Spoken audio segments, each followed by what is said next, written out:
What's up? What's up? Polo Sports Talking ENT. Back at y'all with another one. Hit that like, hit that sub, also comment as well. Also hit the notification so that you'll be able to get my videos, live streams, all that good stuff. Look, I don't know very many people aren't in here yet, and if you happen to miss something in the midst of me going through this live, just go ahead and rewind it back.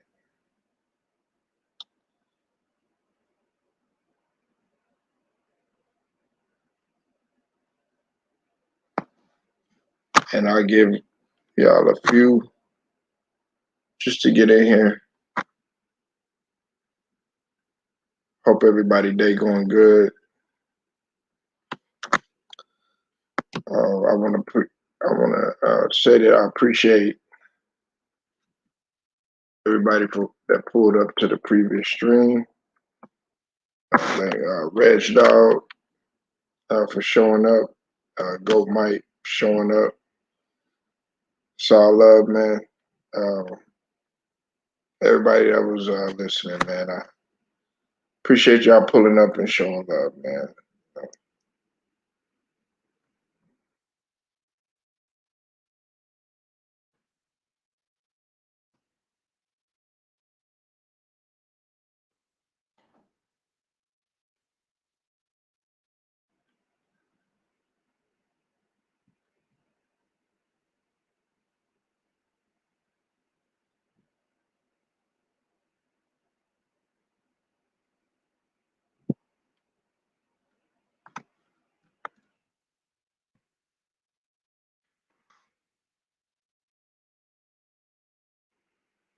Um,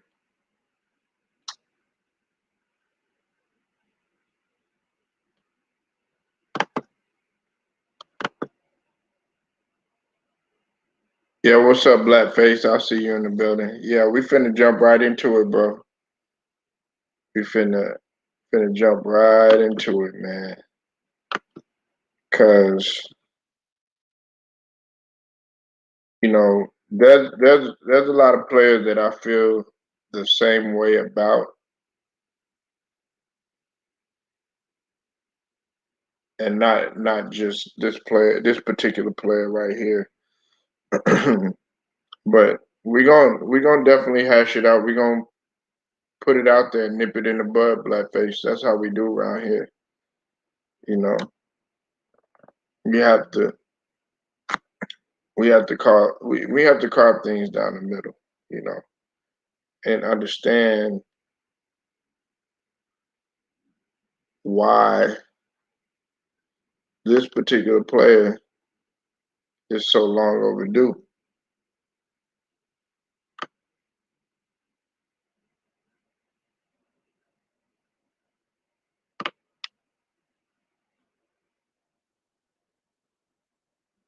One, two,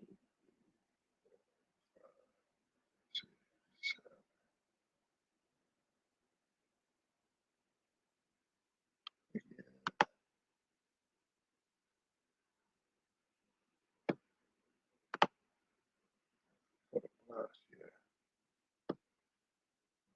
two, three.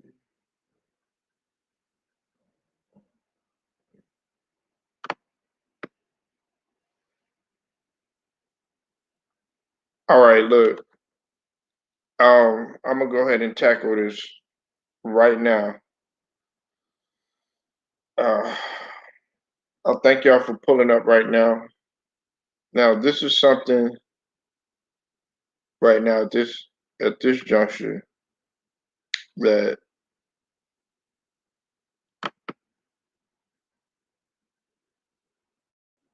needs to be talked about.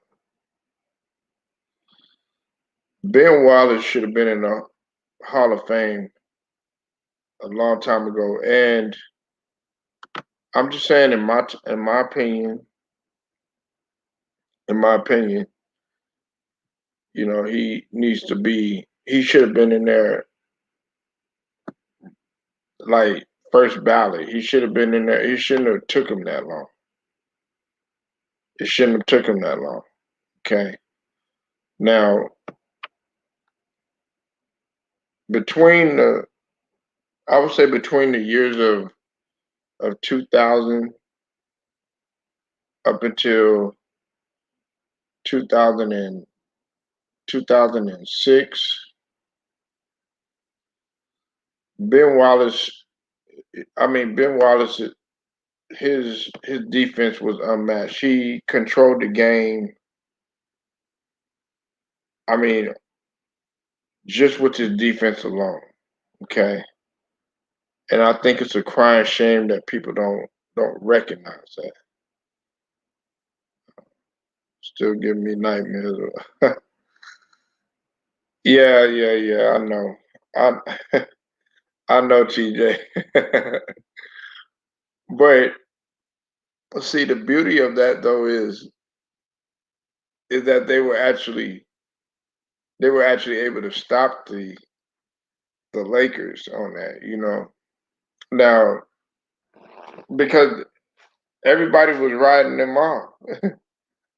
They were like, well, they don't have just one superstar player, and they looked at them as the expendables. That's what I call that Pistons team. I call them the expendables.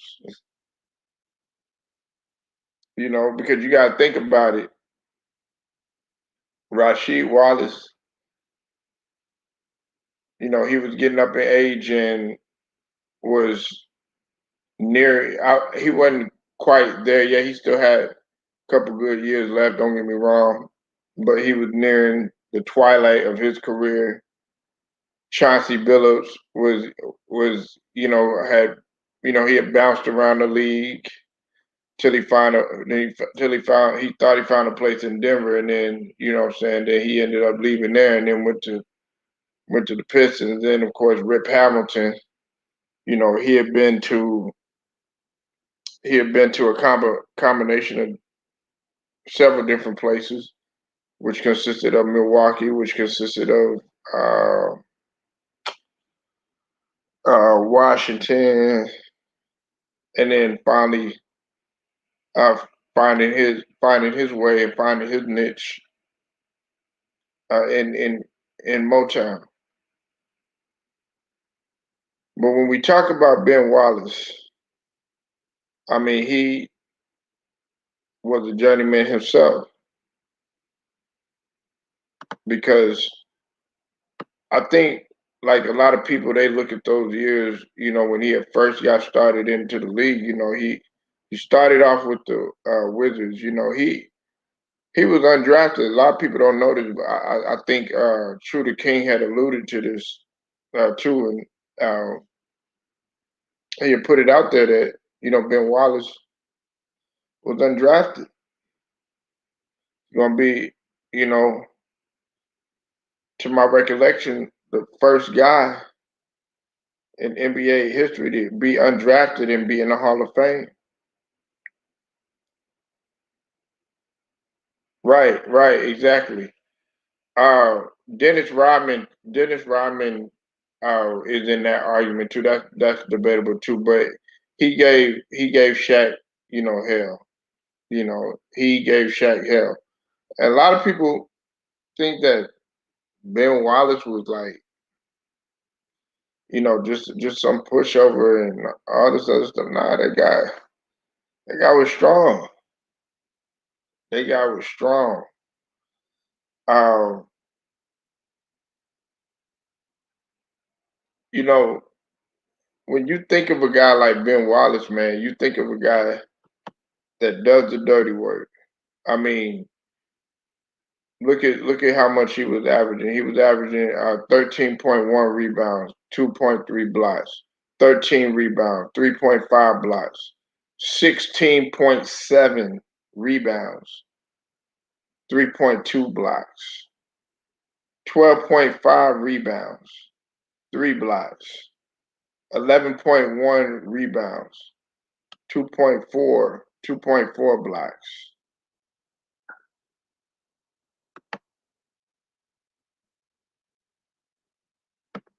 I'm sorry about that. Wait, it was 13, 13, 15.4, 12.4, 12.2, 11.3, 10.7.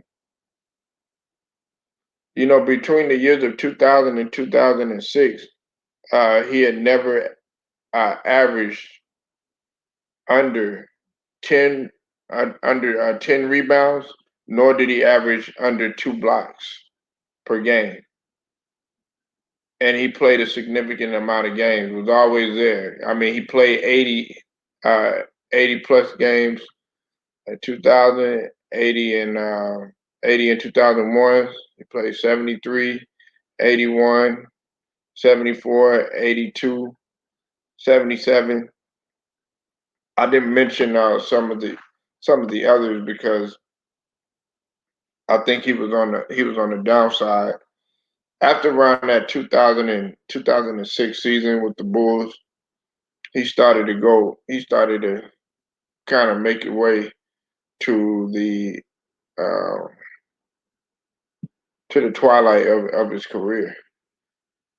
He said, "Yeah, yeah. What? But you no, but you know what, Blackface, you got a good point though when you bring up uh, Ben Wallace. Like, look, I wasn't, and you know what, I wasn't disagreeing with you. That's an argument there. Some people feel like Dennis Rodman did a better job. Some people felt like Ben Wallace did a better job. If I had to really give the edge, though, it was Ben Wallace because during that time, uh, he had hell to deal with. You know, you were also talking about Karl Malone. Even though Karl Malone was up in age, you still had to deal with him. He still was a great player, and you still, you were dealing with Shaq. And then you were also dealing with. I'm trying to think of who was on that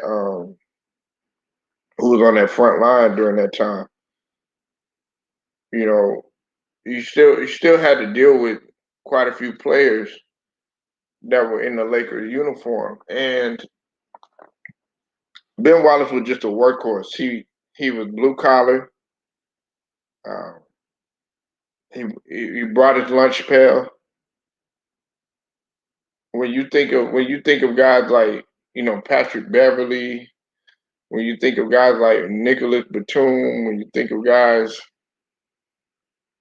um, I even throw Iman Shumpert,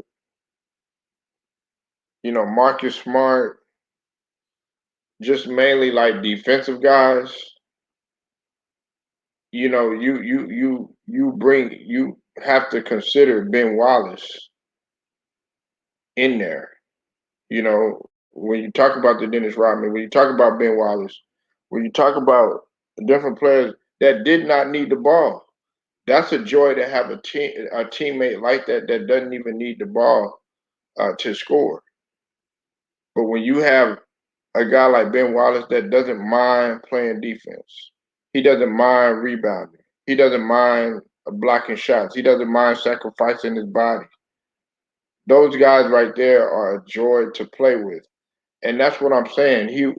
The reason why he should have been in the Hall of Fame a long time ago was the simple fact that he coupled with several others, but to me, Ben Wallace was the enforcer on defense.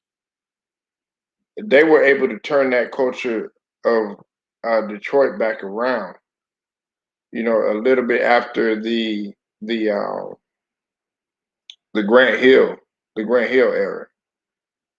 You know, because Grant Hill, because of his injuries, he didn't kind of pan out. But I felt like Ben Wallace was trying to bring back that gritty, uh, that physical style, nature type of ball back to Motown. Because that's what those fans wanted. You say uh, you love players like he and Rodman, yeah, yeah. Those type of players are the type of players that you need. Those are the type of players that um, like in today's game, some people don't really they don't look at guys like that. You know, everybody wants to have a jumper. Everybody wants to dribble. Everybody wants to jump out of the damn gym. You know, but I mean, you could give me like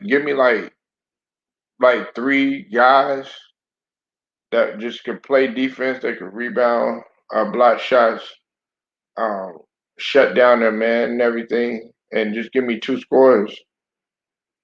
We'll be fine. Yeah, exactly. Cornerstones to a franchise. That's facts right there, TJ. That's facts. You know, they are the heart and soul. It's kind of like they're the drum line in the band. Without a drum line, you it's not gonna sound good. And see, with that, you have to. He was already geared up for playoff basketball. When you play defense like the way that he did, or like the way that Rodman did, or any of those guys that were just mainly defensive minded, those guys are the ones that can actually have the edge and stand out when it comes to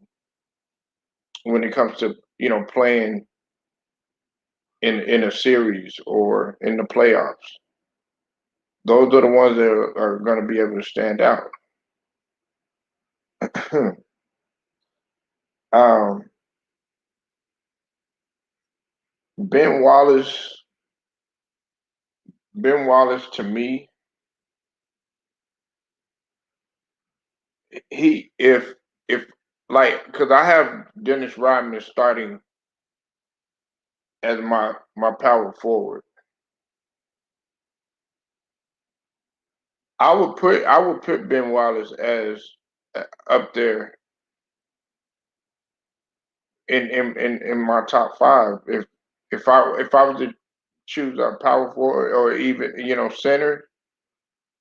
I would put Ben Wallace up there because he did. A lot of people forget that he played center. He was undersized for a center. You know, some people say that he was 6'9" and all that. To me, he kind of looked about 6'8", but that's neither here nor there.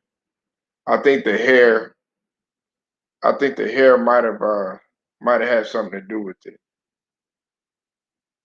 You know, but yeah, Ben Wallace should have been in there a long, long time ago. A long time ago.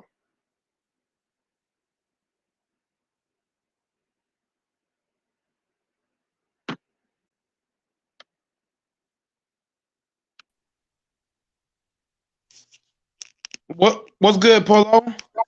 What's up, go? Hey, Polo. You know what, Polo? I was on a whole second live, so I kind of forgot about the live that you was on. And Rick Mhm. Dog came over there talking crazy. But look, Polo, I just want to say this, Polo.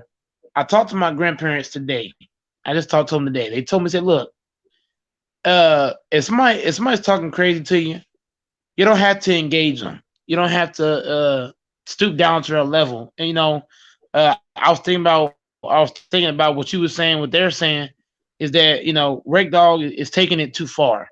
You should never get that mad over a basketball opinion.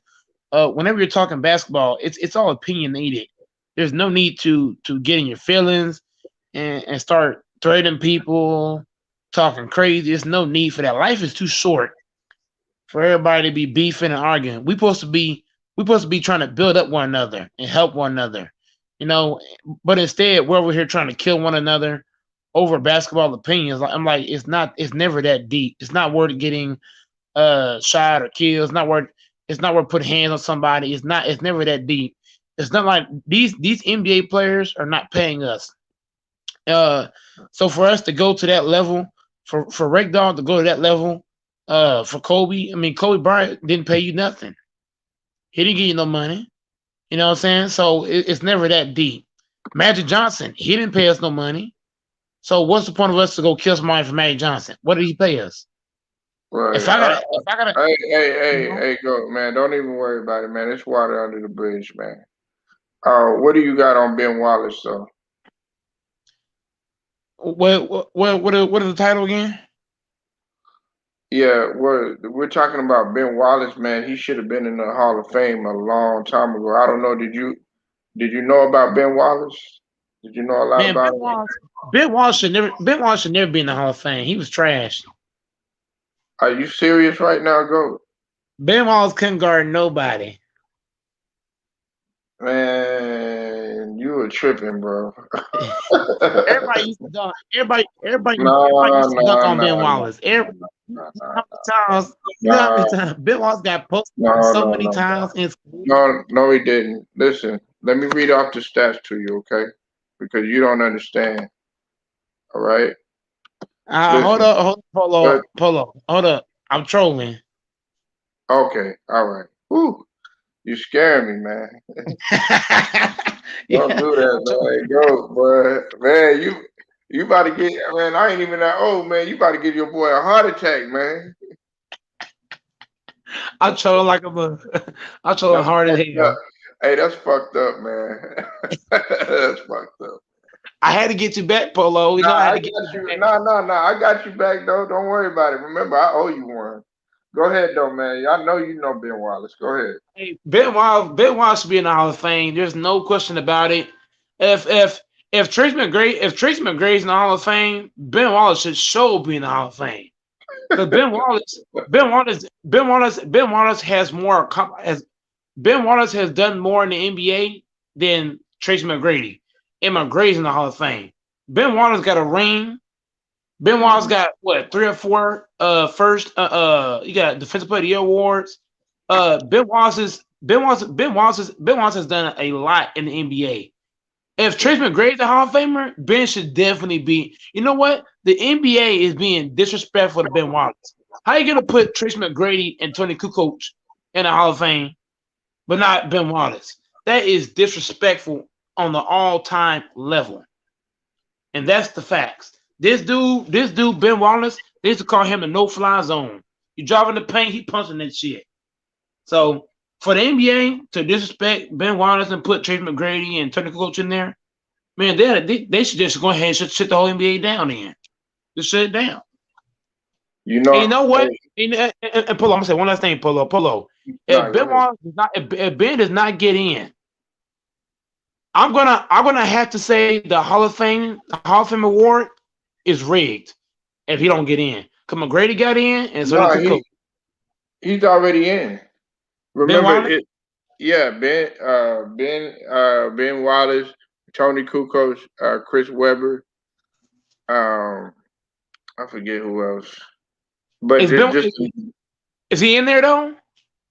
yeah, they've already he's already been well he's got a bid. You know they got to do the enshrinement speech and all that, but he's getting ready to go in there, man.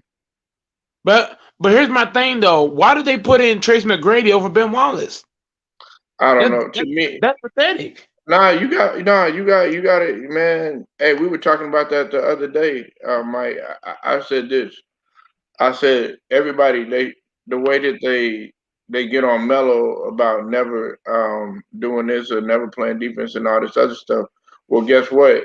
He made it out of the first round several times in his career, and he's made it to the Western Conference Finals as well. Tracy McGrady never got out of the first round. That's facts. And So Trace McGrady never played defense. right. He tried his best to play defense, but he wasn't a defender. So everybody tries to get on here and try to be like, oh yeah, well Melo this and Melo that. Well, Melo actually with his teams, he made it further than Tracy McGrady. And on top of that, he has a gold medal too. It's not a championship. You said he did when he was playing with the San Antonio Spurs. We're talking about, yeah, I understand that, Sean, but we're talking about when he was in it, when he was with his prime, and man, he was. Man, he wasn't even playing. He wasn't even. He was barely even playing. We're talking about when he was the leader of his team, Sean. So for all the hell that they give Melo and everything like that, and it's like like when they have players like George Gervin back in the days, you wouldn't have known that he was on the Chicago Bulls team, but he was on there. But he wasn't the Iceman back then.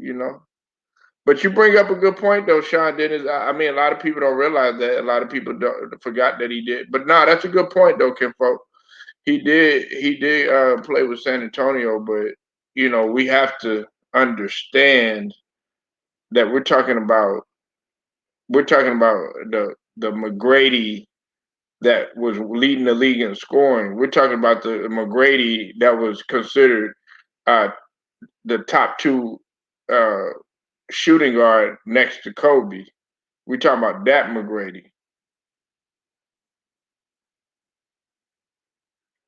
You know, but a lot of people don't realize this either. Goat. I don't know if Goat is still there, but I'm gonna let you know.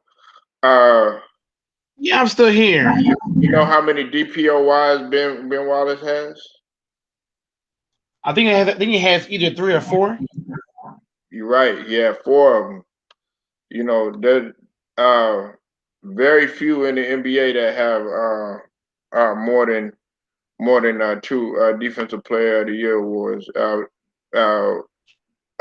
Dwight Howard has three, um, and Dennis Rodman.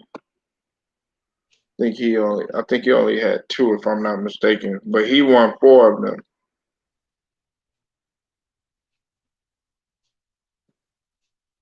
That's an accomplishment. And in this channel, Mike, what I'm saying, I pay homage to the guys that were able to control the game, not only from the offensive standpoint, defense. Hey, when y'all look at Goat Mike play, I want y'all to look at him, man. Goat Mike can play defense. He's passionate about when he plays defense. When you could play a game and not ask for the ball, you're diving on the floor for loose balls. You're able to disrupt that that other player, that other team's best player. You're able to play the pick and roll, because that was the thing that killed the Lakers. Uh, Shaq was not good at playing the pick and roll. But when you ask anybody, you go to anybody's channel, and they'll tell you what is the bread and butter of the NBA. It's the pick and roll. If you don't know how to play pick and roll defense, or you don't know how to play pick and roll offense, you might as well just go ahead and go sit on the bench. You say he was washed up uh, at that time at the end of his career. Yeah, he was washed up. He was washed up because of injuries. Injuries decimated his career.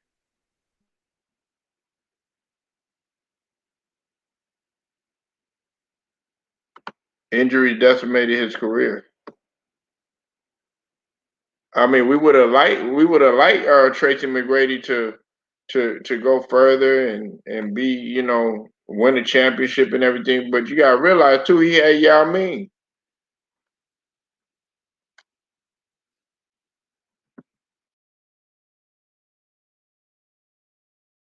He had Yao Ming, man.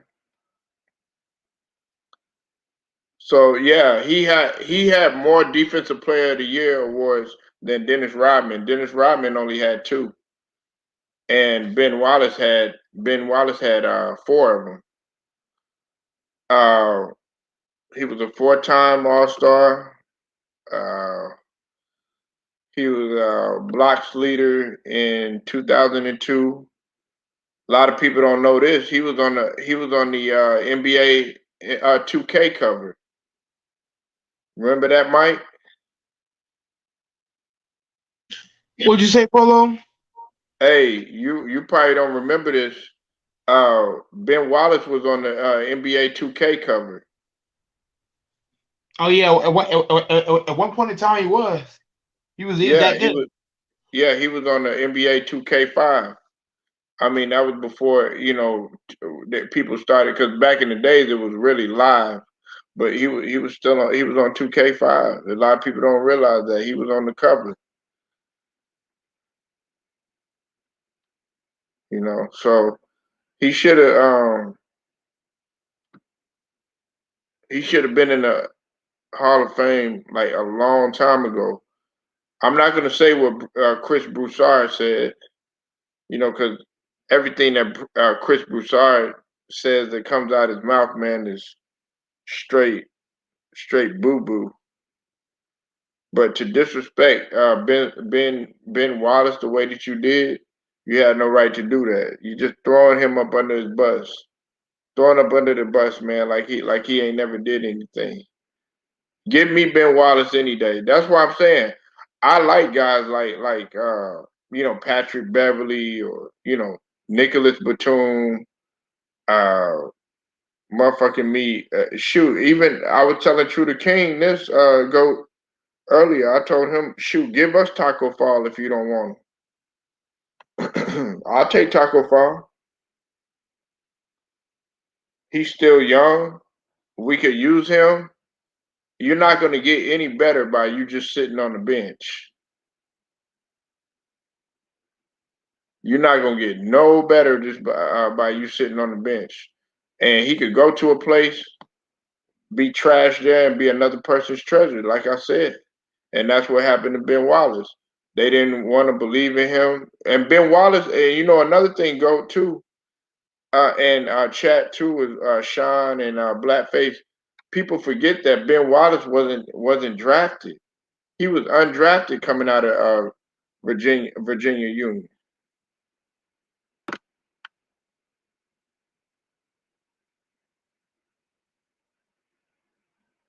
He was undrafted. Man, that's way too many facts. Way too many facts, Polo. And check this out too. You know he's the president. He's the president of the G League too, Mike. So hey, Mike, you might Nick. Hey, you man, all these connections because you know, man, he didn't get drafted, man. Ben Wallace is about opportunity. You might want to go holler at him, man. Go say, hey, look, that's what he did. Let me tell you the story. He said he's like, look, can I get a tryout? I need to get a tryout or whatever. He gave him a call, and they let him come in and let him try out over there in Washington. So man, Mike, you might, hey, if you feeling yourself, man, you know what I'm saying, get started training or whatever, man, go holler at that boy Ben Wallace, man, be like, look, man, let me step on the floor, give me my opportunity, man. You might be at the right place at the right time, Mike. You know, Hey, man, I will only play for the Lakers, man. dog. If you sit up here saying that you only gonna play for the Lakers, man, shoot, then you don't want to play. So you trying to tell me if they offered you if the Detroit Pistons or any other team, they offered you a 10-day contract, you ain't gonna step on that floor? I'll tell you what I'll do. I'll tell you what I'll do. I'll play for the I'll probably play 2 seasons with the Pistons. Uh Then huh. once my contract is up and I'm a free agent, then I'm a slide with the Lakers. Motherfucker, man, if they give your ass a 10-day contract, nigga, man, nigga, No, you miss my you might already have some sort of generational wealth, so you better take you that bag. you The hell missing you talking about? you missing my point, Polo. Polo, here's what I'm saying. If I went to the Pistons, I'll play for the Pistons until I'm a free agent. When I'm a free agent, I don't care what they offer me. I'm going to the Lakers.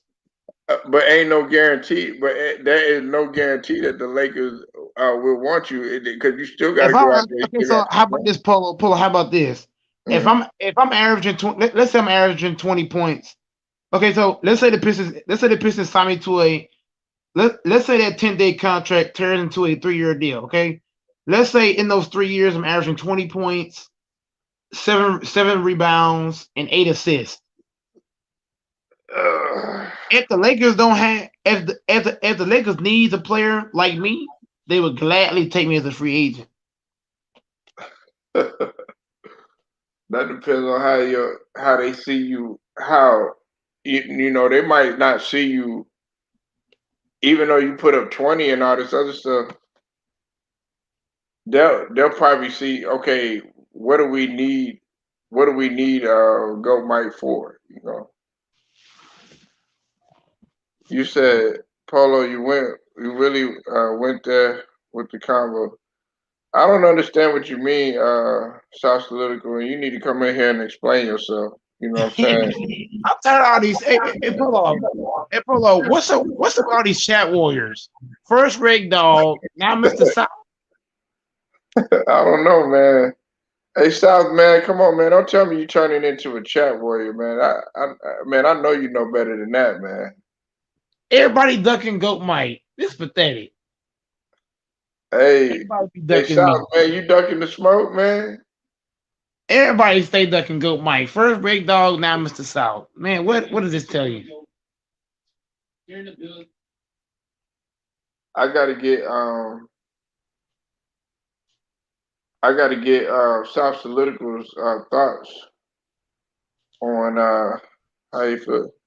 You said turn the 2K dreams off. Oh man. Hey, but what if he go out there and actually make it, man? What if I actually go out there? Mr. South don't understand, bro. Whenever you doubt me, I show niggas what's up. You can talk all the shit you want. You and Rig Dog, and you know what, Apollo, South and Rig Dog, they're the kind of guys that motivate me. When they talking this shit, it's not making me feel less confident. I'm only getting more confident. Yeah, you feeding the monster, South Political. So keep on feeding them, man. Keep on feeding me these comments, and I'm gonna keep on cooking dudes every time. You know what? Everybody told me, oh, he can't lose weight. He gonna always have titties on his chest. And I said, what? Man, watch They said this. that shit to you, man. They used to call me Titty Boy. What? Like 2 They Chainz? told they told me I'm be fat my whole life. I said, hold up. I'm gonna get in the gym. I'm gonna work out every goddamn day, 7 days a week. And I lost all that shit. Bro, everybody used to call me Titty Boy in school. What? I know you Cause I say was yeah, fat. because you say you were like close to like 400. Yeah. I used to have a big old gut and shit. Everybody used to talk shit about me all the time. Oh, he fat. Oh, he fat. He ain't losing no weight. He done. And I showed these niggas. Man, see if that ain't motivation, man. See if that ain't motivation for y'all asses. You see, it's about not making excuses and actually getting out there and putting your feet to the pavement and actually doing it. That's what it is. You know Uh, what? You know what, Mr. South? Okay, so when LeBron first started playing, when LeBron was homeless, right? Everybody thought LeBron was bro. Nobody thought LeBron James was gonna go to the NBA. Nobody. oh wait. Let me address this. Hey, hey, Reg dog. Hey man, no, hey, we don't need no more of that, man. Okay, real talk. So hey man, we done hashed that stuff out. You know what I'm saying? We don't need none of that stuff, man. Just keep it basketball, bro. You know what I'm saying? All that stuff is water under the bridge. Okay? If you're gonna come in here, man, just keep it basketball. Hey, go. Don't even say nothing about it no more. Just leave it I ain't saying anything. What are you talking about? Yeah, no, I'm talking about like just the whole red dog thing, man. Just just leave it alone, cause that. But hey, we not gonna have none of that old pulling up shit around here. You know what I'm saying? I'm being for real about that, red dog. So, respect the channel, bro. That's what I'm saying. Both of y'all, everybody respect the channel. It's not just for Golden. I'm not putting nobody on no spot, but everybody already know how I rock around here. So let's get back to basketball. You said, "Hey, titty boy." What's up? Man, let me go ahead and get that out of here. We don't holler, we don't call people names, so you will be out of here. I blocked him for you, Mike. I appreciate that, Polo, because Yeah, that's just that's not. Oh, what is up with these people, Polo? well, And man. Polo, here was crazy. I didn't even say his name. I said Mr. South. Yeah, yeah. Nah, Red Dot, man. Uh, he let I'm it go, referring man. to Mr. South. Yeah, it's water under the bridge, bro. You know what I'm saying? When you get back to basketball, but look, if that ain't motivation for you, you know what I'm saying? Being able to lose 400 pounds, that's not easy. I I had a cousin that was that big before. He was like three. Well, I think you had the edge on you. You talking about you were 400 pounds, Mike, but he was like 380. He was like 380 and went down to like 210 or something like that. He lost like 170 pounds. Yeah, Polo, losing weight is straight mental. Yeah, it's mental, man. It's a lot of people, man. They get like look at Ben Wallace, man. A lot of people think that, oh yeah, he was drafted and he was a number one first round draft pick or anything like that. That goes to show you that you can accomplish your dreams.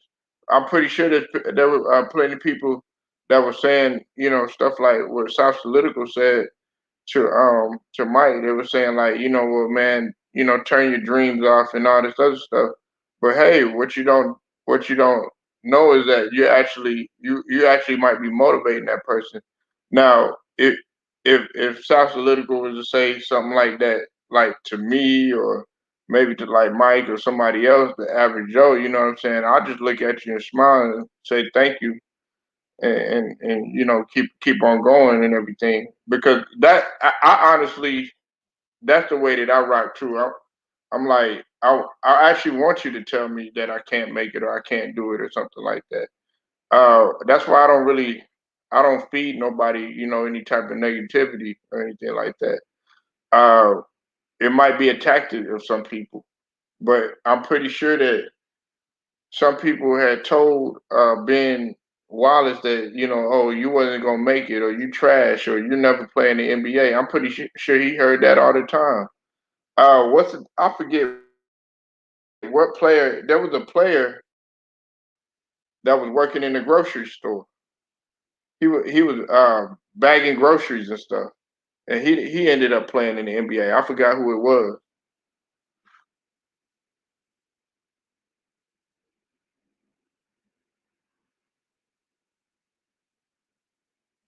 I forgot who that was, man. So um, And that's what's wrong with everybody. today's world, Polo. Polo.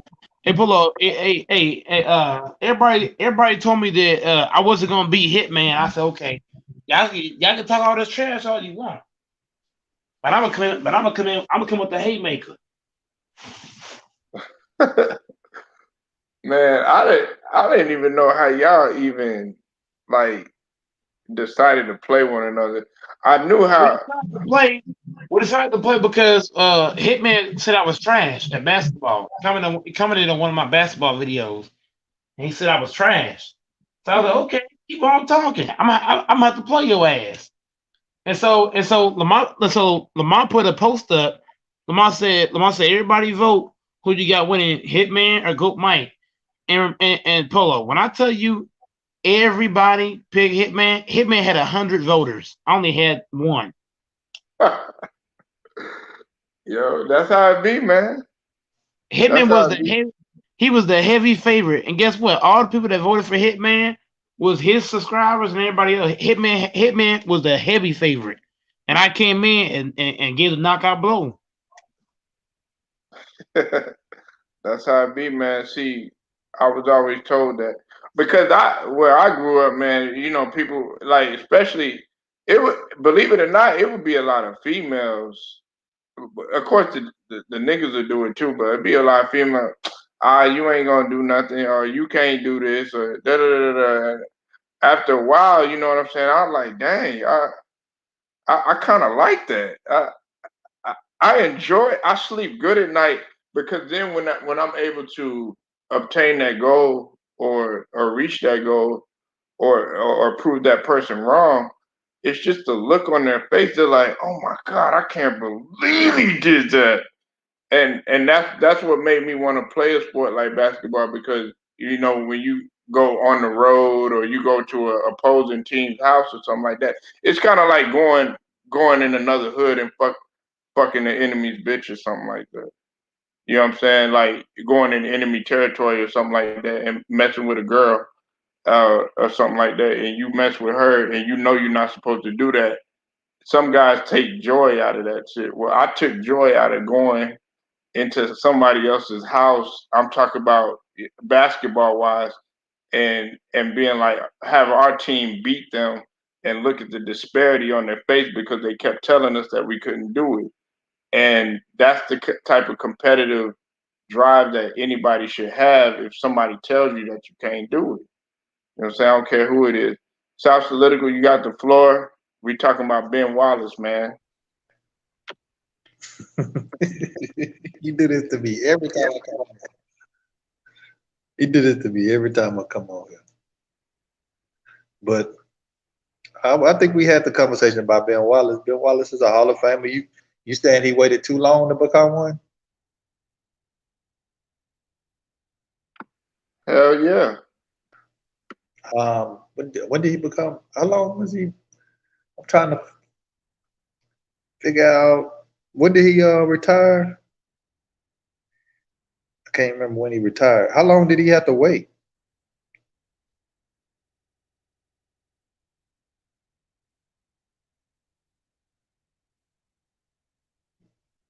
I don't know if everybody disappeared or what. How long did he end up waiting to get in? Nah, man. I'm still here, man. He retired in 2011. That was been over 10 years, man. So I'm still. really it's 5 years, because you gotta have 5 years to be before you're eligible, right? So he waited 5 years. Hey, salute, Dream Crusher. I mean, I've never seen him as a first ballot Hall of Famer. Man, stop But it. some Ben people Wallace say is a that, first ballot Hall of Famer. Man, stop the cap. okay, If you don't okay. think he a first ballot, man, something wrong with that. If Tracy McGrady is first ballot, Ben Show is first ballot. If Tony Kukoc is first ballot, Ben Show first ballot. Man, keep it up. First ballot? Bro, I thought McGrady made first ballot Hall of Famer. Didn't he, Polo? What's your first ballot? Tony Kukoc played the game in how long? Hold Tony on. Kukoc got Hold on. Wait a minute. It's funny. It's funny that you brought that up, though, South. I'm glad you did, because you did open up a can of worms. Now, you said that he wasn't first ballot, right? No, I said I wasn't No, expecting no. him to be no first ballot Hall of Fame.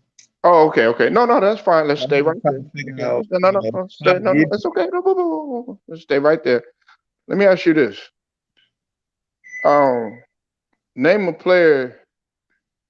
Name one player that has been a 4-time defensive player of the year. I don't think nobody. I think you have a couple of three. It's Ben Wallace. Yeah, I understand that, because we Yeah, had he to was a come. 4-time. It Name was another. more than Dennis Now Rodman. listen what you asked Dennis me. Rodman only had 2. I answered the question right, because you said name another. So that's presupposing that he was already been there. Right, but there was nobody else, though. So Yeah, I said that hasn't. right.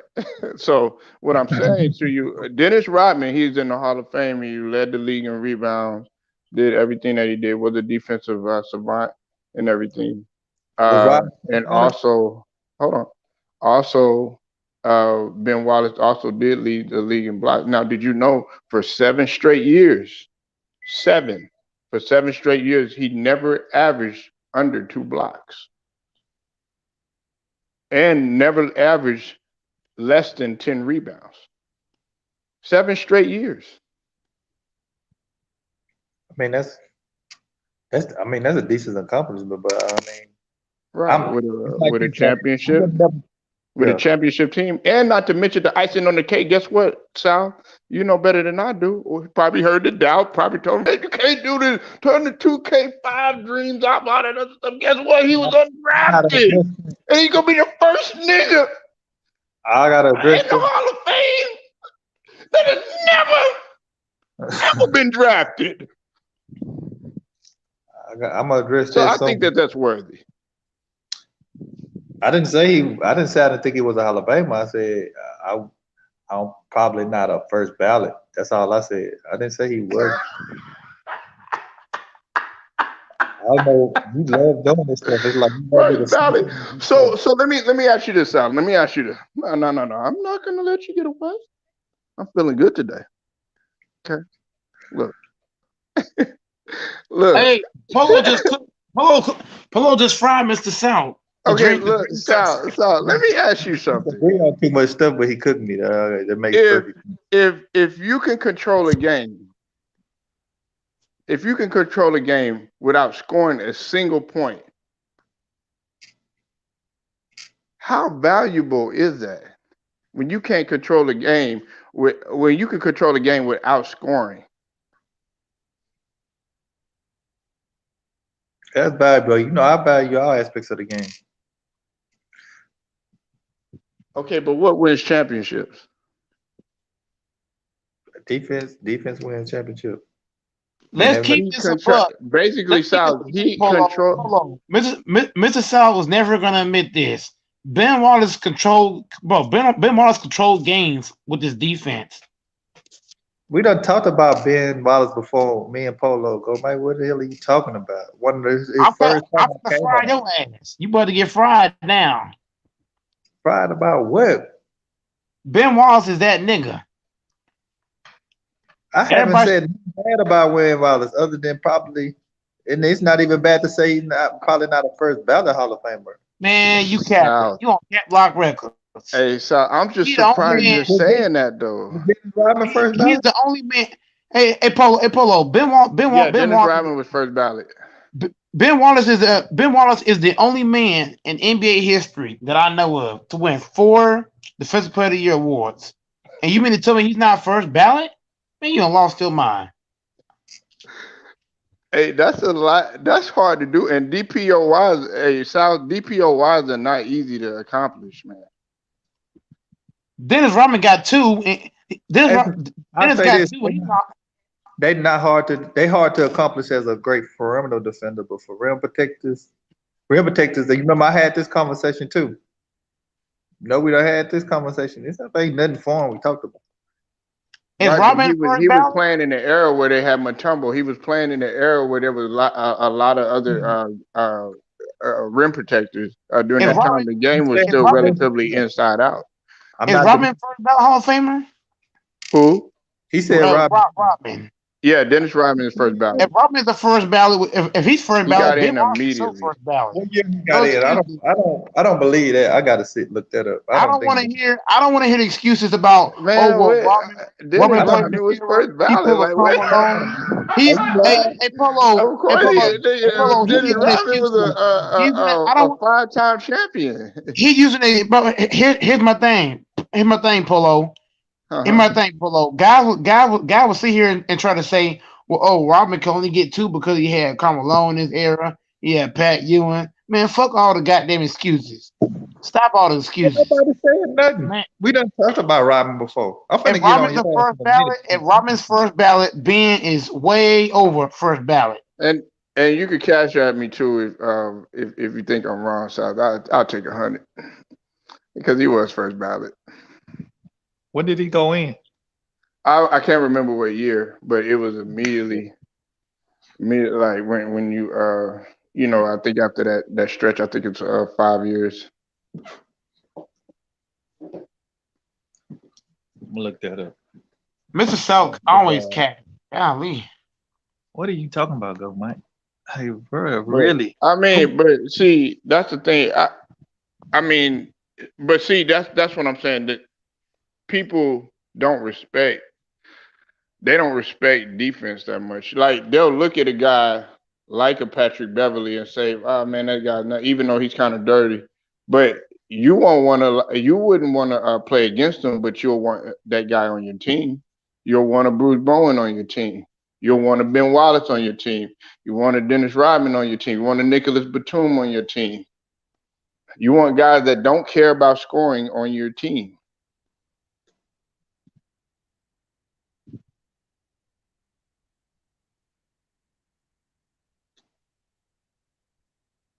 Am I right? Hey, retired 2000.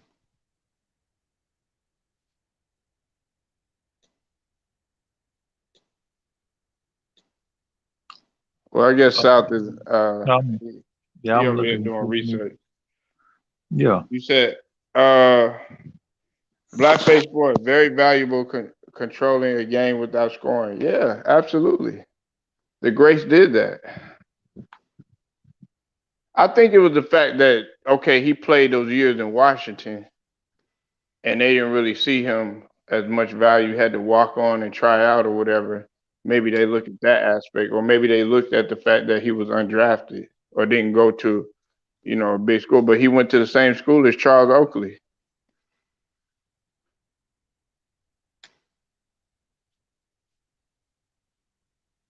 So what I'm saying is,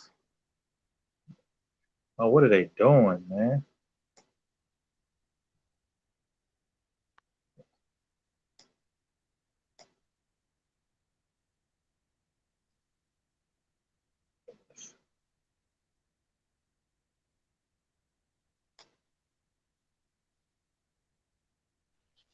Y'all still there?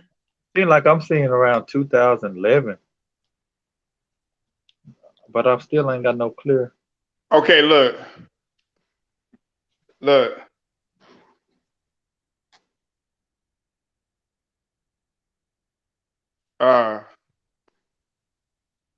the candidate?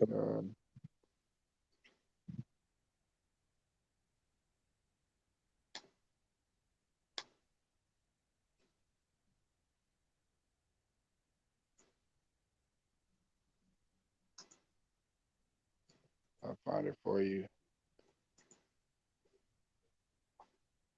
This one was the candidate inducted into. I'm seeing 2011. So he retired in 2000, and he was inducted in 2011. For a player to be, he was barred entry by eligible voters. Hey, that got the question right there. Yeah, he was barred. He was barred entry though. That was they had to consider his troubles on the court or whatever. Off the court. I'm sorry. I'm saying I don't think he was just first ballot. Just even off it, I know a lot of times He got in the summer. he actually waited longer than Ben Wallace.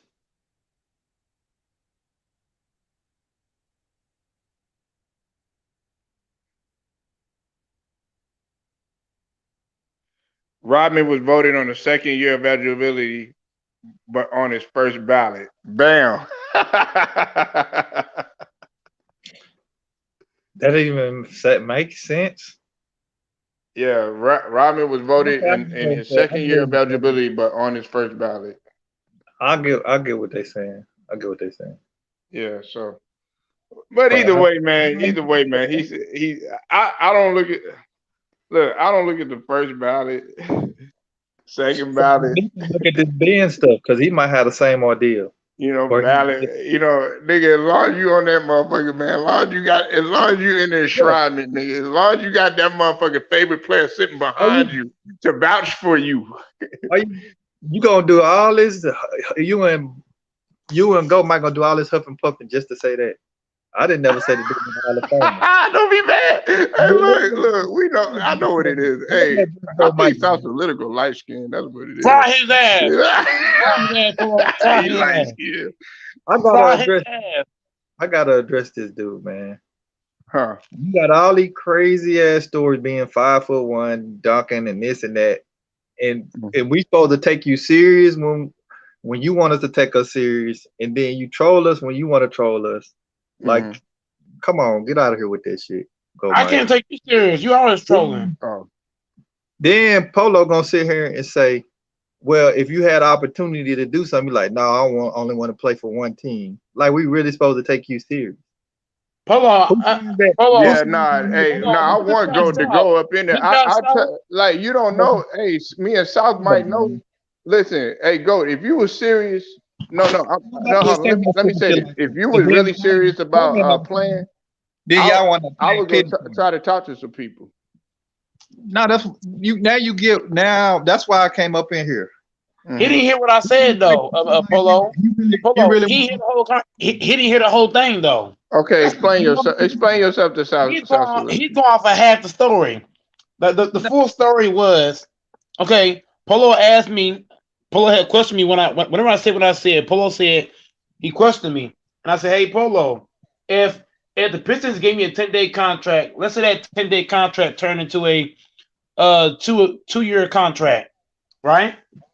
I could play those 2 years out. If I'm averaging good enough stats to where another team will like, okay, I want to trade for your ass.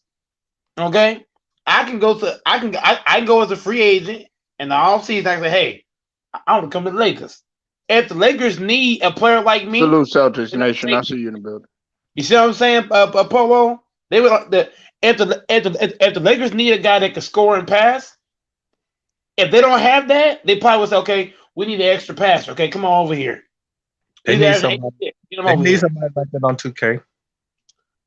Paul, hey, Mr. South, man, I love that. Hey, Mr. South, I love you hating. You know why? Because guys like you and somebody else I know, I ain't gonna say his name. No, y'all hating on Mike. This is what you gotta realize. Keep on hating. I love the haters. Keep on hating. You want people to take you seriously.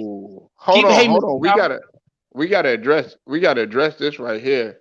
He asked me something, and maybe y'all can answer this because Ronald Meta World Peace was a Laker GOAT, and then I know South he watched Ron Artest. He said, "Do you think Ron Artest deserves to be in the Hall of Fame?" I mean, Tracy is in. Ron did win a championship and was a great defender. Whew, that's a tough one. Hell no. What y'all think, Ron? Meta World Peace? Hell no. Hell no. Hey, he was a part of the Lakers team, though. Lakers championship. He did not do enough for me. No. He won two. What did he win? 1 ring or 2 rings, Sal? He was not the main reason. Polo, stop the cat. He was not the main reason. That's cat. Now you put words in Polo. What are you talking about? He started. He wasn't that. What did I just say? He was not the main reason. I don't care about him. He was a viable piece. No. I don't want to hear that bullshit. He was not the main reason. Now you tell me he that bullshit is on his own channel. That's cap. Kobe Bean Bryant is the main fucking reason.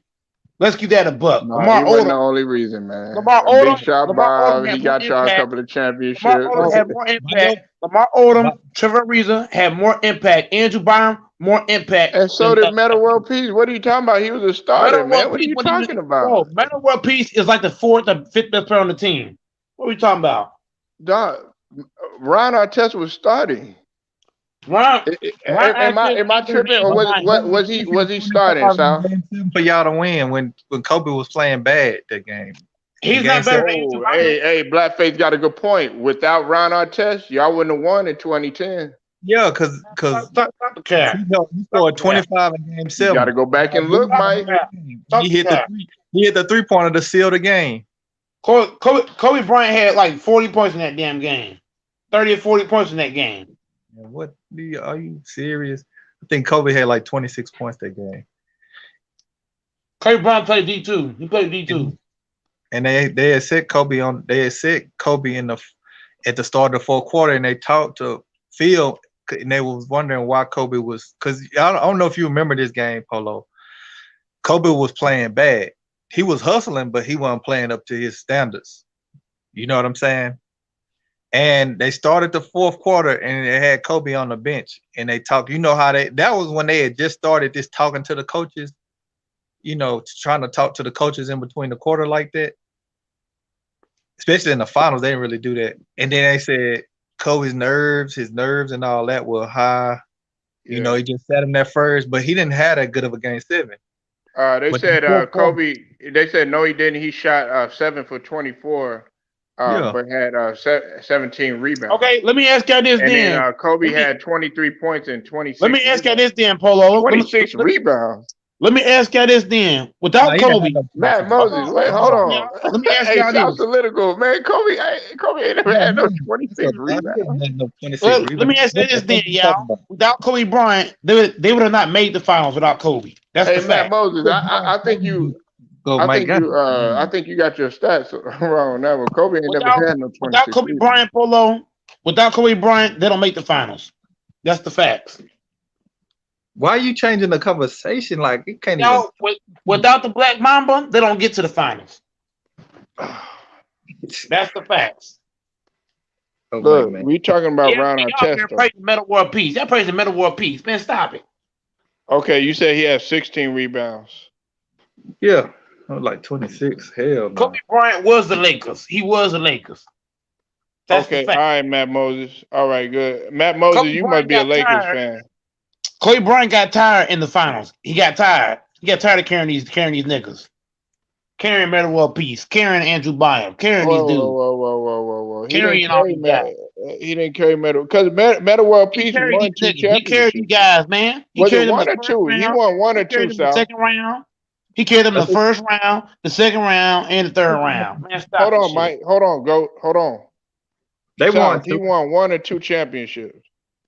I think he was there for both. He was there for both. Because you remember, Yeah, he got two rings. this what happened in 2008. After they lost to Boston, they went and got a Ron Artest to help with the perimeter defense.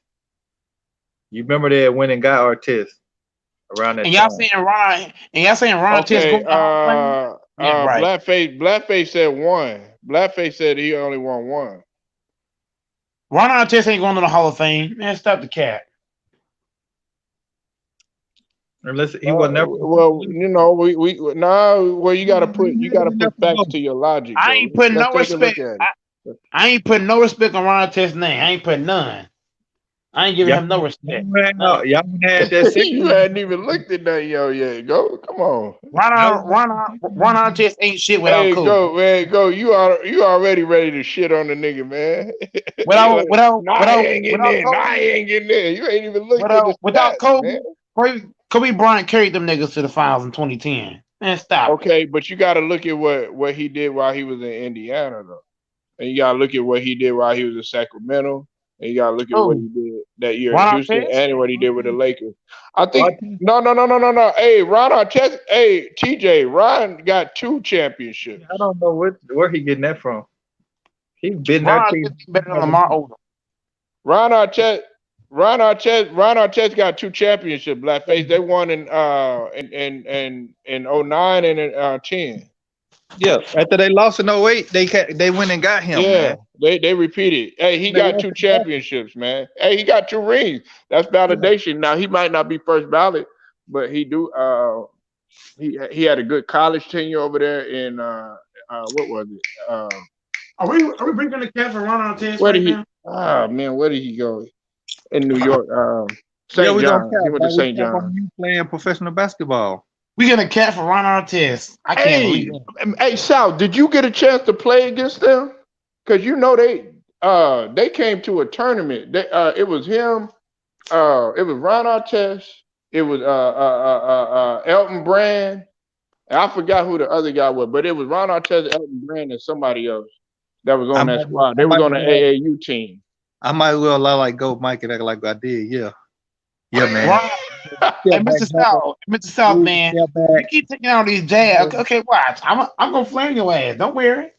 I'm gonna get your ass later. Don't worry. Nah, he played in 2009 though. I'm gonna flame South Matt ass later on. Moses. I'm gonna get payback on Mr. South later. Don't worry.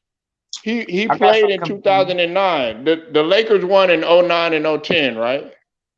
Yes, 09, 010 we won. And not because of Metal World Peace. Yeah, hey, he played in '09. He played in 09, but look, Kobe Bryant carried that team, bro. Let's keep the facts. Kobe Bryant carried the team in 09 and Hold on, 2002. man, because Kobe I Bryant want was to that make sure I nigga. have my facts right. Kobe Bryant is Black Jesus. That's the facts. Hey, Sal, am I Yeah. tripping, man? Cause What? I thought he played it. It says on the stats that he was in 09 I'm the and one who 010 told you in 2010. that. He played. I just told you. I'm gonna say it the third time. When they lost to Boston, that's when they went and got Artest in 08. Remember they lost to Yeah, Boston? that's what I'm saying. But they, He played on the last two championship runs. Mr. Polo. He played in 09, 010, but guess what? He wasn't the main reason they won. Why do you keep saying that? Nobody said that. I keep saying that for a reason. Y'all sitting here acting like Melo people was the shit. But listen, y'all wouldn't have won. Y'all wouldn't have won Game 7 if it wasn't for Metal World Peace. They would have been, bro. They would have not made it to Game 7 without Kobe. Without Kobe, they don't even make the finals without Kobe. I'm not saying that. I'm not arguing that. They don't even pass the first round without Kobe. But you the one talking like he didn't help contribute to y'all winning. Man, Metta World Peace, he did more than Andrew Bynum did more than him. Andrew Bynum did way more. Hey, TJ, hey, Matt Moses, Blackface. Hey, y'all wrong, man. I got love for y'all, but he played 77 games. He played 77 games in 2009, and he played 80-something games in 2010. And he was a bum. Y'all better go look it up on the stat sheet. We talk. Remember, don't look up Meta. Don't look up Meta World Peace. You have to type in Ron Artest. Meta World Peace is a bum, Polo. Let's keep it a buck. He's a bum. No, he wasn't. And on this channel, we don't call players bums, man. Meta World Peace was trash, man. Come on. We don't say trash neither. Meta World Peace. No, listen. Can you beat what? Hey, can you beat him? He want to disrespect. No, I don't want to hear that. Can you beat him? Hell yeah. No, you can't. You can't, nigga. You can't get past Ron Artest. Not with the defense he played. Yeah, I can get past them. I'll back his ass down. I don't want to hear that shit. What'd you say, Sal? He can't beat his mailman. He already got a video. I can beat your. Oh Lord. You was lucky. You was lucky. This is Polo's channel. I'm about to take it to the extreme. I'm about to flame you. I'm about to flame this shit out your ass. You lucky Polo here to save your ass. Cause I would have flamed saving nobody, man. This sink or swim around this bitch. Hey, okay, hey, Blackface, man, I dropped the link, man. Because hey, if you want to go ahead and hash it out, we can go ahead and do it. We can do it South Carolina style, or we can do it Texas style. Metal World Peace is trash, Polo. Let's keep it a buck. He's a straight not, man. I told you. He's trash on BC. Stop the disrespect. He wasn't trash. His defense was trash. He's trash defender. He was not trash, man. He was trash. He got 2 rings, and he was a valuable piece. Patrick Beverly is a better defender. He's a better defender.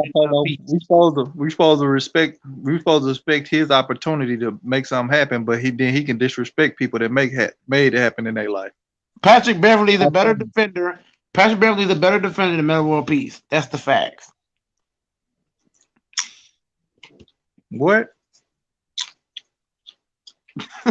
Patrick Beverly is a better defender than Metta World Peace.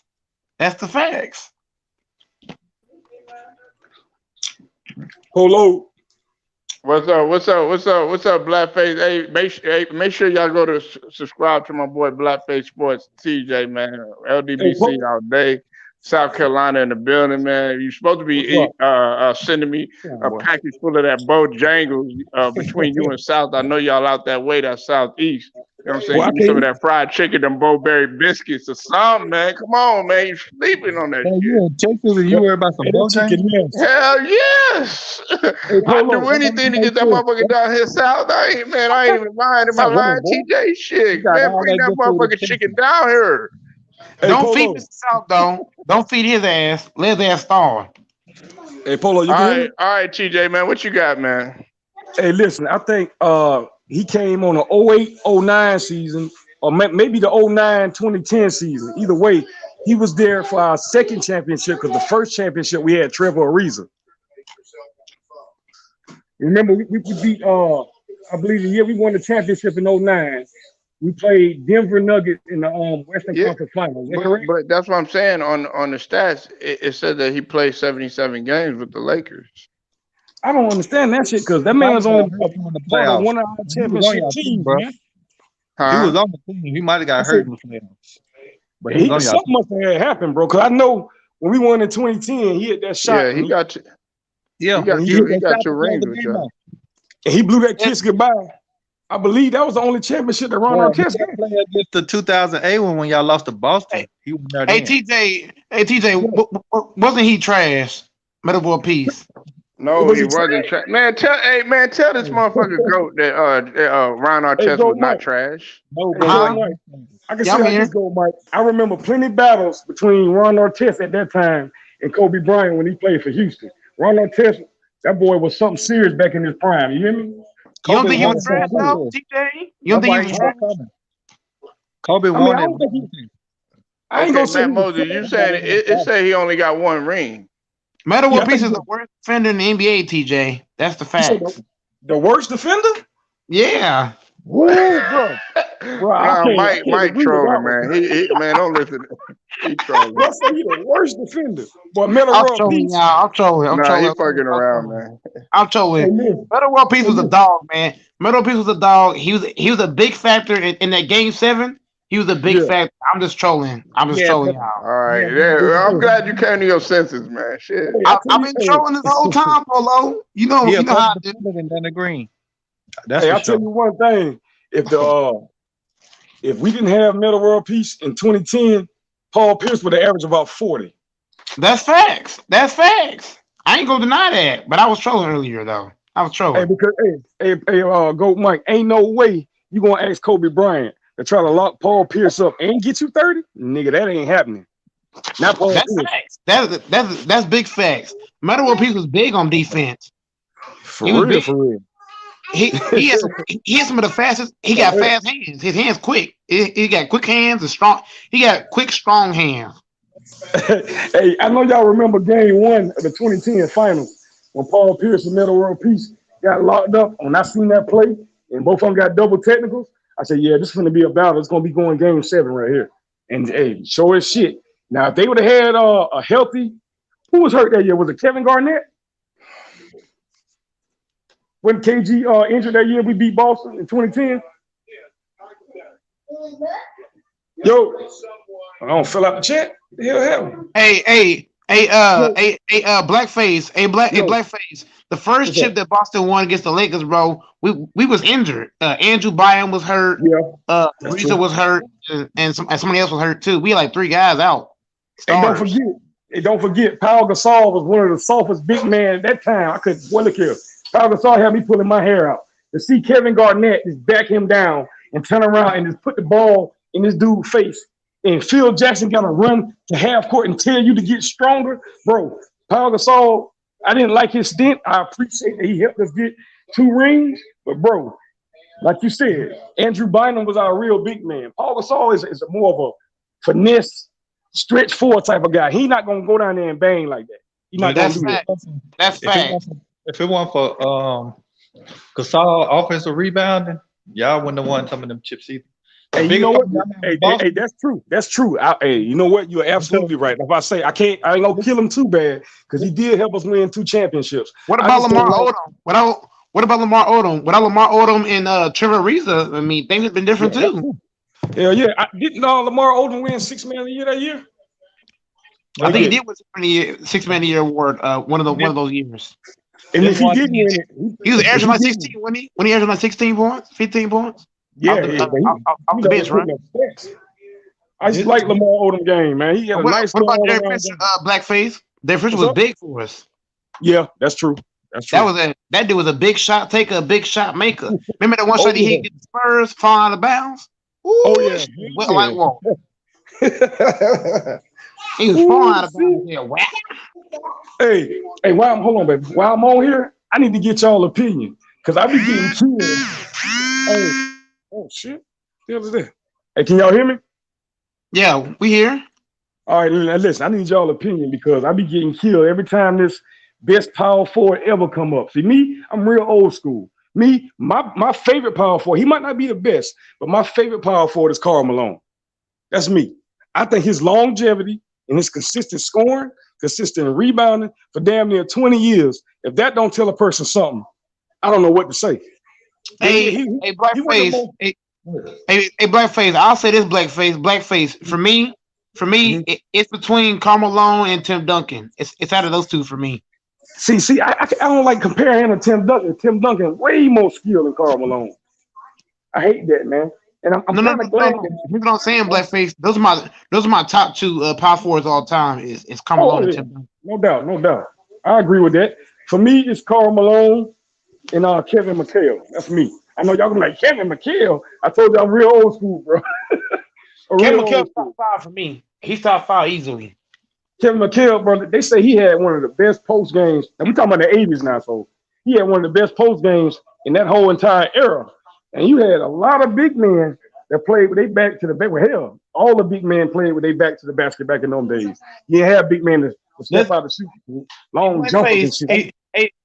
Hey, Blackface, let's keep it a buck, Blackface. I think Kevin McHale and Hakeem had the best footwork in that in the whole era. No doubt. Those guys' footwork was impeccable. I agree 100%. Kevin McHale's footwork is impeccable. And Hakeem, he speaks for himself. Hakeem's still training guys today how to use their footwork, guards and all. So you already know what it is with him. Yep. Hakeem his footwork, bro. For sure. And even MJ learned. MJ said he learned his footwork from Hakeem and Kevin McHale. Man, I think everybody had to learn their footwork, at least something from them two guys. Now, can you imagine a 7-foot guy or a 6'11" guy with footwork like that? I mean, Hakeem had footwork, ball handling skills. Like, ain't nothing Hakeem couldn't do besides beat Michael Jordan. Mike had to retire for him to get his ring. Leave that boy alone. Let's keep it a buck, though. Hakeem had a winning record against MJ, though. 6-2. Yeah, he did. I'm kind of mad that Mike retired because I did want to see that. And I actually believe, bro, in 1994, I think the Rockets would have beat the Bulls. I don't know about 95 because 95, the Bulls was on something special. We're talking about 72 and 10. I don't think they was losing to nobody. But in 94, Mike coming off his 3rd straight championship, I think the Bulls probably would have got beat. Maybe. But that Rockets team. Let's keep it a buck. Hey, Blackface, let's keep it a buck. If Michael Jordan had to go against Hakeem in the finals, he would have lost both times. You know why? Nobody on the Bulls is going to check Hakeem. Nobody. Rodman can't fuck with Hakeem. Hakeem ain't no pussy. Hakeem is a straight animal. Hakeem will fight Rob 1-on-1. He'll fight all those big men for the Bulls. And that's not cap. Hakeem is not afraid of Dennis Rodman at all. He will go toe to toe with his ass. Hey, the only reason I said that the Bulls might have would have lost in '94 because they ain't get Dennis Rodman to '95, and they would have no. You must don't understand, bro. If you think Rodman is going to compete with Hakeem, man, no. That's not what I'm. No, I ain't saying that. What I'm Rodman saying would is, have had no chance. Even if they had Rodman, Rodman cannot guard Hakeem. Hakeem was a straight animal. I mean, the Bulls didn't have nobody to stop Hakeem. What I was saying was, if you got a Dennis Rodman on your squad, that means you got somebody to help you bang on the boards. With no Dennis Rodman in '94 and no Horace Grant, they would have got their ass smashed. Man, come on, Blackface. Ooh. Rodman is not boxing out Hakeem. That's not happening. I ain't saying box out Hakeem, but you need your power forward and your big man at that time. We're talking about the mid-90s now. You need your big man and your power forward to crash them boards. If you don't, Hakeem would have dominated Rodman on the boards. He would have dominated his ass. But you know what was going? You know what was going to equal Hakeem? That nigga crossed the way with 23 on. So while Hakeem dominating, who the hell they had to guard to stop Mike? They ain't got to stop Mike. They're better role players. Yeah, they had better role players. And now you see why they would beat the Bulls. Blackface. I'm asking you a serious question. Who had the deeper team? The Rockets or the Bulls? I think the Rockets had the deeper and the better team, but they just had Michael Jordan. Okay, so if that's the case, then if Michael Jordan dropped 40, that's not gonna beat that's not going to be the whole Rockets team. I mean, come on now. Look, we ain't gonna sit here and say all the Bulls role player but trash. You still had one of the greatest. Okay. Let's match it up then. Bro. Michael Jordan had what he had: Steve Kerr, Kukoc, John Paxson, B.J. Armstrong, and Horace Grant. Those are the 5 main role players that play, right? Hey, you know what? Take that back there. You can take Horace Grant off. I think he left us in '94 and went to Orlando. Okay, so who they have on that team? Kukoc. Yeah, right? Kukoc. Kerr. Yeah, I mean, yeah, you're right, bro. That's not even a comparison. Sam Cassell better than Paxton, bro. Sam Cassell better than Paxton and Steve Kerr. Yeah, they definitely had the more deeper. They had the better role players and the more deeper team. I totally agree. That's most of the teams that win chips, hey, Blackface. Most of the teams that win chips, most of the teams that have the. Most of the time, Blackface, when a team is deeper, they win most of the time. Fact. Most of the time, they win. All day, I agree. Definitely. That's why I said the Bulls, when they had enough subs. Fall out. I mean, that's what I'm saying. Blackface. I don't believe the Bulls would have had enough subs. They wouldn't have had enough subs to go with the Rockets. Hey, what you think, Polo? I said, I believe the Bulls would have lost to the Houston Rockets in '94 for this reason. I say 4 and 5. I say 4 and 5.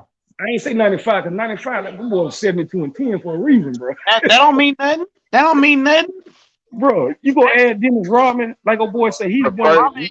Hakeem, bro. Hakeem's not. Hey, hold on. Listen, this is what I'm saying. I've already met the '94 team. Would have gave the Bulls. Yep, all they wanted. I've already said that. Even '95, they don't have a. They wouldn't have had you. Hey. Goddamn, Luke Longley or Will Perdue. Even '95, Polo. Even '95. Even '95 would have beat. The '95 Rockets would have destroyed. Hell no. Stop the cap, Polo. The '95 Rockets would have destroyed. Hey, don't forget, the '95 Rockets had problems with them New York Knicks now. That's the Knicks. I know the Bulls used to kick the Knicks ass. The Knicks got deeper. Hold on. Let me ask you a question, Blackface. Who has the deeper team? The Knicks or the Bulls? I mean, the Knicks was deeper, but you gotta think about it. Oh, that's why they match up then. The Rockets, Hear me out. Bro, you compare two teams that are deep, the Knicks and the Rockets. That's not the Bulls. Okay, all right. Now let me come back with my reply. Now, peep this. You say they deep, right? But when you play in the playoffs, how many players actually play? That's a side point. If somebody get in foul trouble, let's say Sam Cassell get in foul trouble, you can bring somebody else in. The Rockets have options. And if somebody gets in foul trouble, you got other guys to bring in. If Scottie Pippen gets really good shooters. If the Bulls get in foul trouble, who they bringing in? If Scottie get in foul trouble, who you bringing in? Yeah, that's correct. If Kukoc get in foul trouble, who you bringing in? Who are the subs for the Bulls that get in foul trouble? Who's coming in? Okay, so let me ask you a question. Do you feel like the 1993 Phoenix Suns was deeper than the '93 Bulls? Yeah, they were. The Phoenix Suns? No. They were. They were, but they just couldn't win. They were young and inexperienced. And listen, Mike and TJ, they had a chance. You know this better than I do, TJ. They had a chance to win it. They had a chance. The Phoenix had a really good chance to win it. The '96 Supersonics could have won it, but they were unexperienced. Hey Polo, now that I see here and think about all the Bulls championship, even the 92 Portland Trailblazers was way deeper than the Bulls. Way deeper. Yeah, they had talent, man. I used to like Terry Porter too. Boy, Terry Porter was my dog, and Clyde the Glide. Look at him. Yeah, I didn't really like. I mean, Clyde, man. Let me ask y'all. Let me ask. I don't know. He was like. Let me ask y'all. Let me ask Polo and Blackface. A poor man's Michael Jordan. Hey, Polo. Go ahead, bro. Yeah, for real. Let me ask y'all this: if the Bulls have to go against if the Bulls have to go against Hakeem 6 times in the finals, how many rings did he get? 6 times. He'll at least get 3. It I depends give him on that. what a He's not king getting 6 uses. though. He's not getting 6. Nah, he ain't getting 6. You gotta play a king 6 years straight. Hell no, you ain't getting 6. I ain't gonna disrespect the king like that. That nigga's a great legend. Great. Polo, I'm glad Yeah, you back, and guess Polo. and check this out. And check this out, Mike. Guess who Mike got on his starting 5? A king. Hakeem Olajuwon. He got Hakeem. He got Hakeem as a Yeah, starting 5. So Hakeem. you got to think about why. Because He his gotta get footwork was Hakeem. impeccable, man. Hey, Polo. He gotta That get 80, hey, Hakeem. Polo. That 88 Rockets team, did they lose to the Detroit Pistons or was it 89? Not 89. In 89, they lost to the Lakers. No, to the Lakers. So 88 they In 90, So who the fuck? in 90 they lost. Man, I'm who did trying to they think. lose? I'm trying to think who Akeem them lost to when him and Ralph Sampson went to the NBA Finals. Was it Dr. J? I think it was us. Yeah, it was y'all, ain't it? The No. 76. Hold No, on. no. It was the '88 finals. I think it was the 88 Finals. Either 80, yeah, Hold, 88, because 87 the Lakers won. hold on one second. That's No, when they you had. know what? You know what, Polo? I think I Uh, might be off. I don't think it's no 88, 80. I think that shit might be earlier than that. I want to say when about they 85, 86, 86. okay, the '88 finals was Lakers and the Pistons, and '89 was 89 90 because the Pistons lost that year. Then they came So back and then they won at '89. What year? You I talking believe about it's when? Hold on. when the Houston Rockets went to the NBA Finals in the 80s. What year was that? Okay, Houston. Hold on one second. Houston. All right.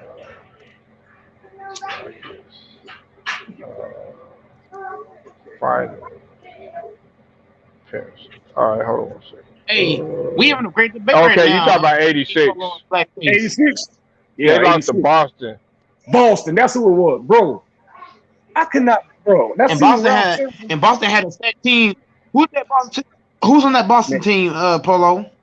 You They want to had, talk about deep team? yeah, of Boston was course, they deep as had hell. Larry Bird, Kevin Sidney McHale. Maxwell, Parrish McHale, Danny Ainge. Oh yeah, he's not beating Uh, that. Dennis He's not beating Johnson. all that. yeah, DJ. Yeah.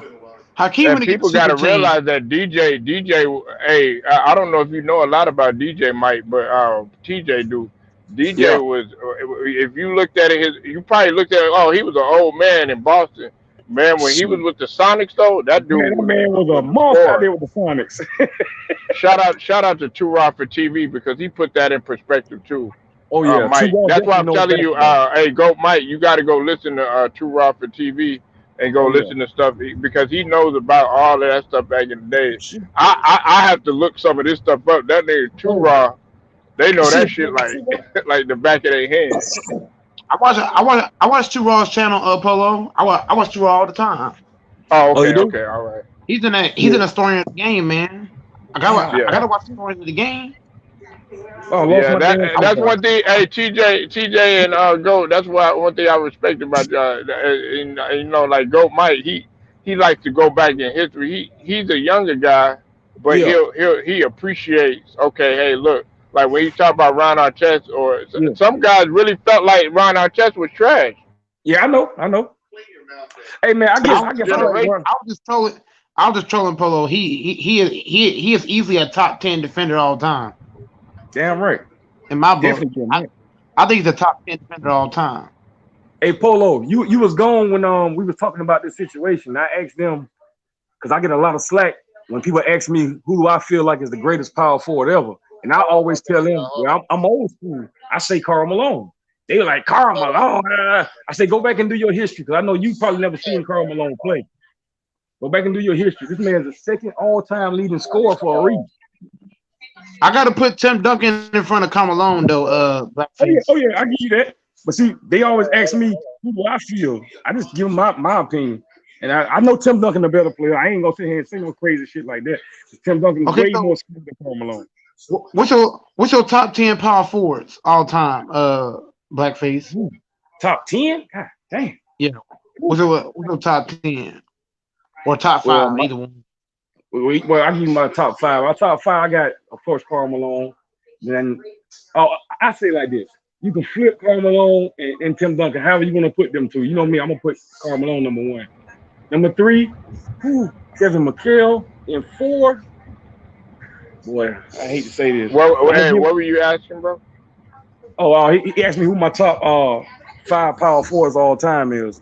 I told him, of course, I got Karl Malone number 1, but I also said if you want to flip Karl Malone and Tim Duncan, that's understandable because 99.9% of the world have Tim Duncan as the greatest power forward ever. He got 5 championships. You get no argument from me out of that. I just like dudes from my era. I seen how hard it was for Karl Malone to go up against other power forwards back in the 80s and the 90s. And hell, a little bit of the 2000s as well.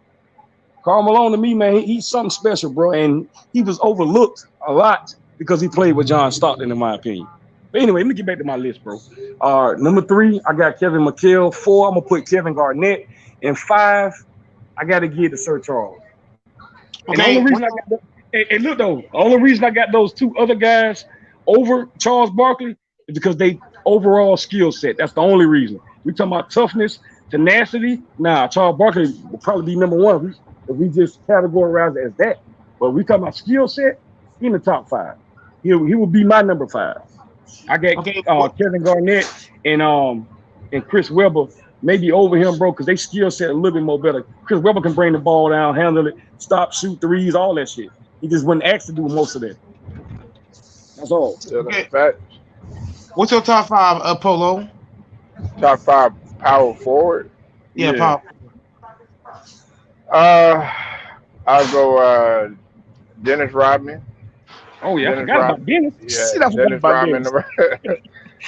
Dennis Rodman number 1. Number 2, Tim Duncan. Number 3, excuse me. Y'all gotta excuse me. I'm driving. Number 3 is Kevin McHale. Okay. Number 4, I'll go with Charles Barkley, and then I don't want to put him there, but unfortunately I have to because he's an all-time lead scorer. I have to put Karl Malone. Only reason I don't have Garnett in there because I think as far as skill set, he was better than all of them. Yeah, that's just my personal opinion. But I'm talking about in terms of accomplishment. I would to some degree I would put Garnett in there. No, you know what? I'll put Garnett in there in place of Barkley. Because the reason why I got Karl Malone up there and I would put him at the edge above Barkley is because Karl Malone's longevity and he's the 3rd leading scorer of all time. But number 1 out of all of them, I got Dennis Rodman. Shit, Polo, he number 2 all-time leading scorer. Yeah, number 2. My bad, number 2. Oh, yeah. You good? Hey, shit, Polo, shit. Me and your list almost the same. We just got them in different orders. I forgot totally about Dennis Rodman. Y'all got to forgive me about that. Man, my both y'all. He's about to be number 3 though. Yeah, hell yeah, you know he is. You know who coming for that shit. because LeBron's about to tell you. So I've already put it up there. Go ahead, my bad. Go ahead. No, you got it, bro. Hey, I need to ask y'all a question. Listen, how do y'all rank y'all?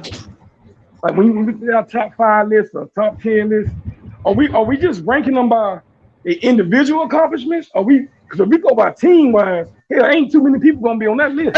But go Mike knows how I do it. I do an actual team roster. Give 12 to 15 guys, man. That's how I do it.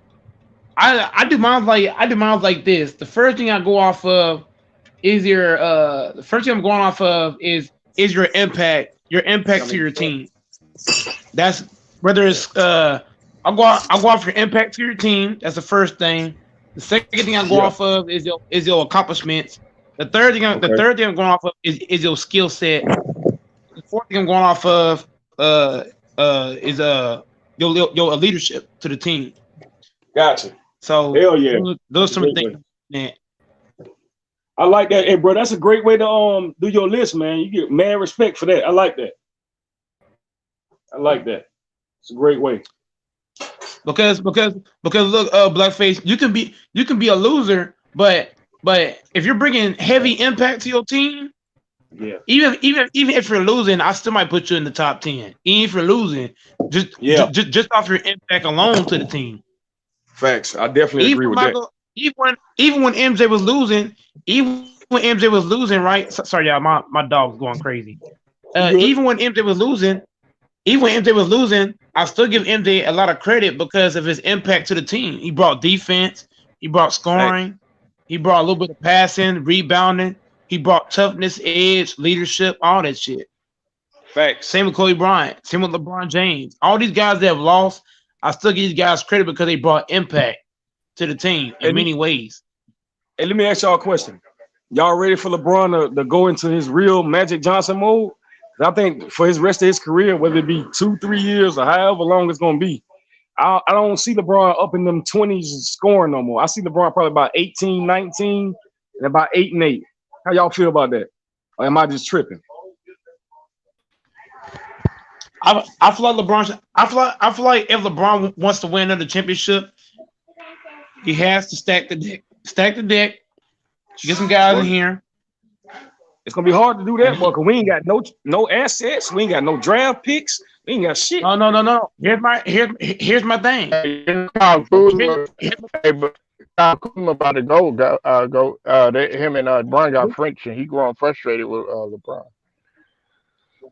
Oh yeah. We could trade all the role players and get somebody. Yeah. But damn, shit, we trade all them. Who gonna come play for us after that? Everybody gotta come on the damn. What kind of minimum that'll be, Polo? I don't know what kind of minimum that'll be. Okay, we can get Tim Hardaway. Y'all might end up getting KP. Y'all might end up getting KP. You know what? KP. You know what? How about this, Polo? Hey, Polo and Blackface. How about this? Okay, Kyle Lowry is gonna be a free agent. We can get him for free. What's the name? Dame Dollar. Dame Dollar. You want Kyle Lowry? He's an actual point guard. Bro, you want Kyle Lowry, man? I mean, yeah, but look, I'm just throwing out options. Polo. I'm just throwing out options that will cost us nothing. Like for example, Kyle Lowry, he's gonna cost nothing. I ain't saying it's gonna happen. Polo, I'm not saying it's gonna happen. I'm just throwing out options to where because I'm going off the cap, Polo. I'm going off the cap. I'm not going off of what's gonna happen. I'm going strictly off the cap and what we can do as a team. Kyle Lowry, he's gonna cost us nothing. Here's what I'm saying. Blackface. Kyle Lowry is a free agent, right? Oh yeah, we can get Kyle Lowry. Also, Dame Dollar wants out of Portland, right? If Dame Dollar takes a pay cut, we can get Dame Dollar.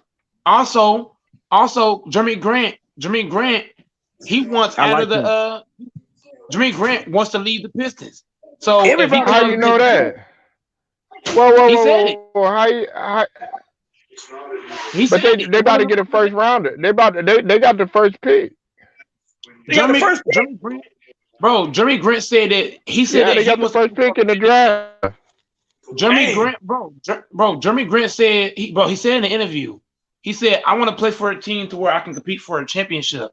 He don't want to stay with the Pistons. Hey, go Mike. If that's the case, why the hell he left Denver then? He had his best year this year. How would he want to leave?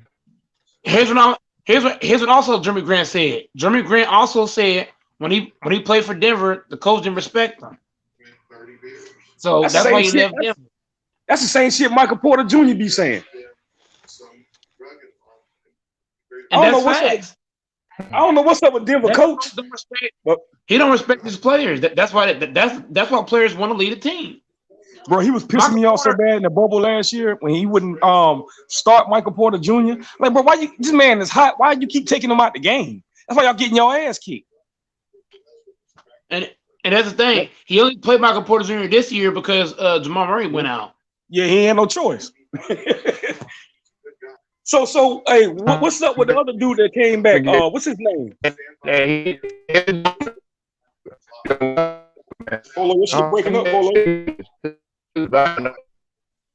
I'm breaking up. Yeah, you breaking up a little bit. All right, I can hear you now, bro. You there, Polo? Polo don't fell out. I think he might have went back out and came in. Yeah, he probably going out to come back in. But that's what I'm saying, Blackface. We can get Jermaine Grant for less money, Dame, and we can get Kyle Lowry for less money. Hey, you know, Dame said at the end of 2017 when he tweeted, he said the only two teams he'll get traded to is the Jazz and the Lakers. And also, what about this, Blackface? What if we got CJ and Dame with Kyle Lowry and Jeremy Grant? Oh man, we'll win the next 3 championships. All we gotta do after that is trade Andre Drummond back to the Cavs, get Jared Allen, or go to the Sixers because look, the Sixers are thinking about blowing it up, right? So I'm thinking because they keep losing every year, they keep losing. So if that happens, we can call the Sixers, get Dwight Howard back on the Lakers. We can get. What if we get Howard, Tobias Harris, or Seth Curry, along with Kyle Lowry, Jeremy Grant, and Dame? That'd be a great pick. Boy. Nigga, we'll have to get. We'll be so we'll be so goddamn much over that cap. We get all them motherfuckers. No. We're gonna get something up too. No. Here's what I'm saying. If we can get rid of KCP and he gotta go. If we can get rid of KCP and get Seth Curry for less money, Hell yeah. And Seth Curry will be starting because he'll probably be the best shooter on the fucking team. Yeah. Oh yeah, he's gonna start for sure. Then on top of that, you get Dame Dollar. If Dame could take less, because look, when you're playing for LA, you can make all that money off the court. You see what I'm saying?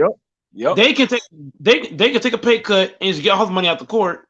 So then you get Dame take a pay cut, you get CJ take less money, you get Kyle Lowry for free, but he gotta take less. You gotta get a buyout or something. Then on top of that, you go to Tim Hardaway. We can get rid of Montrez. Montrez money is we gotta get rid of Montrez and I say Gasol. Hey, you know he want to opt in because he know he ain't got no other options. Let him opt in, then we can trade his ass, just like you just said. Yeah, exactly. And then Dennis Schroeder, we're probably gonna have to sign and trade him out of here. Hey, while we on the topic about Dennis Schroeder, was it just me? Because I didn't like this guy body language since the start of the season. Like every time he go to the hole, if he fall, he don't get back and run on defense. He'll stop and look at the referee. I'm like, motherfucker, get your ass down there and play defense. You crying about a damn foul? Like I don't like dude body language, bro. I was never a fan of us revamping our whole entire squad after we just won the championship. You got rid of Rondo, both our twin towers. Like you got rid of Danny Green. You just let motherfuckers walk that was crucial pieces to our championship run. You just let them go out the door. I don't understand that. And I'm not a fan of that shit because we still should have had Rondo and we still should have had at least one of our big men, at least one of them. You might have at least we could have kept Dwight Howard or JaVale, if not both of them motherfuckers. Y'all look at Marc Gasol, he's more skilled. He can hit the 3. That motherfucker can't play no defense to save his life when he got to guard somebody one-on-one. If he playing defense in the paint, that's cool. But he got to step out and guard a big man that's athletic like Djokovic. Oh man, it's over with. It's a wrap. Yeah, so if the Sixers are blowing it up, we should call Dwight, call Seth Curry, call Tobias Harris, get Dame Dollar with Kyle Lowry and Jeremy Grant. Bro, I'm telling you, all that shit gonna work. I'm telling you, Tobias Harris, you don't think Tobias Harris and Seth Curry and Dwight Howard would take less money to come to the Lakers? Man, come on. Hey, but and Jeremy Grant. The only way all that'll work is all depending on one guy, and you know who that is. If this motherfucker always hurt, ain't no way we gonna win because that motherfucker can't stay. That man get out of bed and break his damn ankle and shit. Damn, Anthony Davis, come on, bro. We traded away our whole fucking future to get you. We got no draft picks to 2027 because of you. And this what the hell we get. You see what I'm doing? But Blackface, here's what I'm doing. But Blackface, if we can get enough depth on the team to help LeBron, we can just low manage AD. There you go, because he needed that motherfucker. They needed. He needed bad. You see what I'm saying? I'm gonna have to get a backup. I'm Hey, can y'all hear me now? Yeah, I can hear you, bro. Okay, look. this is what I told Mike the other day. Yeah, he's straight Blackface. now. I think I mentioned it to you too. Uh, the problem, the problem lies is okay. AD, given his injury history, and given Mm-hmm. that okay, we already know that this motherfucker, you know what I'm saying, is unreliable in terms of his health. Y'all are gonna need somebody to fill a viable option in that position. Now I know you know Drummond, but Drummond's talking about he don't want the veterans minimum. Well, where the hell Drummond think he finna go and get all this damn money? Huh? I said, where Drummond think he finna go and get all this bread? Yeah, exactly. I mean, his value didn't even, if anything, his value probably went down, in my opinion. Hey, Polo, this is be real. If you're not a big man in today's NBA that can stretch the flow, handle the ball a little bit, or at least step out and knock down a consistent 15 to 7 foot jumper, they Uh-huh. value you invaluable to them. And blackface. That's why I What's up? made that video. And Mike, you know, I made that video Yeah, about Luca and yeah, I KP seen getting. that. That was a good video. Yep, You there, Polo? yep, and Oh, okay. and that's why Luca and KP they don't fit together, bro. That's a terrible fit. Hey, I was listening to y'all yesterday when y'all was talking about this, but I was at work. Like, what went on with these two guys? Is it Luca's selfishness? What's going on? KP is mad because Luca's getting all the touches and all the usage rate. But you gotta think Luca's the best player on the team. So if And you're that's KP, true. why? That's true too. K- I'm sorry, bro. I ain't meant to cut you off, bro. You know what? I That's know you. true. I'm I agree. fine. I agree, but I got one quarrel with that. Only problem I got with Luca is I don't know if y'all seen it, but I've been noticing this more so in the playoffs. Like, bro, you already bringing the ball up, and they got a point guard in Brunson that can be doing that. I don't understand why Luca's handling the ball so much. Like, bro, you 6'8", you can go on the block and just get your points easy. You don't have to bring the ball up, take all them step back threes, and take all the energy out. And then the fourth quarter come when the game on the line, you was gassed like you was against the Clippers. Because if the coach implemented a different strategy, in my opinion, if he had Brunson playing or any other guard bringing the ball up, you can put Luca on the block and let Luca go to work. Who was guarding Luca with the Clippers?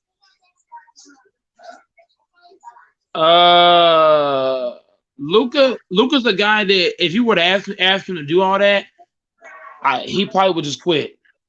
Well, see, that's what I don't understand. Like, bro, you trying to win a championship, and we trying to we're gonna maximize your potential, but we can't maximize your potential if you bringing the ball up the court. Yeah, you scoring a lot of points in the first half and third quarter and all that, but in the fourth quarter, when the game get tight, the last 3 or 4 minutes, hold on, son. When we need buckets from you, you gassed out, bro. You know how many games I look and seen Luca just. I said, but this man tired as hell. That's because he want to do all the ball handling, all the playmaking, bro. You got other players on your squad. Like Dallas, in my opinion, is a good team. I like their role players. I wasn't really too fond of the coach because I've been remembering Rick Carlisle from his early days in Indiana. So he always gave the East hell. But I don't think that they use Luka maximization to his game in the right way, so to speak. I think you could have put Luka on the block. You could have had him coming off screens or anything, bro. Because the man can shoot. Everybody say he's not a knockdown 3-point shooter. But hell, when he hit that damn step back, that's damn near butter every time. I just think that the Dallas Mavericks need to but Jason Kidd did now, so Jason Kidd gonna get it right. You don't take your superstar. It's like asking LeBron, bro. That's like asking LeBron to score 30 right now and get you 10 rebounds, 8 assists every game. That man can't do that shit no more, bro. He can't. And Luka way younger than him. If Luka getting worn down like that, what's that telling you? Y'all still there? Everything you're saying is spot on, man. Everything you're saying is straight facts. But at the same time, it ain't just Luka Doncic. I wish LeBron James would realize that. Look, I'm going in the year 19 now. Yeah. Let me get off the ball. Leave. Get a ball to somebody. But the problem is LeBron can't. This is why I said get Kyle Lowry. If we get Kyle Lowry, that's going to allow LeBron to play off the ball. Facts. And get in the pole because LeBron James is too old. I think LeBron is too old to be doing all this dribbling and trying to set up everybody. I think Kyle Lowry I think Kyle Lowry could set everybody up and just let LeBron just be in the block instead of him exerting himself in year But let, 19 because you saw what happened to Kobe Bryant when Kobe yeah, Bryant was trying to do everything. He ended up tearing his Achilles and he was done. So yeah, if you're yeah. LeBron, Hey, go huh? Mike. You could thank Mike D'Antoni for that. You was playing that man 37 and a half minutes a game at the age of 37. Come on, bro. Or Let's keep it up. 35, A 35 years old. blackface. I have to disagree with you, sir. I have to, and you know why? Why? Kobe What's that? Bryant was the dude. Kobe Bryant was the kind of guy. If he didn't want to come out, he wouldn't coming out. That's true. That's true. But you seen that shit warmed down the whole. Yeah, he had a great But hear 17 my year hear season. my thing He had a though, great. blackface. But blackface. Phil Jackson had the same problem with Kobe Bryant. Yeah. There was times where Phil Jackson would say, "Hey, come sit down." He's like, "No." But see, he was younger then, go Mike, so he can get away with that. But when he's at the age of late stages of 34, about to turn 35, in year 17, he's playing all those minutes. You remember when he got injured? He looked We like can't blame. But look, here's my thing though. If Kobe Bryant was tired, look. All he had to do was say, "Hey, coach, I need to sit." When you're a hey, bro. superstar in the NBA, the coach can't make you play 30 some minutes. They Hey, go can't make. Mike. I know, and you're right. I totally understand. Kobe Bryant cut from a different cloth. That boy come from the '90s basketball era, so you know he not asking to come out. You know he ain't asking to come out. Them players from back in the '90s and in the '80s, they were just cut different from the guys today. Like some of these little knick-knack injuries that Anthony Davis get, man, them guys wouldn't have thought twice about sitting out for them games. I ain't talking about his Achilles now. I'm talking about the little grabbing the face when you hit the ground. But tell me Anthony Davis don't hit the ground at least 4 or 5 times every damn game. How you 7 foot tall and every time I look up, you on the damn floor, holding your face, holding your hip, holding your back. I'm like, bro, whatever LeBron is doing with his body, spending $1 million a year, you need to go get with LeBron in the all season so he can teach you how to keep your body up. Because I don't understand this dude, man. Hey, I don't. I said that. I said on my screen. Oh, you Blackface, did? blackface. I don't know if I don't know if you subscribed to my channel or not, but I said that last stream. Oh, you did? Oh, shit. Hey, boy, hey, you were spot on I with was. that, bro. I've been You thinking got about that. you Mm-hmm. got to make sure you subscribe to the channel, man. 'Cause I be saying shit all the time. I said whatever LeBron's doing, your ass should be doing Hey, whatever it is. the name of your channel, Goat Mike. That's the name of it. Goat Mike one man band. All right, Goat It's an Mike, one actual man. goat though. Yeah, I got you. I'm I gonna got put the that actual. goat I in. got the actual goat. Hey, and every time I be trying to respond to you in the chat, I'm like, damn, where the fuck is that damn emoji at? I be trying to find that damn goat. Can't find that shit sometimes. I said, man, this shit look like a bull. This don't look like no damn goat. What happened to Polo? Polo on dropped out again? Polo connection's off and on. He probably talking and don't even know it. Hey, Polo, crazy. Yeah, so who y'all taking in the game tonight? I got Milwaukee winning the whole thing. So you know I got Milwaukee tonight. Man, I got the Bucks winning in 5. Trey Young is hobbled. Bro, So hey, go Mike, the go Bucks. Mike. I swear to God, I'm not lying, bro. You can go on my channel, look for about 3 videos. My last 3 videos, it's the one before the last 3. I swear, bro. I say, I know everybody gonna call me crazy, but I'm picking Milwaukee to win this series in 5 games. Man, I got so much slack for that shit, go Mike. Oh my goodness. Polo killed me too. Polo say, bro, I don't know about 5 games. Now you disrespecting Atlanta. I said, I'm not disrespecting Atlanta. I just think the matchup don't favor Atlanta, in my opinion. Especially now Trey Young hurt too. Man, I don't even care if he play tonight, bro. No dice. They're going down. And that's what happened to Go ahead. and Blackface. That same shit happened to the Lakers. The Phoenix Suns were not a good matchup for the Lakers, bro. Nope, not at all. They Not had at too all. many. They got too many guys that they got too many guards and too many guys that can switch and put the ball. They got too many ball handlers on that team. Jay Crowder And they can got get to the rack. hey, Mikael and they Bridges, all got them. wing players, and they got interchangeable wing players. That's it, man. Yeah, we don't got that shit at all. Hey, like you said, go Mike. When you a deep team and you got interchangeable players, your ass is not winning. I don't give a fuck who you got on the other side. You right. Absolutely right. Those are the hardest teams to beat. Hey, bro, please tell me you remember back in what year that was. I'm pretty sure you probably went back and looked at it. I want to say this was 2000. What year that was when the Cavaliers lost to Stephen Curry before they had KD? Was that 2015? That was 2015. Mm-hmm. Now, bro, me and my coworker was having this discussion today. He told me, he was like, even if Kevin Durant went and joined the 73-9 Golden State Warriors, he still was gonna win some championships. I said, oh, he was? I said, on what team? I know you're not talking about Oklahoma City, because he didn't even want to play with the guy that was the other star over there. And we all know the reason. We ain't gotta get into all that. We know the reason. Whatever. I said, but he left a star to go play with 2.5 stars. I'm gonna give Draymond a half a star. I'll give him a half a star because he's a great defender. I just think his offense ain't nothing to talk about. That's why I give him 2.5 stars. Irregardless, they still won 73 games. They lost the championship by a magnificent comeback. Like, bro, let's keep it real. If Draymond Green wouldn't have got suspended, would the Cavaliers had that championship? Hell yeah, they would have had it either way. You think they was gonna win it? Man, they'd have won it even with Draymond Green. Hey, you gotta remember now, they was down 3-1 now. So even though Green had played the game they lost in, man, LeBron James was on a mission. Draymond Green couldn't change none of that. You know what? You might be right though, because Draymond did play Game 6 and Game 7. So yeah, you're right. That ain't no excuse. He missed one game. It wasn't like he missed the whole rest of the series. He missed one game. And everybody keep telling me, they're like, yeah, but that one game he missed, they could have closed them out right there. I said, bro, you don't know if they would have won that damn game or not. They could have got their ass blown out. You never know.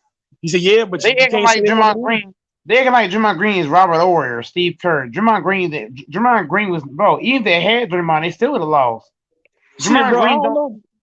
Shit, to me, he was a better offensive player in college, and his offense wasn't even all that in college. And Blackface, everybody forgets LeBron and Kyrie was playing out of their mind. Yeah, they were, but I ain't gonna lie. That's why I say Draymond Green wouldn't have changed nothing for the fact those two dudes were balling. Yeah. I ain't think about it that way, Mike. You might be right on that. I ain't think about it like that. You're absolutely right. Because boy, look here. I would have thought of it differently. If LeBron and Kyrie wasn't balling, okay, then I would have said something else. Shit, back then, boy. Them dudes was I mean, Kyrie was on one, bro. Kyrie, that's the best I've ever seen Kyrie play. That's why I say even with Draymond Green.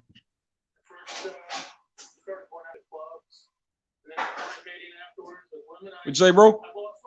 I think he fell out. Go, Mike. Yeah, Kyrie was playing like he's playing like Black Jesus. For real, ain't it? Kyrie and LeBron playing like Black Jesus and the Troy disciples. Hey, that motherfucker win the championship, and then the all season he tell the fucking Cavs to trade him. There was no way they were losing, even with Draymond Green. Boy, look at him.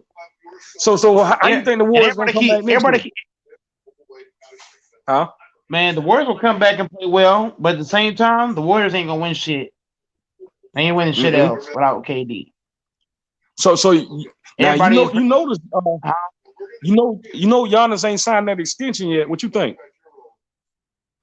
He gonna sign in the offseason, believe me. Especially if they win. Shit, they ain't even gotta win. He make it to the finals, he definitely gonna sign it. He ain't never been that far before. They ain't even gotta win. Giannis is a loyal player. He's not jumping ship. Yeah. I hope not. Cause Milwaukee deserve to win something. And see, I'm kind of hard pressed though, cause I want to see Chris Paul get a championship. He deserve that shit too. But the way Giannis been playing the last 2 seasons, to have 2 back-to-back MVPs and not even make it to the finals, that shit got to hurt. I mean, if you're playing for legacy now, if you're just playing for bread and accolades, then you don't give a damn about it. But if you're playing for legacy, you want to be mentioned with the greats and all the great champions that don't win championships, being back-to-back 2-time MVP and to be the most dominant, unstoppable force in the paint since Shaquille O'Neal, and you ain't even made it to the finals, bro, that shit got to hurt. How you feel about that shit, go, Mike?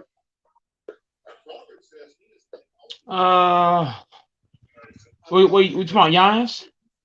Yeah, you think Giannis will feel some type of way? Like, do you feel like he'll sign the extension if for some reason that the Hawks come back and they just lose the rest of the series and they don't win another game, you think Giannis will sign that extension, or you think he's more? You think he's still gonna sign it? Yeah. Ooh. Hell yeah, he is. He's honest. And you know, it was kind of crazy because he kind of had me nervous because like he had all season. That man wouldn't even talk about signing that damn extension. That's what kind of made me wonder if they lose and don't make it to the finals, will Giannis really stay? Because he had all season. I know he's real loyal, but you had all season to prove your loyalty, and you chose not to sign this extension. So what's really going on?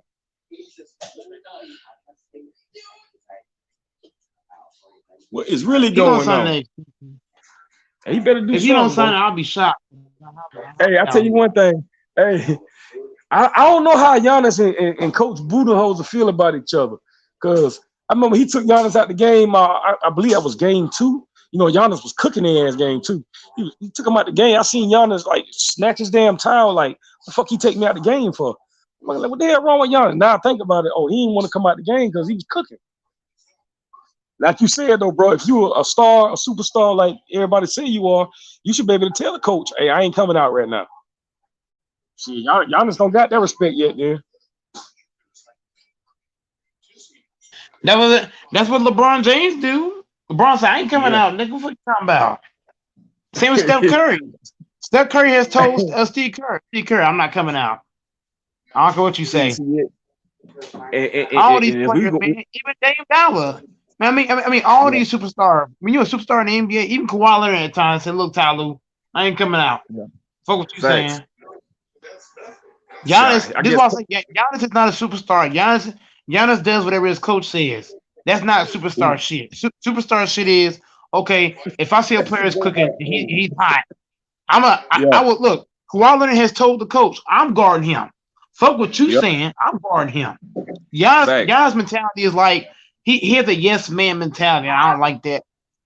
Yup. Damn, bro. I was like, yo, man. Hey, bro, look here. If Giannis wins his championship, he need to request for a new coach, bro. Seriously. Like, I don't like Coach Budenholzer. He don't do no adjustments, like in-game adjustments. You might make an adjustment after the game. But hell, bro, you just lost this game. What's up with your adjustment, your in-game adjustments? To be a coach, bro, you got to do all that shit. He don't do none of that.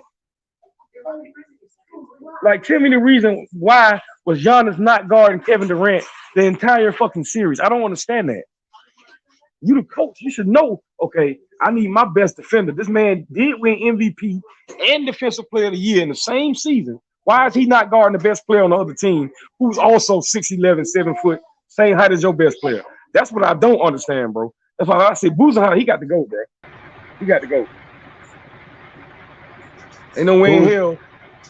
Polo Budenholzer, I think he need to go. The coach for the Bucks. There's no way you're gonna tell me that you got 2 6'11", 7 foot guys. Well, one of them play on the perimeter, one just take off on the perimeter. But they, as far as athleticism, they about the same.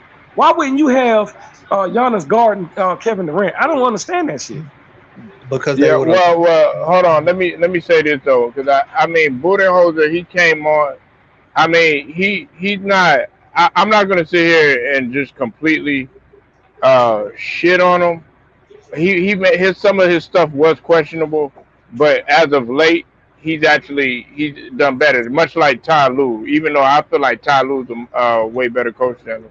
But Budenholzer, he's coaching for his life right now. Or he was coaching for his life, but I think he's starting to pick it up a little more. Hey, man. Polo, you back now? So let me ask you a question, Polo. Now we all know Giannis haven't signed his extension yet. Now we know he's very loyal, but he had all season long to prove how loyal he was, and he chose not to sign it. So here's my question: If who chose not to sign what? Giannis in the extension. No, he signed it. Oh, he signed it? Oh, yeah, he signed that contract. He signed that over before the season. Oh, he did? I ain't know that shit. Yeah, him and Rudy Gobert. Oh shit! They signed the max deals. Oh, now I'm seeing killing Giannis about that shit. Am I right, South Political? As far as I know, he's locked in the contract. Oh shit, I'm my not bad. aware. Yeah, I got yeah. They signed. He already signed that. What were you about to say though, South man? I'll let you in here. My bad, bro. He's about the cat. Well, he's from the cat, Polo. y'all crazy. Hey, blackface, that motherfucker something else, man. Yeah, boy, Go Mike don't play, ain't he? Go Mike say he about the cat. Go Mike want to troll, and then he wants you to take him serious, and then Stop running, Jay. then he wants you to take him serious when you hurt his feelings. What's up, Don Lovato? I see you in the building, man. Don Lovato, man. Holla at your boy, man. Jagori Jackson. I see you in I'm here. gonna keep taking shots at Mr. South. You know why? He takes shots at me all the time. So you give shots, he takes shots. You know, you give your takes, huh? All right.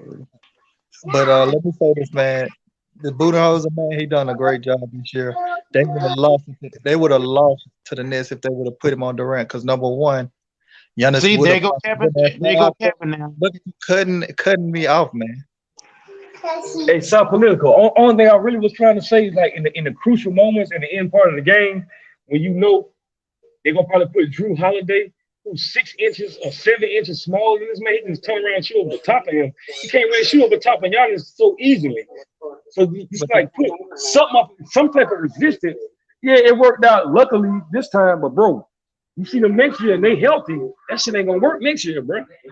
Listen, the thing about it, man, if they would have put this the thing, Greek did guard Durant sometimes. It's not like a lot of times when guys get matched up, they don't pick and roll to get a mismatch. We act like that doesn't happen a lot in the game. It happens extremely a lot. True that. That's number one. Number two, if you remember, that was a long out or fought out series in which okay, so Mr. South, let me ask you. Let me ask you, Mr. South. Oh, man, I'm finna get back off, man. What up, dude? No. Hey, go, man. Chill, man. Hey, let him get his statement off, and then look, we gonna go in order. Don't make me start doing this whole 1, 2, 3 stuff, man. We all brothers. Let each other talk, man. I didn't come in here like you and just start talking over Polo or somebody. I came in and waited till I got a turn to talk. All right, come on, y'all. Let's keep it in order. Go ahead and say what you got to say. Who's gonna go? Was it you talk? Yeah, I was trying to finish up. Like I All right. said, down the stretch of this series, it was a long fought between the Nets and Bucks. It was a long fought series. Them dudes were exhausted at the end of that series. Number one, if Budenholzer would have put him on Durant, he might have not had enough energy to finish strong in the fourth quarter. And more in some of them games, he was in foul trouble. And we know the more he guarded Durant, the high probability he would have got in foul trouble, possibly fouled out in one of those key games. Y'all can continue now. True that. I agree, bro. I agree. Go ahead, go, Mike. Look at this. The one thing I know about Mr. South, whenever I come on the panel, it's like he get his feelings, bro. I don't get with him, bro. He acts so sensitive whenever I come into the show, and then on top of that, what are you talking about, man? Blackface. You go ahead and go, Blackface. I need to take a 10-second time out. Cause this dude, Mr. South, man, he always in his feelings. He always acting soft, sensitive, acting like a third grader. It's all good and gravy with ham on the side. Blackface, you go ahead, and I'll go after you, bro. All right. So the topic at hand, we were talking about Big Ben Wallace, correct? That's the topic of the video, right? I know Polo don't like when we go up. Yeah, man. Listen, man. Look. It was Ben Wallace, man. Ben Wallace should have got in there a long time ago. And I think me and South kind of parted ways is that the fact about him being first ballot. I feel like he should be first ballot. Hey, Polo, how you feel about this theory about Big Ben? Now, I feel like he didn't get on the first ballot because the brawl in the palace back then. How you feel about it? Because a lot of you could say the same. Hold on, Blackface. You could say the same thing about Dennis Rodman kicking the cameraman and him taking his shoes off and doing all the antics and the technical fouls and also shoving Scottie Pippen into the crowd. It's no different. Ben Wallace up until that incident, he was a constant professional. Yeah, true. Because I remember a couple comments, even Stephen A. Smith. If I can pull that back up on YouTube, I know it's still on there. I never get his comment what he said. He said Stephen A. Smith. He said at the end of the day, you can thank Ben Wallace for inciting this what he called a riot. Bro, that wasn't no riot, but Man, Stephen A. needed, man. exactly. You know what? I'm I gonna guess shut he up. talking I'm gonna about. shut up on that. I guess he talking about Ron Artest and Big Ben, the shove to the neck. And Yeah. Ron went and laid on. I guess he's saying that Big Ben wouldn't have done that. Like, how can you tell somebody how to react out of emotion after they getting hacked? You can't tell nobody to act out of emotion. Yeah. Regardless of the fact, I seen a lot of people that be voting. They said this about 6-7 years ago about him. I said, damn, that shit might hurt him for getting on in the Hall of Fame. And as y'all saying, he didn't make the first ballot. Go ahead, bro. Well, no, I was about to say this, and then I'm gonna let if Charles want to get on, I think go Mike go next. But this is I'm gonna say this last thing. Tim Hardaway, okay? He made the statement or whatever. I'm not gonna repeat it or whatever. And guess what? That's kept him out of there. Yeah, I remember. You know what I'm saying? And then also we gotta look at the other people that got they had run-ins with the law and stuff like that. Chris Webber.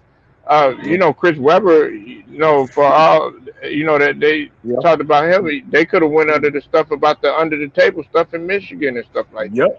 About the boosters and all that. You know what I'm saying? So it's a lot of stuff that we got to take into account, man. Ben Wallace, was he squeaky clean? No, but you got to hold the same smoke to everybody else. Exactly. Like I keep telling everybody, don't get me wrong. I respect Steve Nash and all. But bro, can't nobody tell me one of his MVPs didn't belong to Kobe Bryant. That's crazy. That's fucking crazy. Kobe was in his Michael Jordan bag during that time. even though his team, like, look at the players that he had to bring along, bro. He drove players like, now don't get me wrong, no disrespect to Kwame Brown, but he drove players like Kwame Brown, Chucky Atkins, Chris Mim. He drove them bums to the playoffs. Come on, bro. Yeah, hey, you got a good point, man. I mean, but Kwame Brown, I never, how people talk about, oh, he was a bust and all this other stuff. I ain't never Kwame Brown. Hey, he from the crib. He from your neck of the woods. Yeah. So Kwame Brown was that dude. What that mama's cooking. Right. But listen, but see, the thing about it is though, Blackface, I never saw Kwame Brown as a bust. You know why?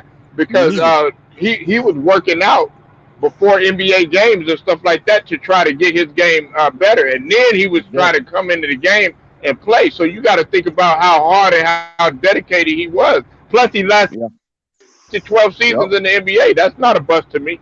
Hell no, and especially when Stephen A. want to go on TV and show all his bloopers, but leave out the fact that Blackface don't even entertain. Don't entertain Stephen A. Smith. Don't entertain that motherfucker Chris Broussard. They be stealing our stuff. They probably stole some of your stuff too. Hey, I seen you make a video. What video? It might have been a live stream. Y'all was talking about something, and I be damn, bro. I went on because I don't even watch Stephen A. and them boy, bro. I don't really watch none of them. I be on YouTube and a clip of something will come through, and I might click on to see what he said, but I don't watch their shows because I don't like all that buck dancing Stephen A. be doing. So, bro, man, they are notorious. Hey, Blackface TJ, and I'm gonna let Mike go. Listen, they are notorious for stealing Ticket TV stuff, especially Too Raw for TV stuff. They stole from LB's stuff, and I know I'm not even tripping. I'm not even no big channel like that, but I know constantly they stole from my stuff. And I know they be up in there picking from guys over there on T Price's channel. So I know them guys be thieving, man. Go ahead and go, Mike. Yeah. Hey, man, I was on one of the new guys' channels today. I was on T Price, and then I went over to DNBA. Hey, I'm gonna say this, man. For anybody to say that Budenholzer did a good job, he did trash job. For anybody who thought that Giannis should have been guarding KD, get on crack. For anybody who comes in here and they be sensitive, you just saw. You hit the weight room. Now, this supposed to be a lion's den. Everybody in here being like cats. Mr. South, you a cat. You in a lion's den. Hold on, You in the lion's den being like a cat. Man, come No. on. Hold on. Go, Mike. Here you go again. Taking Oh, you everything about to out. bring out the beat? Taking everything out of subject. Now, hold on. We're gonna recap this for the dude on the panel.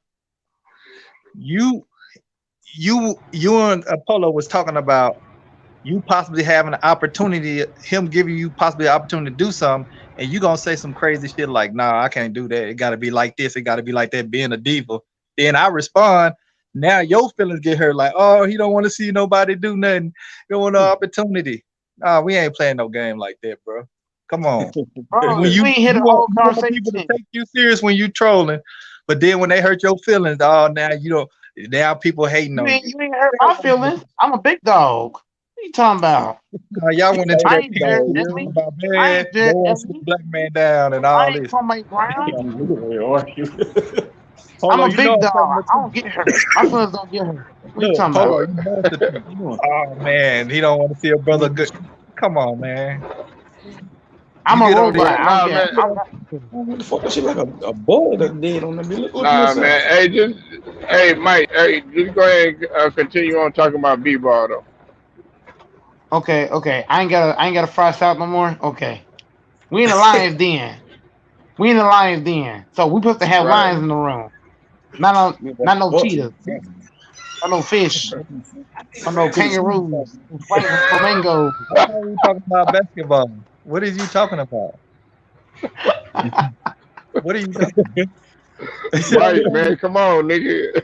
I see why people that blocked you from their channel because you just agitate the hell out of it. Oh man. But y'all crazy. Hey, I Sal, still man. Come support. on, I Sal. still support Come on, AB's No, I'm channel. being serious though. I support all my See, haters. I support all my haters. Sal, you see what you just did? You shouldn't even say. You know what you And do when we you in the say live something like that to channel. this man? I support We in all the my live. haters. You can Oh block my me all you want. god. You can hey Polo, Hey, here's look, South you right ain't here. blocked from my You can channel, so block you good, nigga. Go ahead with the baby b-ball hey, take, nigga. hey, look, And I done let you say hey all Sal, types of shit, nigga. hey Sal, you say all that mess, but guess what, Sal? I support all my haters. You can block me, you can scream me up the channel, and I still support your ass. I still The watch way the you goddamn acted, video. why people don't. Cause I ain't no You don't. softy. I ain't soft. I'm not I soft. ain't no hater, and I ain't soft. I'm And I ain't not no hating pussy either. either. I'm a goddamn I'm not. lion. We in the I'm not lion's den. So I'ma everybody. still support. I'ma still support ABC Bang's channel. Steve, I'ma still support his channel. He can block me all he want. I'ma still support his channel. You know why? Cause I ain't no hater. That You ain't what I do. I don't hate. You I can't throw appreciate. rocks at people's window and then they come outside and I hit you with a appreciate. rock and you I screaming. appreciate everybody who, bro. Even T Price, I still support T Price. Even though T Price hates LeBron, I still support the man. You know why? He's a black brother on YouTube trying to put out content. I support everybody on YouTube who puts out content. Putting out content is not easy to do. That shit's hard to do. Hell yeah. I don't care if I get blocked. I don't give a fuck. Block my, I don't give a fuck. I still watch the content. I don't give a damn. I ain't no hater. It's not. It's hard to put out content on a regular basis. That shit's hard to do. But go, Mike. It's You not easy to can't go pop out on here and put out trolling content. people and then when they And I ain't strike back, troll. you trying to act like I they don't care victim. what you say. I don't care what you say. Who are you, my daddy? Man, come on, man. Stop this stuff. Am I supposed to cry because I got blocked on ABC Bang? He blocked. Oh, he blocked me. Man, I don't care. I'm still gonna watch all his videos. I'm still gonna watch all his streams. I'm still gonna go over there. I'm still gonna be over there hitting the like button. I'm still gonna share his videos. I'm still gonna be commenting. I don't care what people block me. Bro, even Ticket. I go to his channel, even though I hate Ticket, I still watch his channel every day. I watch all man videos. I hit the like Why button, you I hate share the the man? video, Why I you hate the comment, I man? do all that shit. Even Why T you hate? Price, Hey, T chill Price got out. his Hey, go. You ain't I gotta still hate support T nobody. Price. I Like ain't you no just hater, man. I don't hate. I why you say appreciate. you hate the man then though? I What is support this? everybody's channel, even Will. I subscribe to Will channel, and I don't like Will. I subscribe to man channel. You know why? I ain't no hater. It's not what I do. I don't hate. I appreciate. How do I find Will channel? Because I've been typing in Willie Nick's Sports Talk, whatever. That shit Yeah, ain't it's coming supposed up. to be Will and Nick's 89, man. Hopefully Will listening, but I don't Said Willie Come Nick's back. 89. I got him. I yeah. subscribe to Carcino channel too. Carcino a And I don't trip, like bro. Carcino. I subscribe to Nah, Carcino. man. Hey, I look. still Hey, subscribe to you ain't Carcino. gotta. Hey, Mike. You ain't gotta say who you do or don't like, man. Hey, just stick to the I ain't b-ball, got to push man. Mr. This You is South. ain't gotta cool. say none of that. Mr. South Go, put some Mike. respect on my name. Put some Go, respect Mike. This is on the the GOAT thing. name. You act more civil on your channel, and I've been on your channel, and then you come over to Polo many a times and like just act a You fool. can I say don't I ain't understand civil that. all you want. You can call me what you want, but guess You're not what? civil I on ain't your no channel hater. though. I don't hate. I appreciate anybody putting out content. I appreciate you. Everybody on YouTube, from Flat Reacts to Cass Nasty, the Pretty Bro Fredo, the Funny Mike, all you guys who put out content, I definitely appreciate it. I watch all these videos because I ain't no hater. I ain't no hater. I'm a lover. Man. Yeah, somebody got the Now, phone. We'll play it. Now All back right, to man. basketball. Get back to Now basketball, back to please. basketball. Mike Budenholzer is straight trash at coaching. Right back. He's straight dumpster juice. He can't coach shit. Nobody said Nobody said Giannis should guard KD the whole game. Nobody's saying that. We're saying Giannis should have guarded KD in certain parts of the game. Certain parts of it. We ain't saying the whole game. We ain't saying, oh, Giannis, go guard KD 48 minutes. No, it's not what we're saying. He should have been guarding KD in spurts of the game. You might say, I might say guard KD the first 5 minutes. Okay, then second quarter, I might say guard him for like 5 possessions, something like that. But nobody's asking KD to guard. Nobody's asking Giannis to guard KD the whole game. It's just certain parts of the game he should be guarding a KD, whether it's 3 possessions or whether it's 2 possessions, or certain or even key possessions. You know what I'm saying? That's what we're saying. Giannis should have been checking KD in certain parts of the game, or certain key parts of the game, or key possessions of the game. Let's say it's a 1-point game. I need KD being guarded by Giannis, not Chris Middleton, not PJ Tucker. That's the fact. And you sit here and say it. Well, You say, hey, let me say this. Let me say this, Mike. Let me say this. I gotta cut in on this, and I'm gonna let you go, Sal. Hey, let me tell you why. Hey, you know who led the league in defensive win shares this year, right? What'd you say, Polo? You know who led the league in defensive win shares this year, right? Who was it? Giannis? Rudy Gobert. No, it was Rudy Gobert? it was Chris. Hold on. Surprisingly, it was Chris Middleton. He led the league in defensive win share. Yeah, I'm serious. He was number 1. And then they had it was Giannis up there, and then they had Julie. I want to say Julius Randle. That shout out to FYF because he put that in perspective too. Now the reason this is another thing too. Listen, okay, I get what you're saying. I'm not disagreeing with you, but you have to understand the fact that they saw PJ Tucker. Because PJ Tucker knows more of Kevin Durant's game. You got to think about it, they play together each summer, and they're UT bred, and they played under Rick Barnes. So they come back. He knows KD's game like inside out. He's the one that can really get in. And I felt like PJ Tucker did an awesome job, but he did switch off on him at times in the game or whatever. But we can't take away the fact that Giannis was first team all defense this year, and so was Drew Holiday too. And PJ Tucker, I felt like he should have been on there too. So they had 3 defenders that could actually get to KD.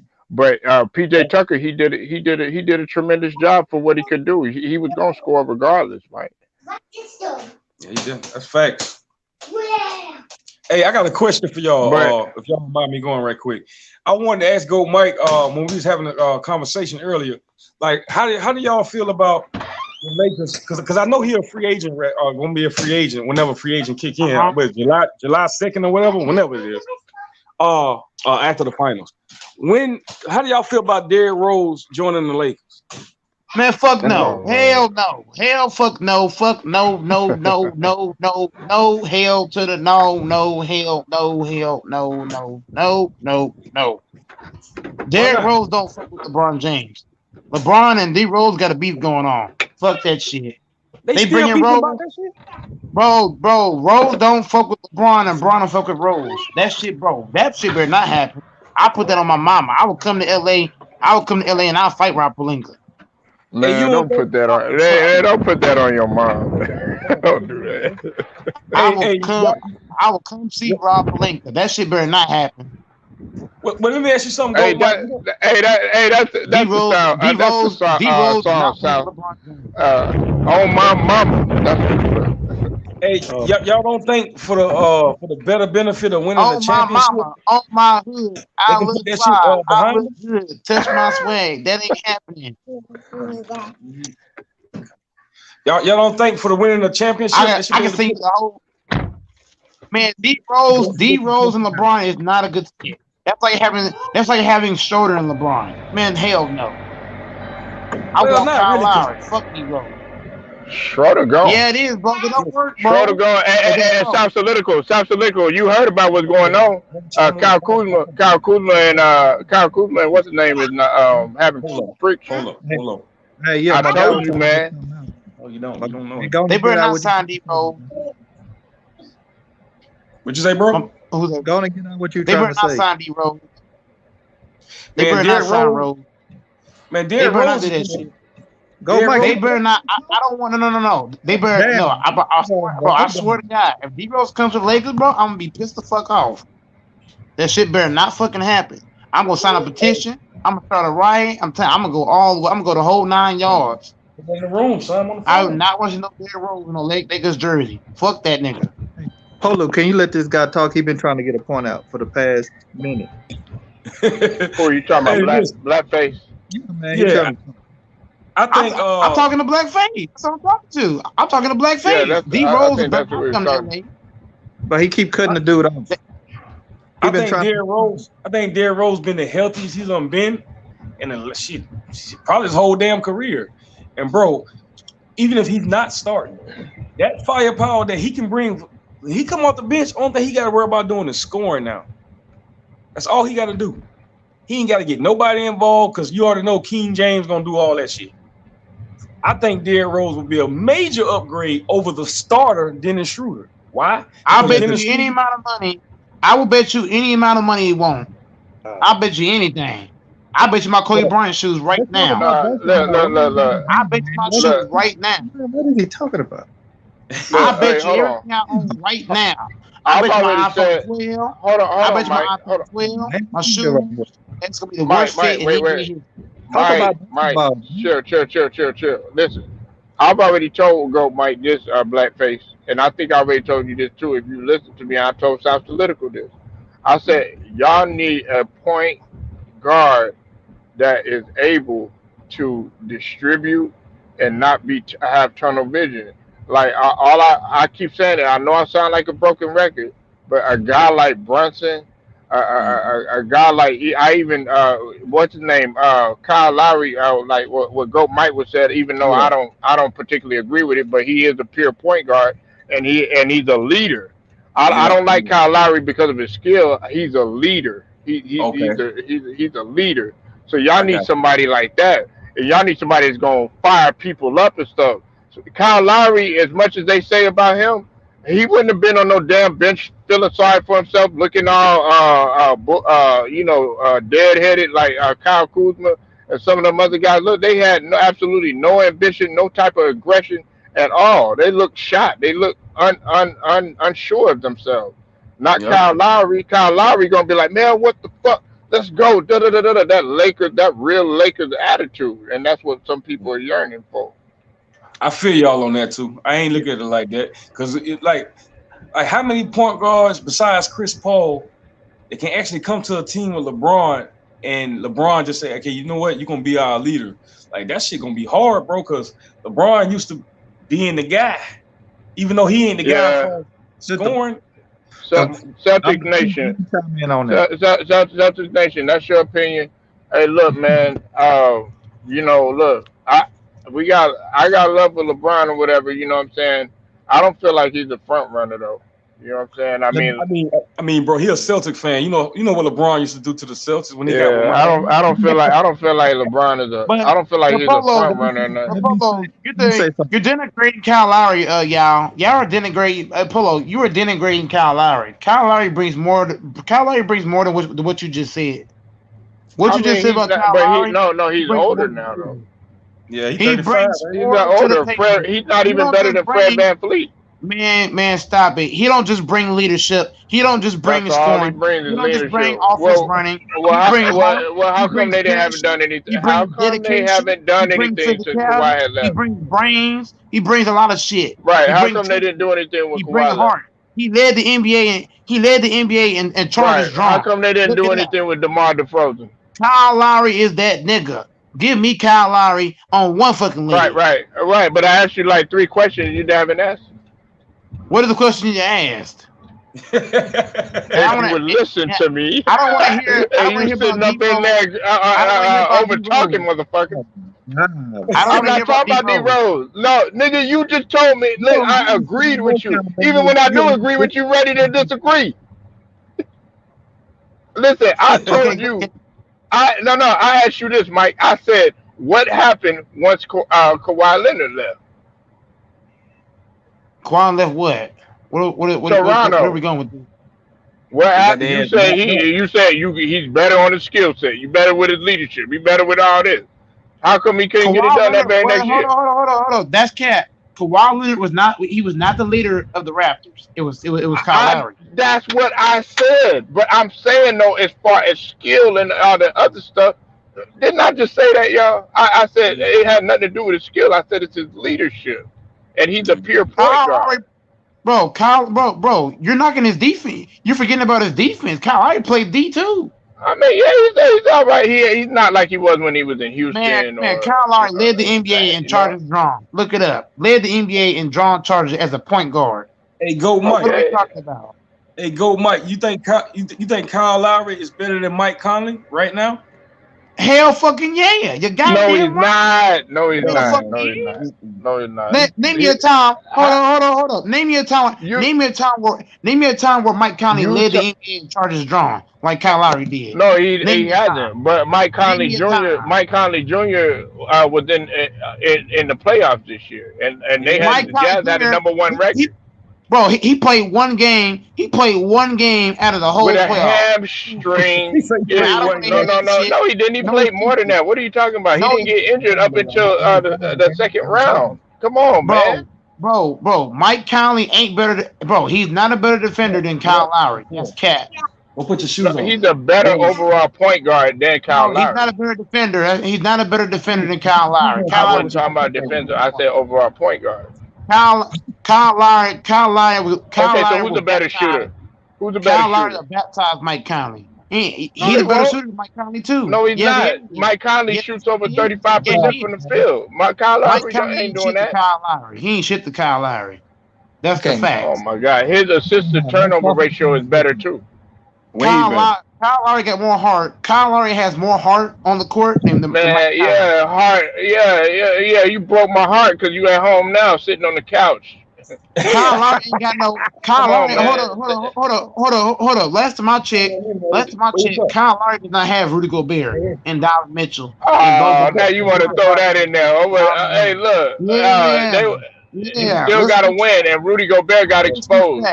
Mike Conley. So what are we talking about? Mike Conley has a whole team behind him. Kyle Lowry don't. What? Man, what are you talking about? You had Fred VanVleet. You got Pascal Siakam. You got all these. Is Fred VanVleet better than Mitchell? I want to know. He's a better shooter, and he's a better finisher. Donovan Mitchell as a player is way better than anybody that Kyle Lowry got over there right now. No, listen. I would take Fred VanVleet. Fred VanVleet don't take ill-advised shots like Donovan Mitchell is a shot. Mitchell averaging 25 points a game. When things don't go his way. Go look at him. He was 40 shots against that Phoenix series. What is he averaging? What is Fred averaging? 17 points. He's not averaging more than Mitchell or Jordan Clarkson. No, that's all right, but he's not a selfish player. He's a point guard. Jordan Clarkson. He's a point guard / shooting guard. Jordan Clarkson is better than Fred VanVleet. That's the fact. Jordan Clarkson. Man, you better get out of here with that. No, he's not. I ain't get out of here nothing. Has Jordan Clarkson ever put up 55 in the game? No. Jordan Clarkson, best scorer off the bench. He's the best scorer this season. Yeah, that's why. Okay, he's on the bench. You know what Fred VanVleet is? Hold on, Mike. Hold on. Fred VanVleet, he starts, right? Okay, thank you. He just started. What are you talking about? He started. Last time I checked, Polo, Jordan Clarkson used to start when he played for the Lakers. When he played for the Lakers, he was Yeah, we starting. didn't have nobody. We didn't have nobody. Yeah, and he was young. He was young and growing during that time. Okay, I like Jordan Clarkson, but He I was think starting Fred though. Van But he was Fleet starting though, has more in Polo. his bag though. You said what? Man, Fred VanVleet ain't got no more in his bag than Clarkson. That's cap. That's cap. Fred Van Show Fleet me a is a time when better finisher. He's a better ball Now, look, Jordan handler. Clarkson let's had He's a better time. shooter from the field. How many 40 let point me tell you games? again. How many 40-point games has Van Fleet had? I've seen Clarkson drop 2 40-point He games had a this year. couple of them, and he had a 50. He put up a 50 piece. What are you talking about? He put up a 50. Fred VanVleet? Fred Hell VanVleet? yeah. Show it to me. Fred- Show Yeah, it to me. he had a Show it 50-point to me. game, bro.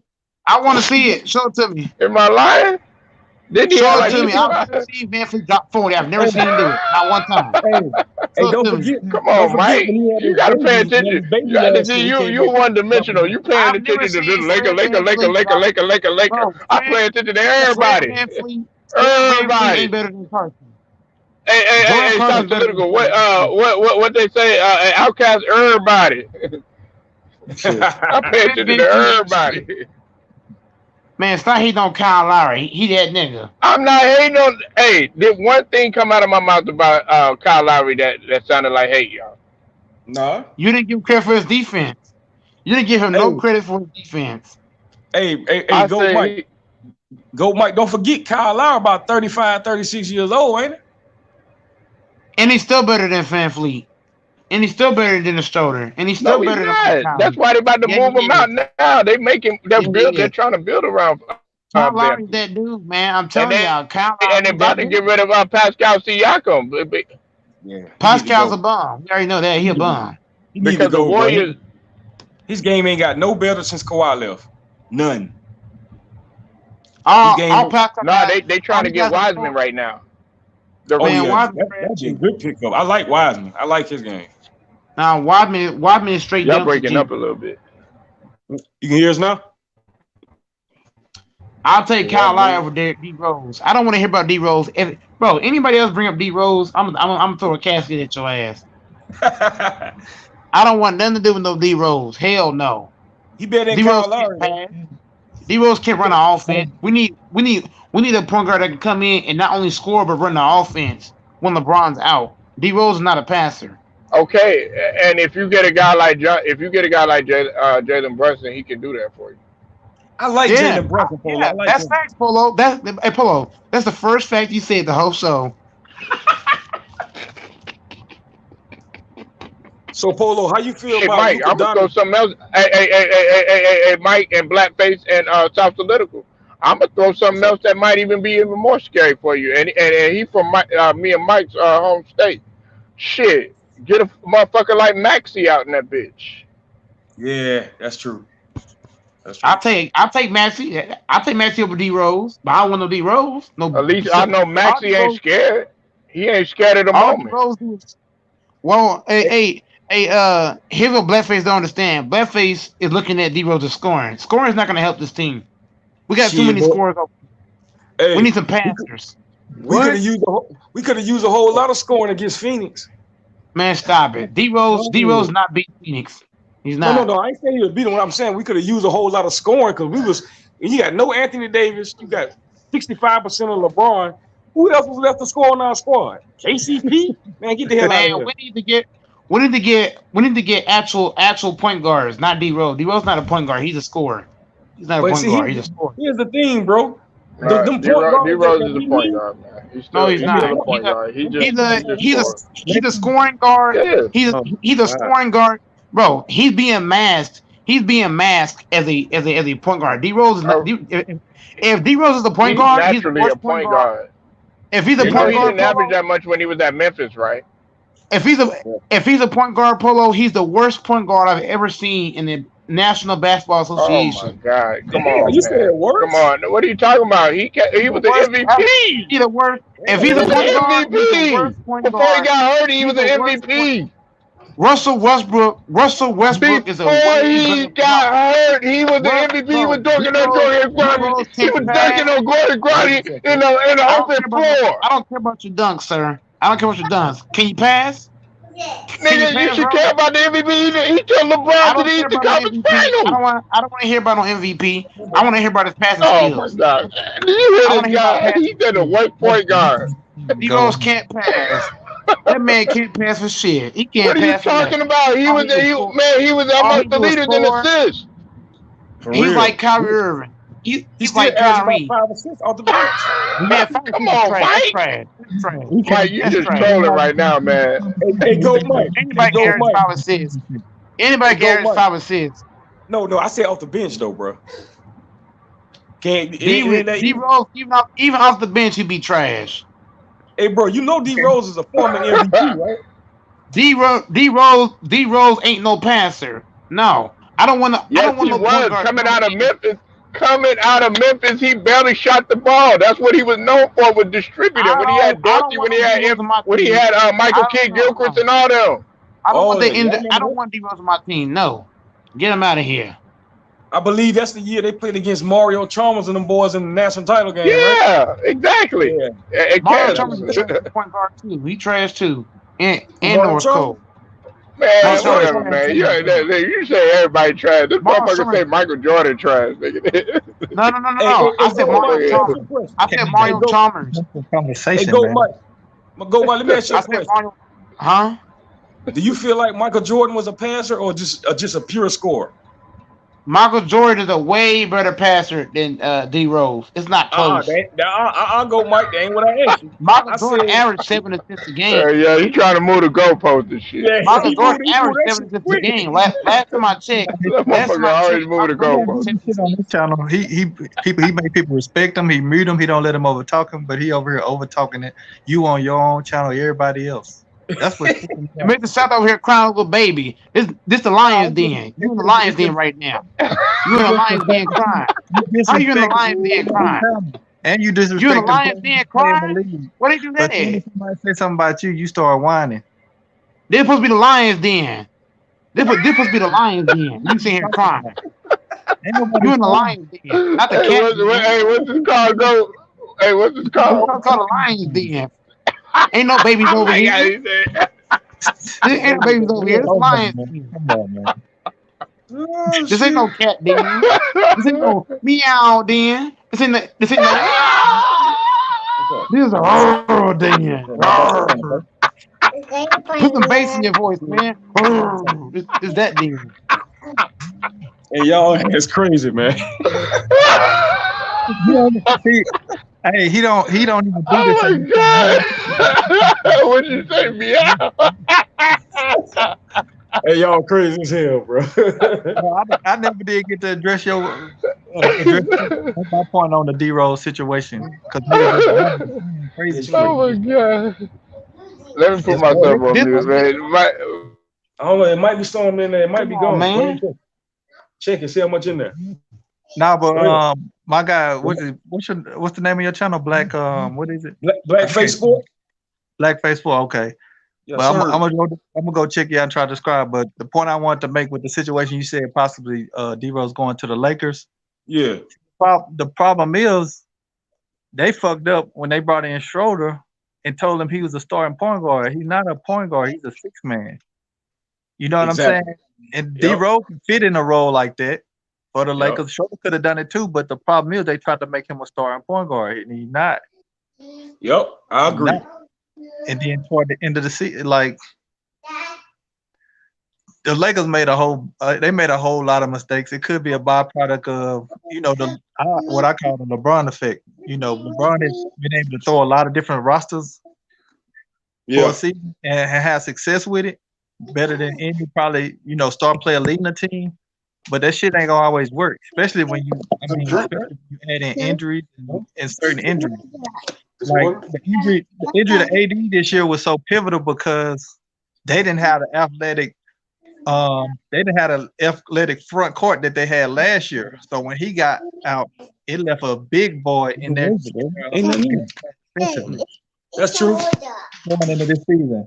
Now, if they would have had the back court that they had, the front court that they had last year, possibly they might have had a fighting chance to stay in the series with Phoenix. But the fact that they became less athletic in their front court, Yep. It's just a big gaping hole, and just just Phoenix just killed them with the pick and roll, switching with them bigs that were not athletic, especially with Drummond. Drummond's athletic, but his defensive awareness, and he just got a lot of stuff to work on with his game. You know what I'm saying? So, and it's a lot of things that the Lakers gotta address going into this offseason. They really do.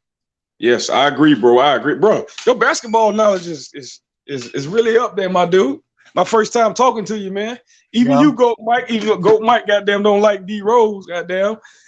And I was really looking at D Rose not as a starter coming to the Lakers, more of a offensive punch coming off the bench, because that's really his role now. Like, he's not coming in the game trying to be no playmaker. He's coming in the game to get buckets.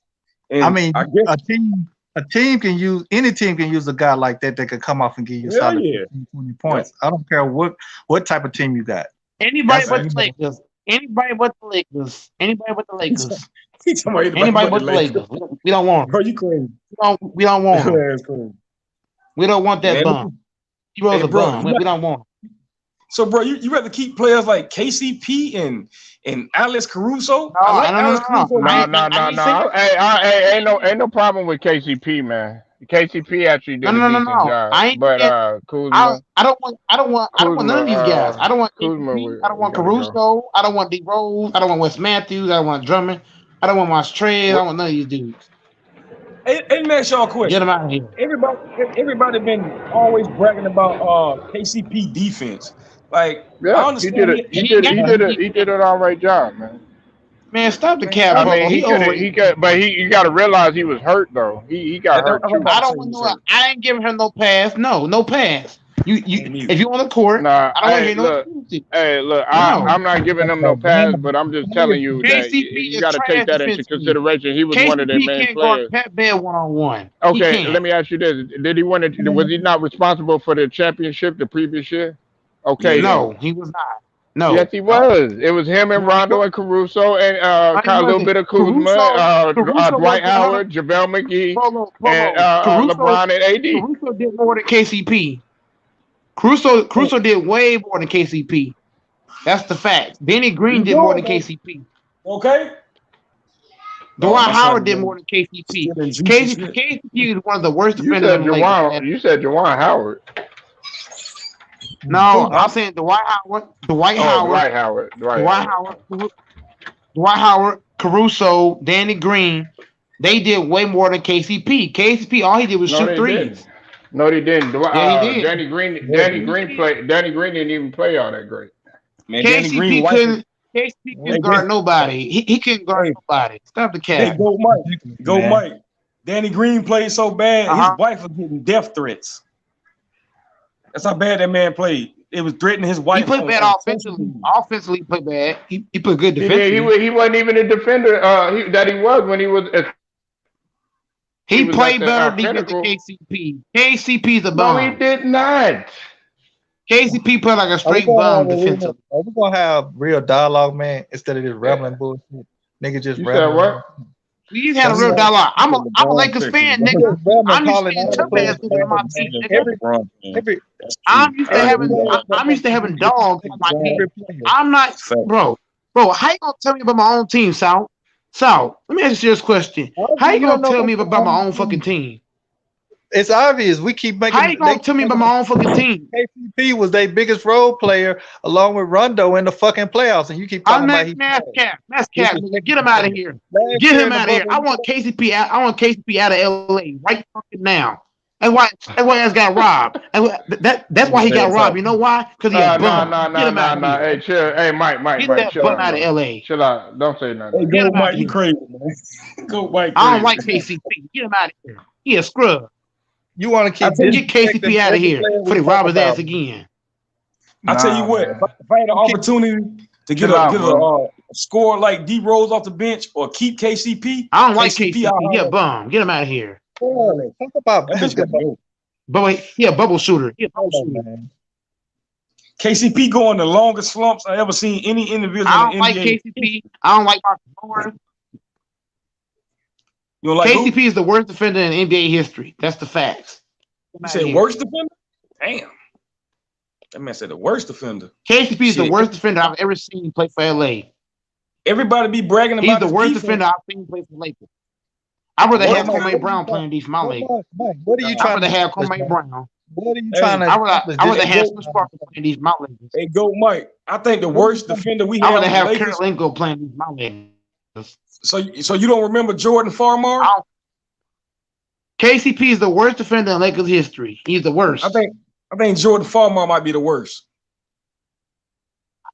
I'll take You remember him? him over KCP. I'll take his defense over KCP. Yes, sir. He's so little though, bro. KCP by what? He's gonna give 6'3", effort 6'4"? though. KCP is big for nothing. He's big and sorry. All right, check this out. You know what KCP's overall plus minus was this year? A 10. Man, those stats are flawed.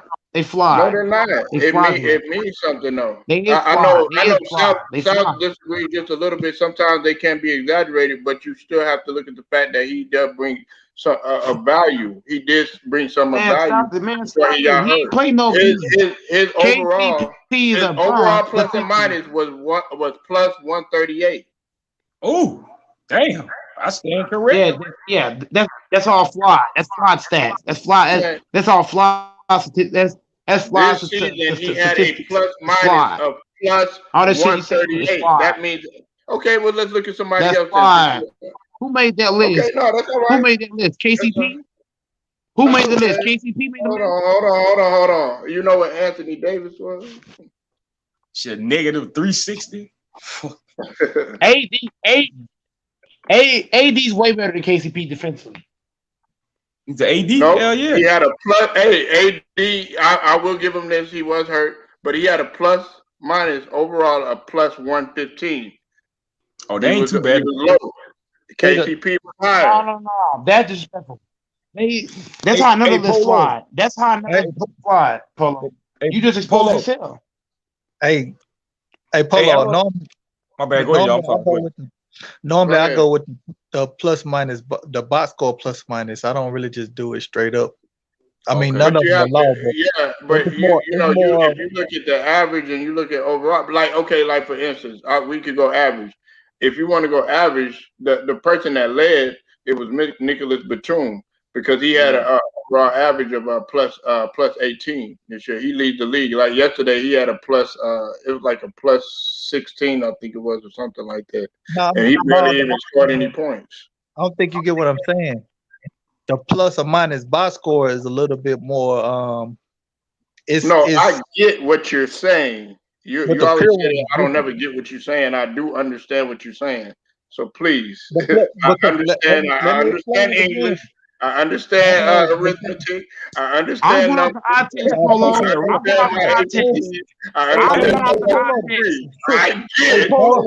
you are saying. I'm going to eye test. Hey, my dog said arithmetic. Boy, you know me old. Forget about that. I'm going to eye test. Do I got to go back to college and do some college algebra? I mean, I did make an A in that shit. Hold on. Let me explain the eye test, Polo. No, go ahead, so I'm just fucking with you. Polo. The plus of the pure plus or minus can vary between any type of play, whether role player, but when you dig into the plus minus box score, you're gonna see the better players are up there because it's calibrated a little bit differently. All the great players in the league is more. I'm not saying it's the law of analyzing a player, but if you dig into it, the plus or minus box score is gonna have the better players on the team up there. Right, but Mr. South, overall, I'm going off a stat. Overall, the eye test. Okay, I get what you're saying, Go. But I'm going off the eye test. If you look at everything, KCP was he was consistent on defense, man. If you look at everything. What are you seeing that I'm not seeing, Polo? What are you seeing that I'm not seeing? Okay, I don't see him playing D. Who, KCP? Don't look. I ain't never seen. Hey, am I right? Hey, Blackface, am I right? And South Political, am I right? He played better. He played better last year in terms of defense. More than anything than he did this year. This year he took. He took a step. I ain't seen no highlights. I ain't seen no highlights of him playing defense. I ain't seen none. I ain't never.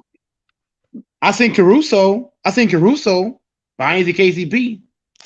Well, Caruso's he's always been valuable. Matter of fact, I put Caruso above KCP though. Man, I'm Above putting everybody. everybody above KCP. I'm putting Jared Dudley above KCP. He don't put no goddamn Man, B. come on, man.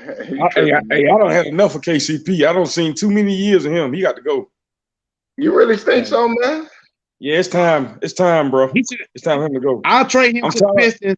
I'll trade him to the Pistons for Jeremy Grant. Straight up. I'll trade him to the Pistons for Jeremy Grant. Straight Okay, up. against the Rock. He got hold on, baby. He got too much inconsistencies with him, bro. Like the last 4-5 years, like that's all I've been seeing. Like when he go in the slump, this motherfucker in the slump for like half a fucking season, bro. Before he got hurt though, you know what I'm saying? He put up when he was played balling. against the Rockets, he had 10. He shot 4 from 5. But when he played against the Pacers, he played in 30 minutes. He shot 13. He had 13 points. He shot 5 of 8. That's pretty decent. When and against the Pelicans, he played 28 minutes. He had 10 points. He shot 50%, 4 from 8. When he played against the That's Warriors, pathetic. he had That's 33 pathetic, minutes. Polo. He had 10 points. Polo, that's He had pathetic. 3 rebounds, 2 assists, 3 steals, and 1 block. And he shot How's 3 he from playing 5. 28 minutes? But then when he got hurt, how's he playing all these minutes? against the Suns. He got hurt against the Suns. He was playing hurt. He had 35. He only had 7 points. Hold on. He was scoreless in the second game because he was hurt. He went 0 for 4. He didn't even play in like the 4th game, and in the 5th game he only had 15 minutes. And then in that final game, he had 19 points in the final game. You know that he played 39 minutes. Plug it back up. You mean to tell me he's playing all these minutes and his ass can barely drop 15 points?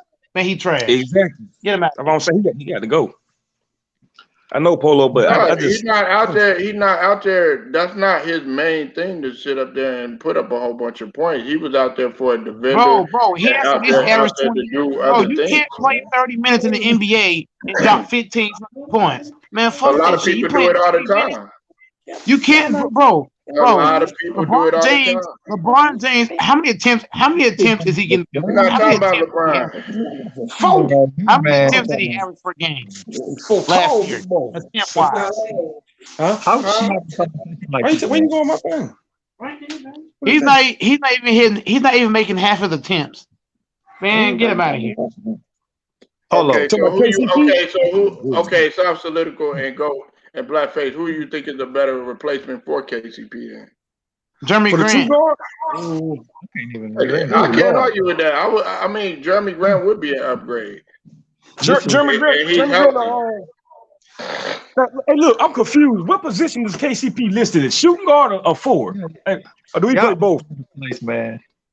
Jeremy Grant is not even a guard. He's a forward, number 1. That's what I'm saying. So how we gonna replace him with Jeremy Grant? That nigga not even a 2 Jeremy guard. Grant's gonna bring defense. He's coming in for defense. But what we gonna do about the scoring that's gonna be lacking? We're gonna add Tim Hardaway. Jeremy Grant can play the perimeter too. Okay, yeah. You know what? I said earlier that he should have stayed with Denver because somebody said that he won a better opportunity to win a championship. You mean Detroit? Yeah, why the hell would you go to Detroit if you want to win a championship? The motherfucker ain't nowhere near. I just told you why. You talking about when he was with Denver? That's right. I know what you're saying. He got into it with the head coach of Denver, Jeremy Grant, and Michael Porter Jr. They both got into it with Mike Malone. They both did. Hey, is it just me or Mike Malone don't like or he refused to? I'm surprised he ain't got fired yet. I think West Coast Jr. should take over. Seriously, bro, like what the hell? But we all know how that go when they come around these white coaches. Know how that goes. Shit, they get more and more now. You know, Penny Hardaway just got interviewed. That's why. Hey, Polo. I'm sorry, Blackface. Blackface. Polo said this. Polo had said this about 4 or 5 streams ago. Jeremy Grant had went to the Pistons because they got a black owner or some shit. Damn. That's all it takes to get a motherfucker over there? Well, shit. Magic, bring your black ass back then. Let's get some players over there. For real.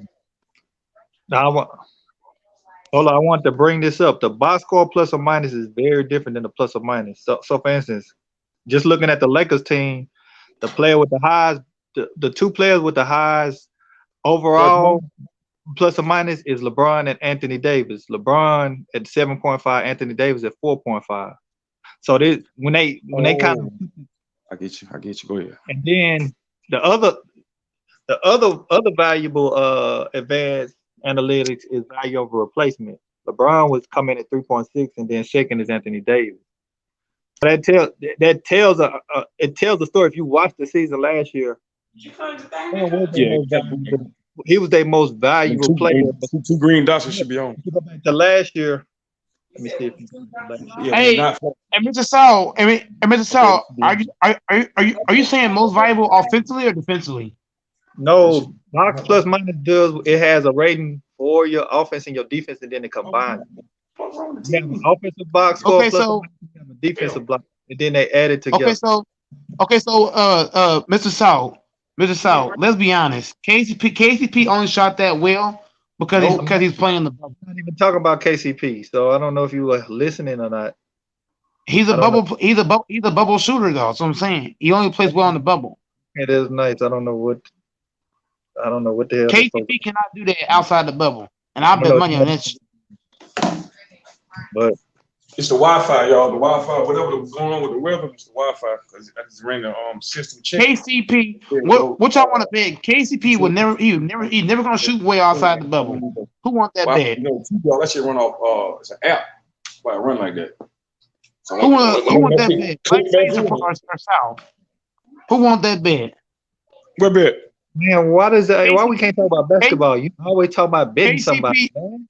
KCP is never gonna shoot well outside the bubble. Never. Healthy or not healthy, he's never gonna do it. Never. Hey, I got to hear this shit all day at work. That's all they say.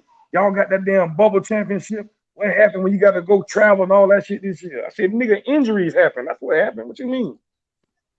And KCP is a bubble shooter.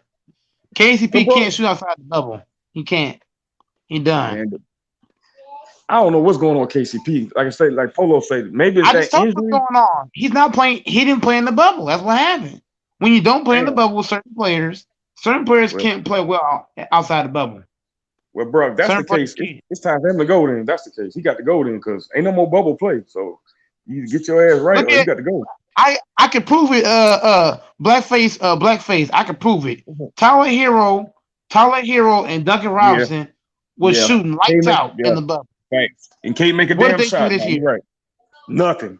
Especially in the playoffs. My damn point. What about TJ Warren? TJ Warren was dropping 50 balls in the bubble. Hey, how come ain't nobody discuss that in the LDBC? We just let that shit just fly over our head. Jimmy Butler, you think you're gonna get off scot-free? Motherfucker, you can't go to the NBA finals then get swept in the first round of next year. Fuck no. But Blackface, everybody's not bringing this up. There are a lot of players that shot well in the bubble that didn't shoot well this year. What does that prove? The bubble helps some players in ways. But see, here's my problem when people keep telling me, "Oh, they're not in the bubble." But remember this: it wasn't as easy as everybody thought it was playing in that bubble. You couldn't leave the fucking hotel. You had to eat. I'm not saying everybody. Hey, Blackface. I'm not saying everybody. I'm saying certain people play well in the bubble. Yeah, that's true. The Duncan Robinson, the Tyler Heroes, the KCPs. I mean, those guys ain't. I was just trying to let people know, like everybody say, "Oh, y'all won that championship because it was so easy in the bubble." But I look at it as a different way. I don't look at it as being an easy championship to win. For one, you got no family there. 2, you can't leave the damn hotel. 3, you have 2 and 3 COVID tests a damn day before practicing. Like, bro, all that shit. You can argue. Hey, Blackface, you can argue this too, Blackface.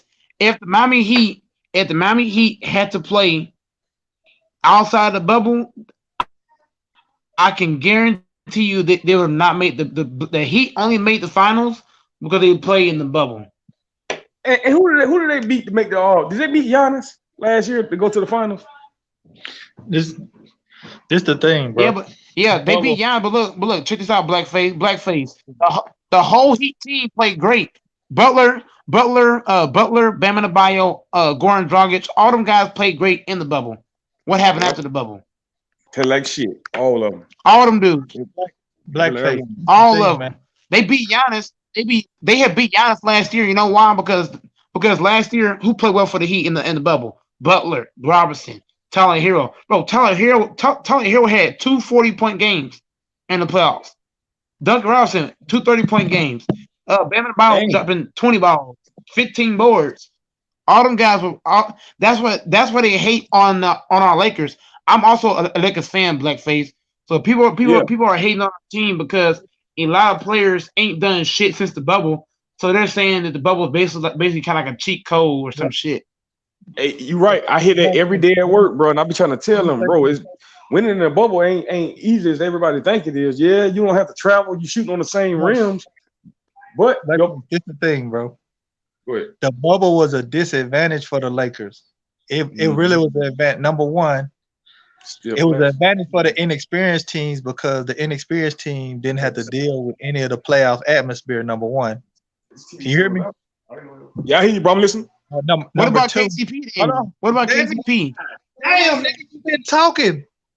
Let me talk and then ask me a question. Let me finish. Number two. This is ridiculous, man. Number two. I can't even bro. Like I said, for the inexperienced young players, they didn't have to deal with a playoff atmosphere. Facts. You gotta remember the Lakers were the oldest team in the playoffs, and they had the #1 record going into the playoffs, so they had no home court advantage. They lost all of that going into the bubble. Yep. That's a great point, bro. That's a fucking great point. I ain't even think about it like that. There's so many other factors that we need to know. Go ahead. They lost all their advantage. Go ahead. Go ahead, go, Mike. Oh, go ahead, go. My bad. Okay. Oh, Lord. Brian, you said it was an advantage for the Lakers. No, he said a disadvantage. Disadvantage, he said, because they had. Disadvantage. Okay, so so if it's a disadvantage, what has KCP done since the bubble? But you on KCP neck, ain't it? He can't stand KCP. He ain't did shit. What has KCP done since the bubble? Nothing. I can guarantee you this: if KCP was playing in the bubble in Game 1 against the Suns, I guarantee he drops 30. Book it. He would have made 6, 7, 8 threes. Man, get to his own damn gym. Can't score a damn bucket. That's the fucking problem. KCP did all that shit because he was in Disney World. Hey, did we trade to get KCP about 4 or 5 years ago, or did we sign him as a free agent? He signed a contract. He's with Clutch Sports, man. And LeBron wanted him. LeBron wanted him. Hey, LeBron James, you a dumbass. Get rid of his ass. He ain't gonna get rid of him because that's his boy. You know he gonna keep him on the squad now. If LeBron wants to win, another ring, he better get rid of KCP. Let me say this about KCP. KCP was arguably the third most consistent role player in the bubble. Going into the playoff this year, he got injured. And that was a problem for me. That was one of the reasons why they lost in gruesome fashion, because he wasn't healthy, along with AD. You gonna cut me off again? Back on, y'all. I just want to ask you this: since you're gonna cap and say that nonsense, last year in the bubble, we played Portland in the first round. In Game 1, do you know what KCP did in Game 1 last year in the playoffs?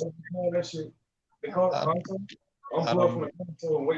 I watch all his games. Last year in the playoffs in Game 1, KCP balled out. One game finna tell what he done in the whole fucking playoffs. So go ahead. KCP was healthy.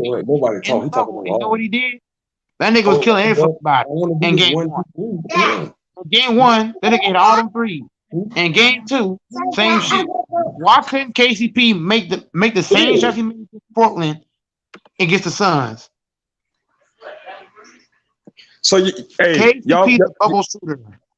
I don't mean to change the subject right quick, but y'all feel like Damian Lillard got a great possibility going to the Knicks or to the Jazz? Because somebody told me that Mike Conley might be on his way out the door.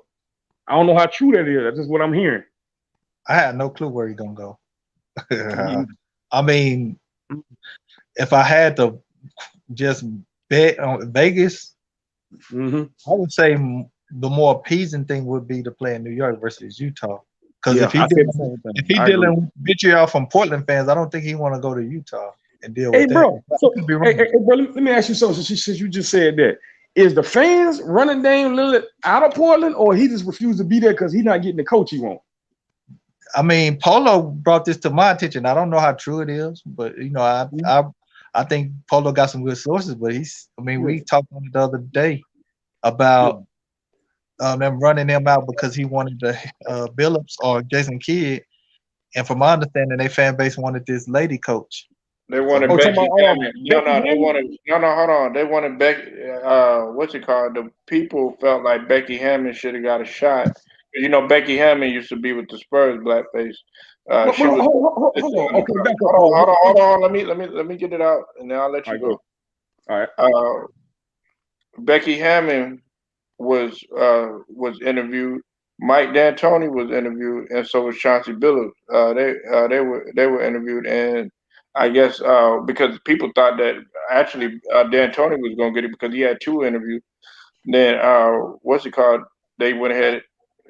Dame Lillard initially wanted Jason Kidd. It was either out of Jason Kidd and out of Chauncey Billups or whatnot. Jason Kidd had turned down and he had declined, and he said, "I'd rather have Chauncey Billups." And the people just went irate. And so now the people felt like, oh, it had to do with discrimination and all that other stuff, which I don't think is true. I think as a main player, you know, you should have that right to choose, you know, who you want to. But that was a discussion that we was having, Blackface. I think South Solidified was on, and I forget who else was on. But we were talking about, S. Young was on here. We were talking about should women, would you have a problem taking orders from women as far as being a head coach?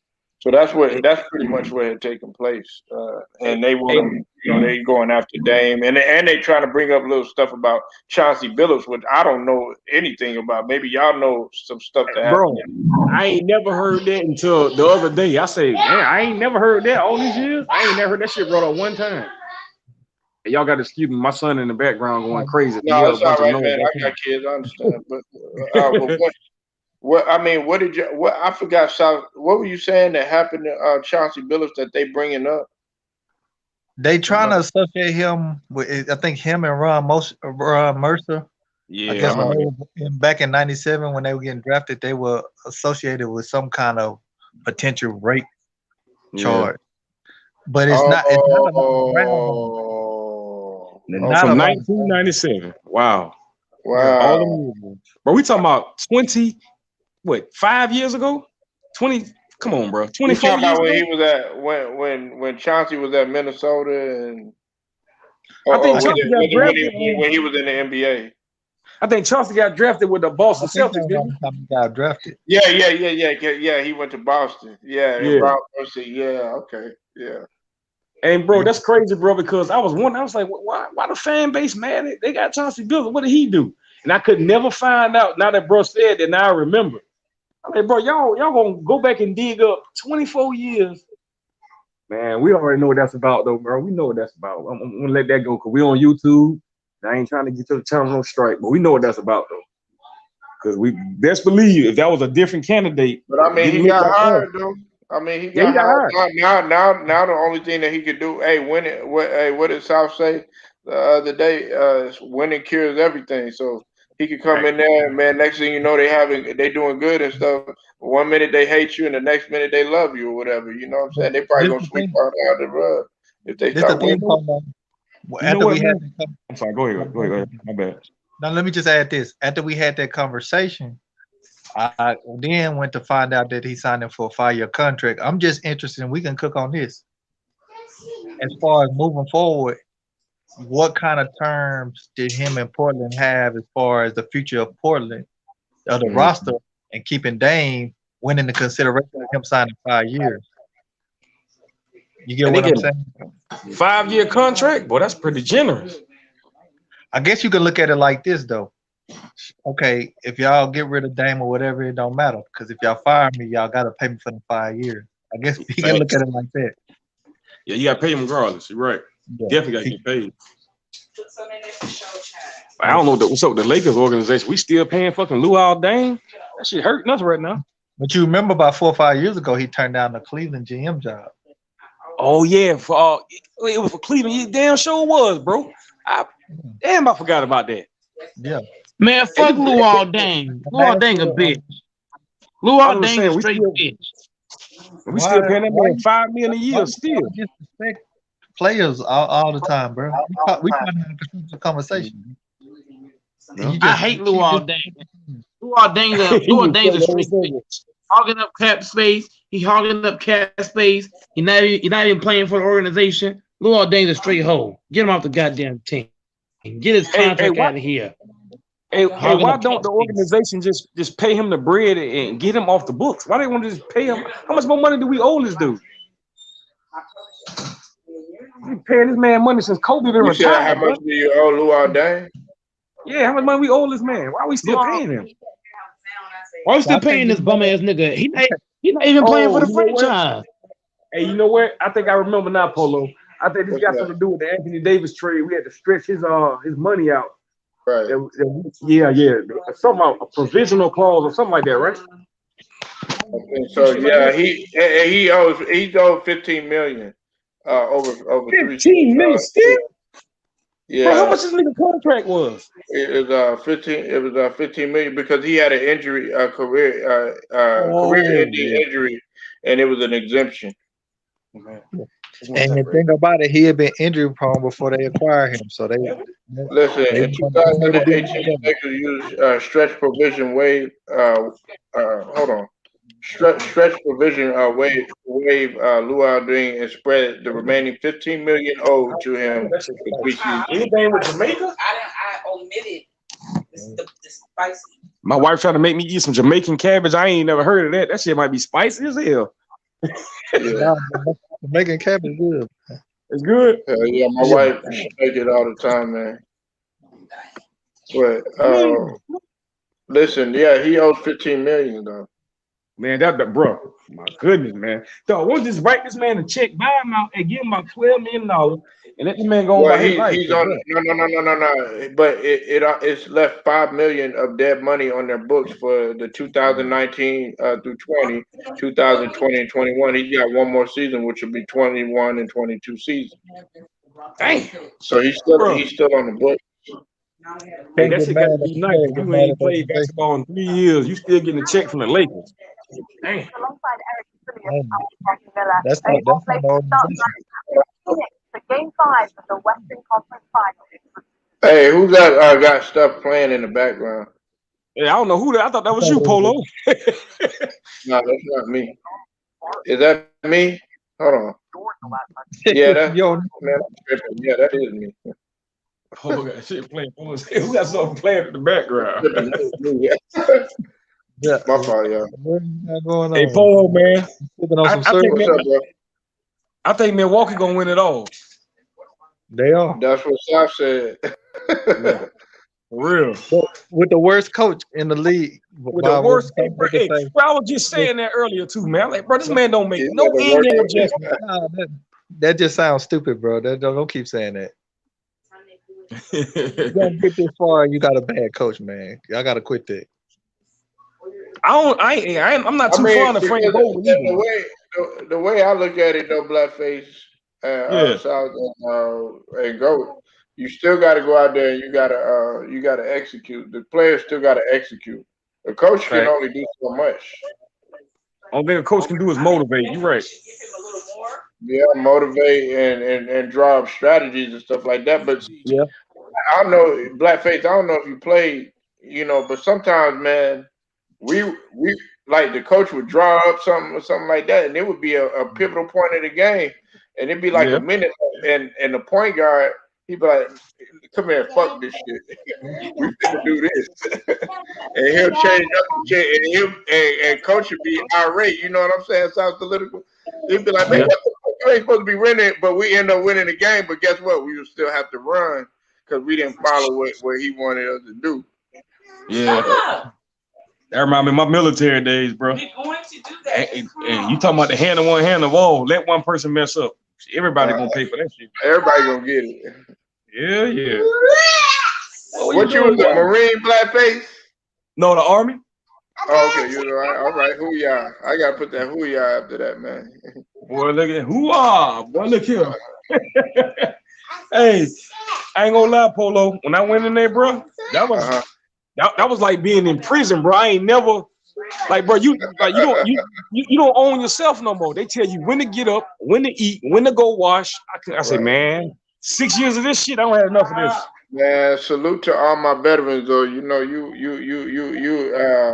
put your life on the line, man, and sacrifice a lot, you know, just to help us, you know, live everyday life and everything. So I thank you for defending this United Snakes of America that we live in, man.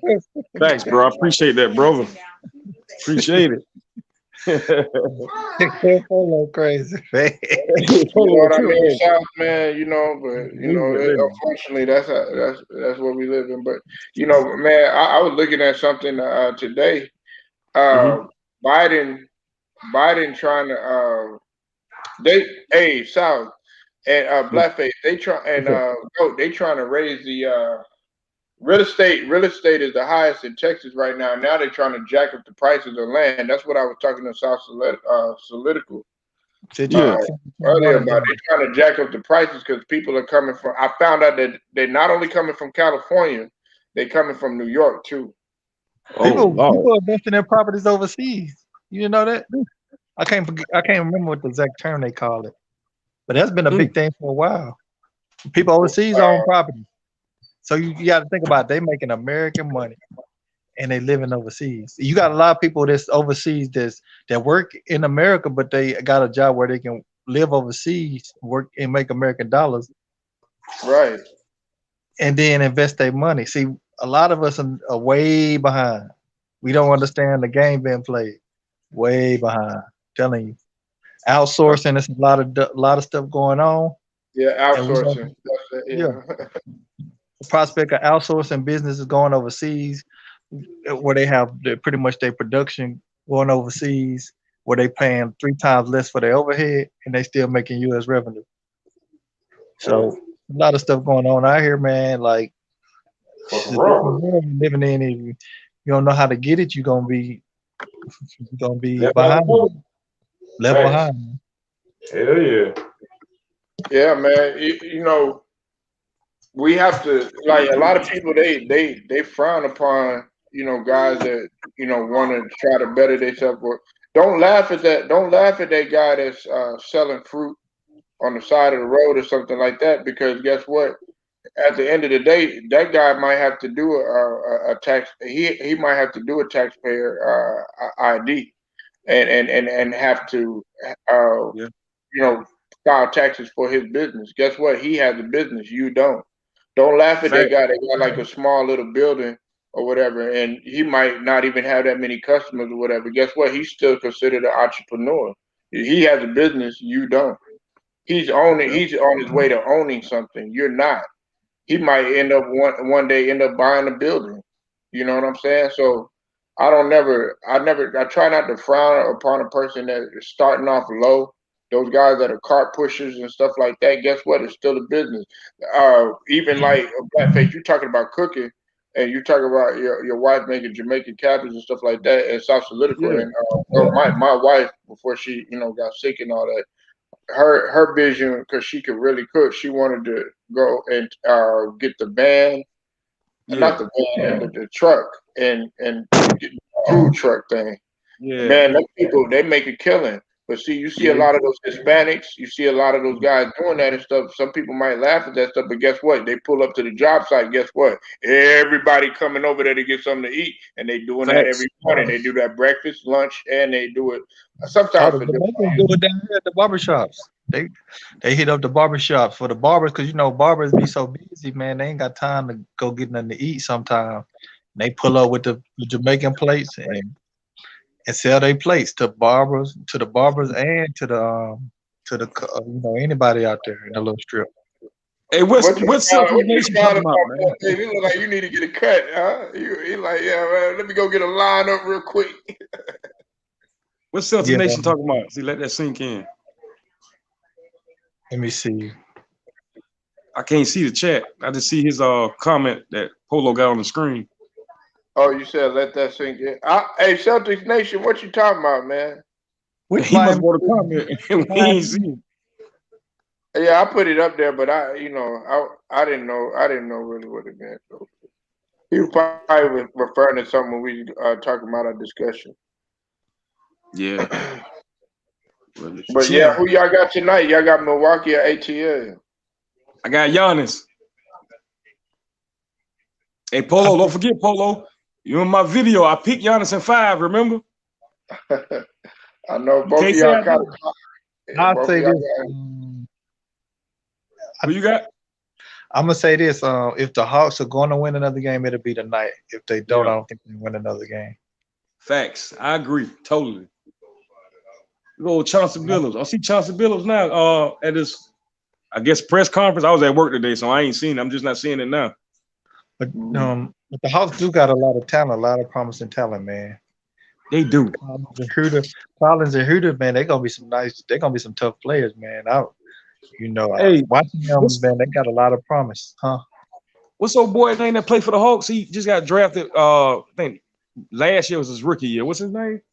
Collins. Say it again. Trae Young. No, not him. I think he a wing player. Oh, he a wing? Yeah. Donovan, right?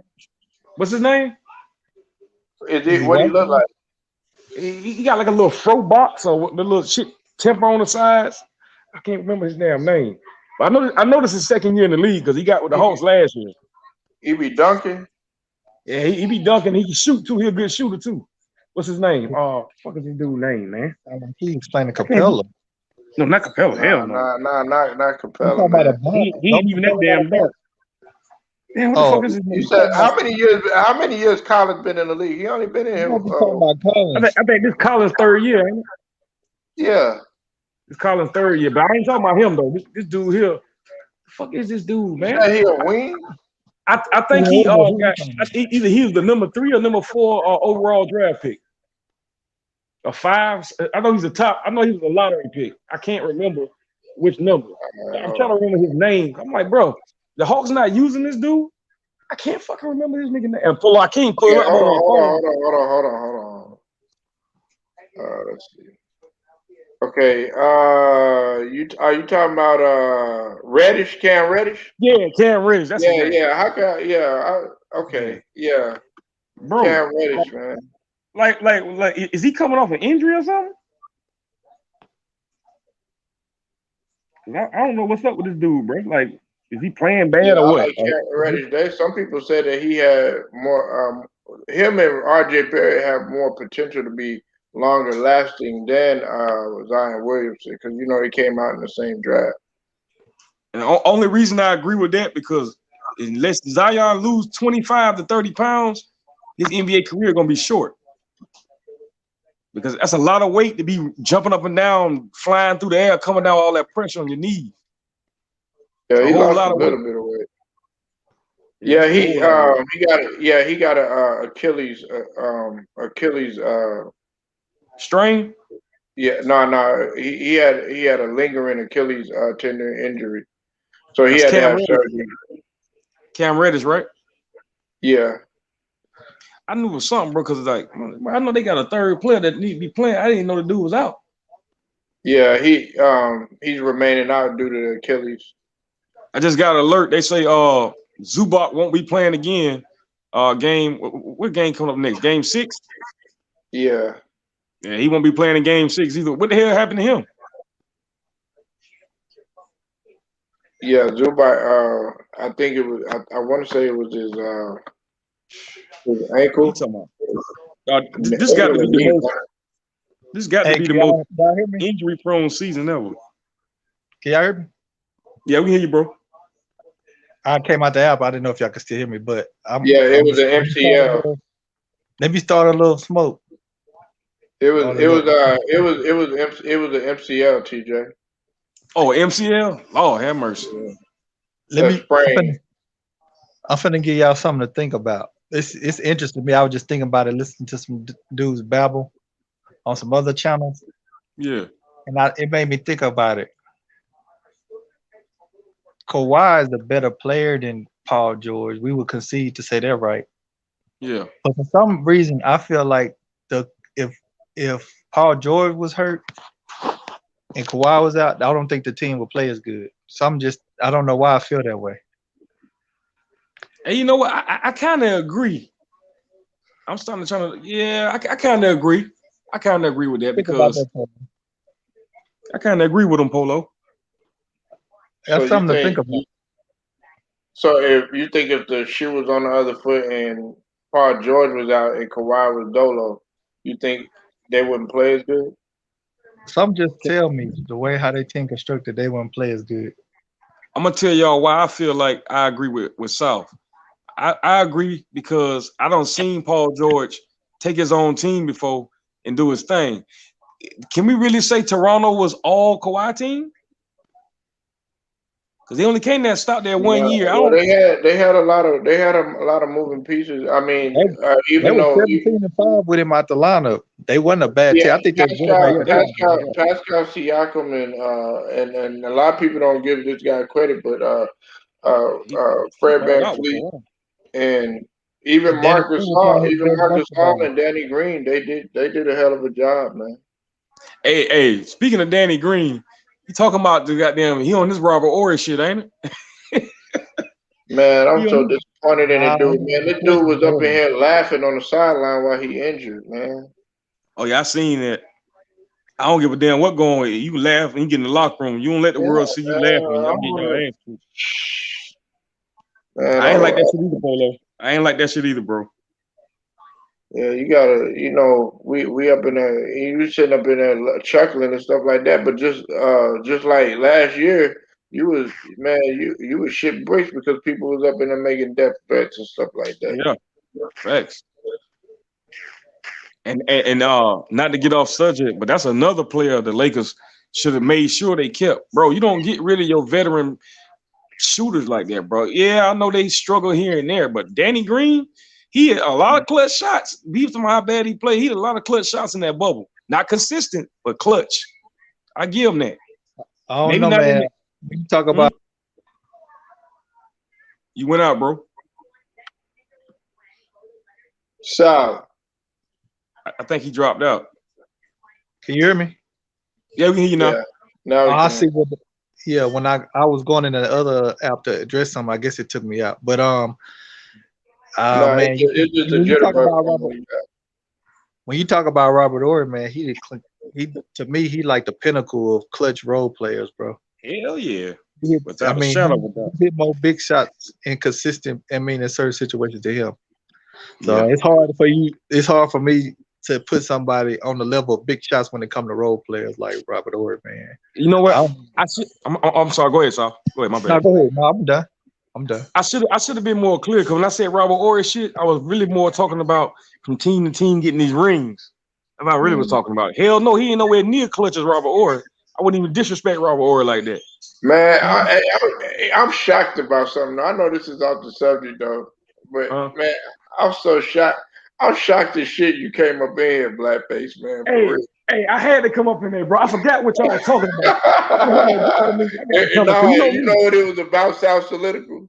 It was about because he said that Ron Artest or Metal Piece, whatever, played on it didn't play in 09. Oh, yeah, he did. And I never did get the voice what I really wanted to say because the shit just got too dysfunctional. But I wanted to say, because you remember it started with this question, Polo. You asked me, was Ron Artest a Hall of Famer? And I was going to answer this. Whether he's a Hall of Famer or not, the Malice in the Palace ain't going to never let him get in there. Facts. And you know what, bro? You absolutely right on that. He'll never get in there. Because he you know what I'm saying? He'll never get in there, man. Never say never. I'll say never with him. If Barry Bonds ain't gonna get in the baseball Hall of Fame, and he's the greatest. What do you think? Artest ain't getting in there. Jane O'Neal is a Hall of Famer. They let Tracy McGrady in, man. Ain't no way in hell, bro. Ron Artest shouldn't get in there. He got a championship. Right, but do you think Jermaine O'Neal is a Hall of Famer? Because you know Now look. he was involved in the Malice at the Palace. Now I like Jermaine O'Neal. He went to Eau Claire High School. That's right down the street from where I'm at currently. He played. Oh, he from the South, huh? Yeah, Jermaine O'Neal from Columbia, South Carolina. He's from right here where I'm at. I didn't He's know right that. here, bro. Right. Hey, Polo, I'll never forget. This was 1998. We was at the damn called Forest Lake Gym. We out there playing free ball. Bro, he came in the gym. Everybody stopped and like, who the hell is that? I said, man, that's Jermaine O'Neal. Bro, when I tell you this man was out here dribbling and crossing I see you in the building.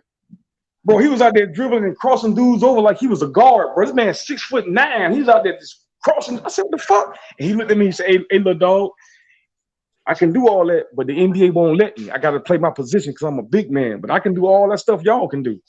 I was like, what? Man, that man was out there goddamn. Of course, he going to drag all us motherfucker in the NBA. But it was just crazy for me seeing somebody 6'9", 6'10", goddamn dribble the ball like a damn guard, bro. He out there crossing people over and shit. I'm like, man, what the fuck? Jermaine, when the hell you add this to your game? The man said, hey, little dog. He called me little dog at the time. Yeah, motherfucker, he's 6'10".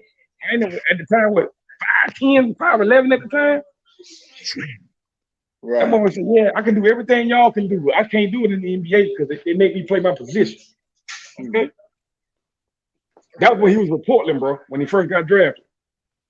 And people gotta understand that, like, you know, you look at these guys, like for instance, I think Goat was talking about he could beat, you know, PJ Tucker. Yeah, I heard that shit. I don't realize is like PJ Tucker, he'll play completely different. Like he playing pickup, he might be lighting you up on jumpers, might be doing all this other stuff or whatever. But when you look at TV, he's just there to just play his role and do what's necessary, so he can stay in the NBA. That's his job. But on regulars that come to the gym, that's just coming up in there just to get a little exercise, you know, just for the week and shit like that. You know what I'm saying? He gonna give you the business. You know what I'm saying? Because that's what he do on the norm. Okay. You got the phone. We're gonna play, okay? All right. You got the phone. All right. My son just tripped, boy. He told my daddy, "Come on, let's play." Yeah, man. My son be wanting me to play on his little basketball goal, and every time he shoot the ball, I can't touch the ball now. I got to stand on the side and watch him play. If I try to take a shot, he'll grab his basketball and run in the room. Like, man, you gotta come on the platform more often, man. Oh, I will, bro. I definitely will, my dude. I definitely will. Hey, Polo. Okay. What's up, man? This is the first time I ever been on anybody's platform is today. For real? Oh, shit. Hey, South, you witnessed this, man. Oh, yeah. It's the first time, bro. I ain't been on nobody's platform. And you know me, Polo, I like to play the background. You know me, but I heard you say, man. Hey, nigga, I feel happy about it. Now, there was somebody else that said that too, because they said that they don't get their chance to talk and all that other stuff. Don't get me wrong, I get a little wild, I get a little out of hand. But for the most part, South, you know, we have structure, we have order, you know, right, South? Yeah, you do. I like how you run your channel, bro. You ain't being with that BS. I like that shit. I like it a lot. I mean, you could get out, like, you know, South and Goat going at it, you know what I'm saying? It's just like a brotherhood, you know what I'm saying? Hey, I will say this about Goat. That nigga love his Lakers, ain't it? Hey, I was at work. I was at work earlier when I heard you ask him about the 10-day contract. He was like, well, unless it's for the Lakers, I ain't playing for nobody but the Lakers. I'm like, bro, I understand that, but if I got a 10-day contract, I'm going to get paid. I don't give a damn what team it is. Right. And I'm a diehard Laker man. I don't care if it with the Celtics. I'm taking. Hey, what made you? Hey, I don't understand that. But what made you like? What made you like the Lakers, man?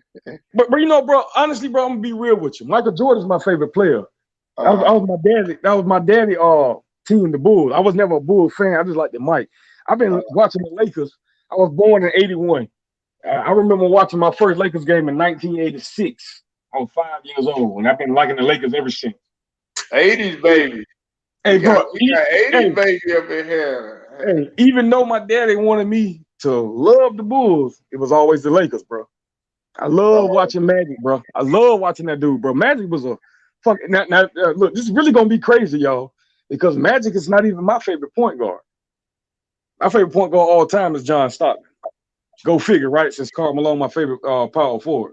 But that's not why he's my favorite point guard. When I just like the way John Stockton ran his team, very consistent. Now I know he wasn't a freak of nature player like Magic. Now, how many 6'9" point guards you gonna give? Ain't too many of them going around. You feel me? I mean, that's all good because I got Isaiah above both of them. Oh yeah, I know. I remember your stream. Was it last Thursday? We was talking about this. Yeah, I remember that stream. And look, if anybody try to argue different, they crazy. Because look here, bro, we talking about Magic, Isaiah, and John Stockton. I can't put Stockton in that category because we ain't got no championships. But we just talking about how you run a team and being a point guard. John Stockton, bro. That's my dude. Some people put, you know what, Blackface? Some people put Gary Payton above Stockton. Shit, they crazy. I love Gary Payton defense, but Gary Payton couldn't run no whole system like John Stockton.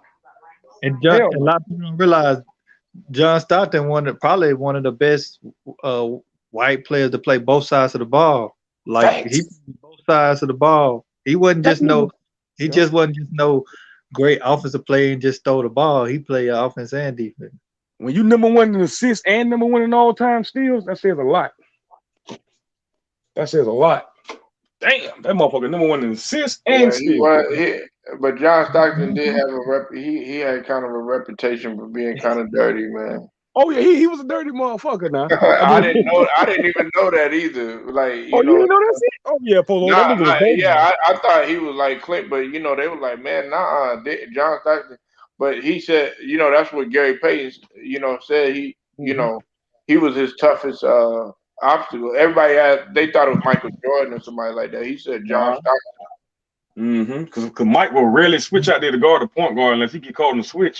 If they ain't switching, he gonna go back to his man and Scottie Pippen. He can take the point guard, didn't he? Stockton had that work for Jordan. A lot of people don't.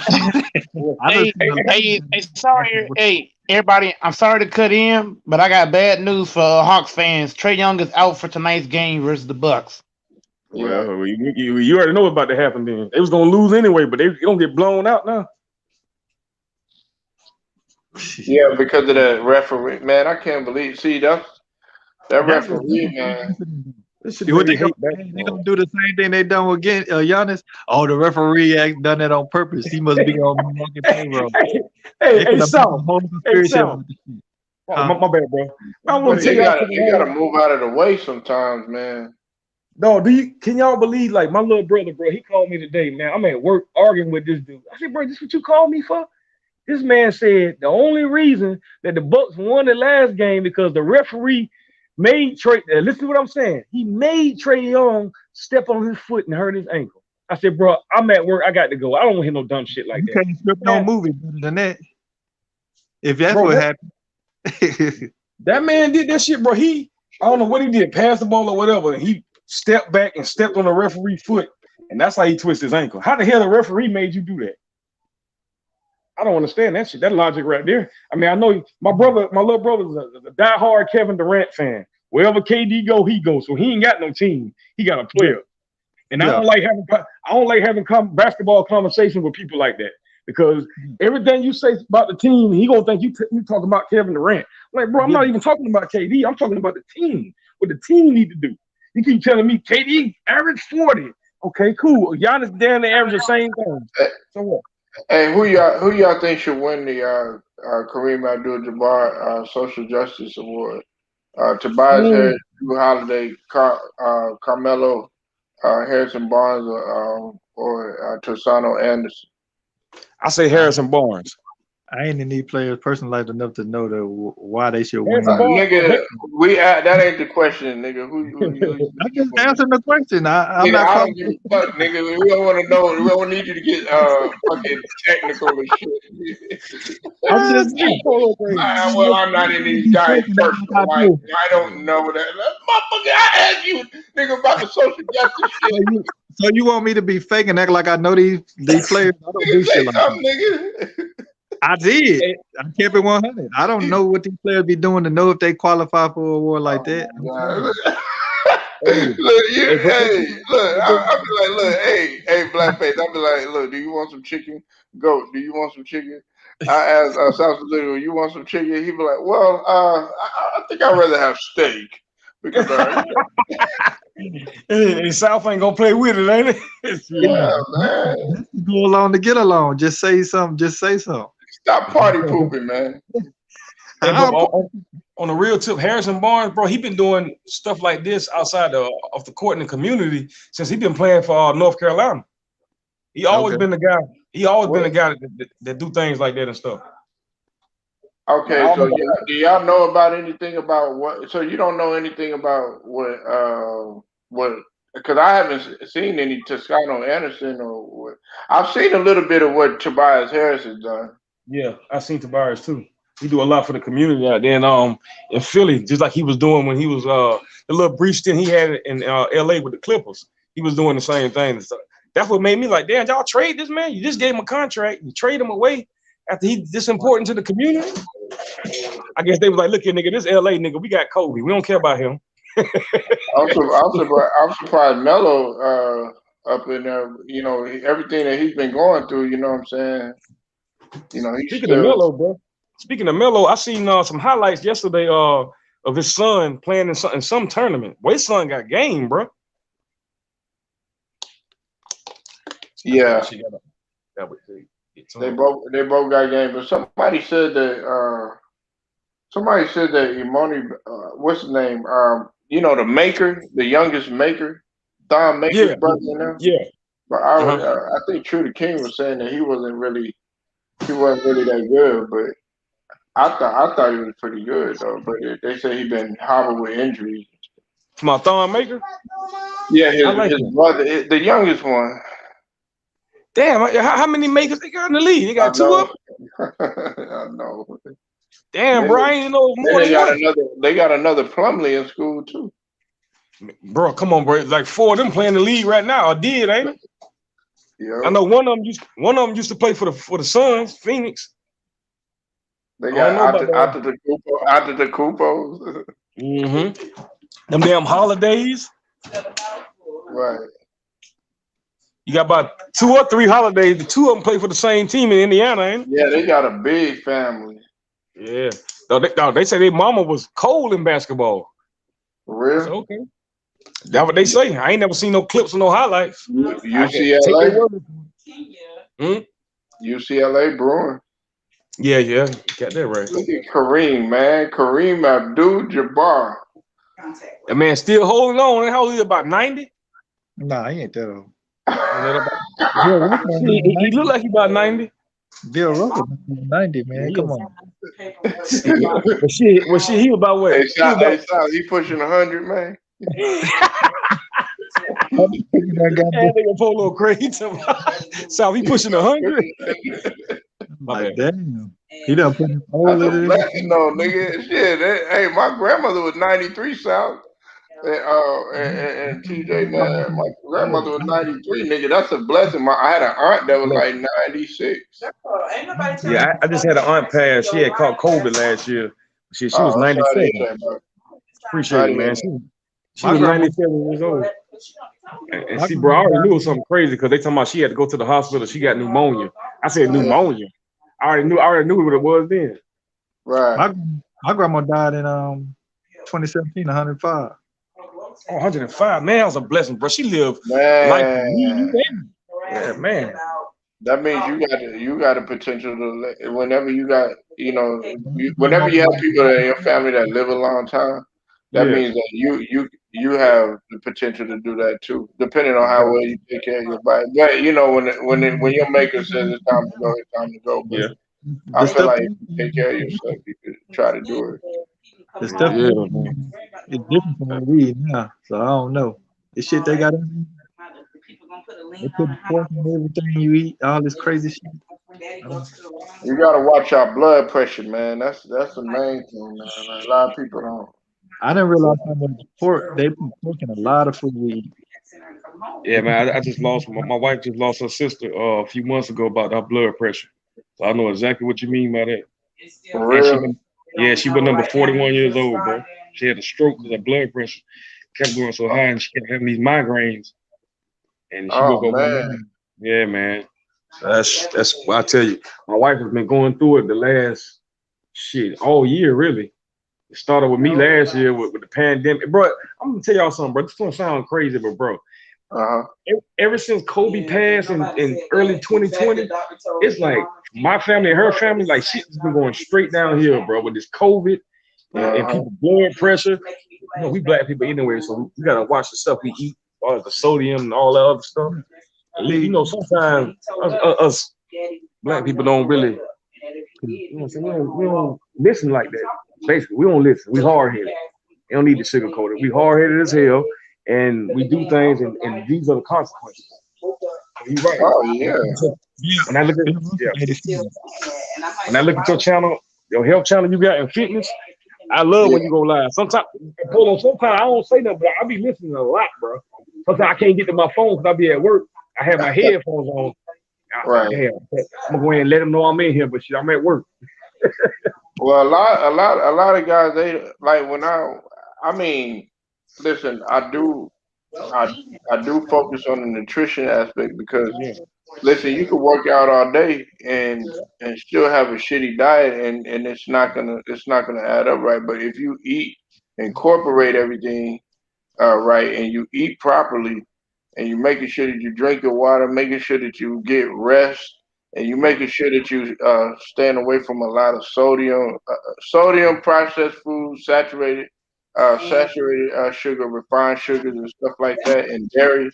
You gotta stay away from stuff like that because that's not how we were bred, man. We supposed to be eating like fresh fruits and vegetables and stuff. We really supposed to be eating raw if you really want to be technical. But Yeah, everybody ain't gonna do that though. we ain't supposed to be eating no meats and none of that stuff. Yeah, I mean, you know. I disagree with that. Yeah. We shouldn't eat, but I'm not gonna say humans don't supposed to eat no meat because we evolved into a Homo sapiens we know now because of our diet. Yep. But it's just we live in a time now where we consume a lot of stuff that has these high preservatives, which is sodium, and then you have these substitute sugars that we eat at a high volume that's addictive. So either we got high blood pressure or we got diabetes. Or Like what goes along with high sodium intake is clogging our arteries to our heart in different places. Hey, fellas, I hate to get off, but my phone on 7%. No, it's all good, man. TJ, thank you for stopping through, man. Y'all be sure to No problem. I'll let my boy Blackface Sports, you know his channel, man. TJ, man, definitely Lakers fans, all that, man. South got a channel too, Appreciate right? you pulling up, man. Nah, I ain't got no channel, man. You ain't got no channel. I'm about to say, I'm about to go subscribe to you right now. Goat already Nah. told me about here. Polo, if you jump back on later on, bro, you know I'm gonna hop back on with you. Man, I'm still gonna be on here. Hopefully that nigga South I'll kick it with me, man. Okay. Hopefully. I know he South, but nice talking to probably you, gonna brother. bounce out, bro. Okay, Polo, I'm gonna holler at y'all. Good All talking right, to you. brother. Good talking to you, man. All right, bro. Later. hmm So Trey out tonight. Ooh. Man, that ain't even gonna be no game. You know what? Hey, I ain't gonna say that because they could do something, you know, and shock the world. You never know, man. Yeah, they could, but I don't know. It's highly unlikely, boy. Trey been putting up with 40 games. What they gonna do to find out?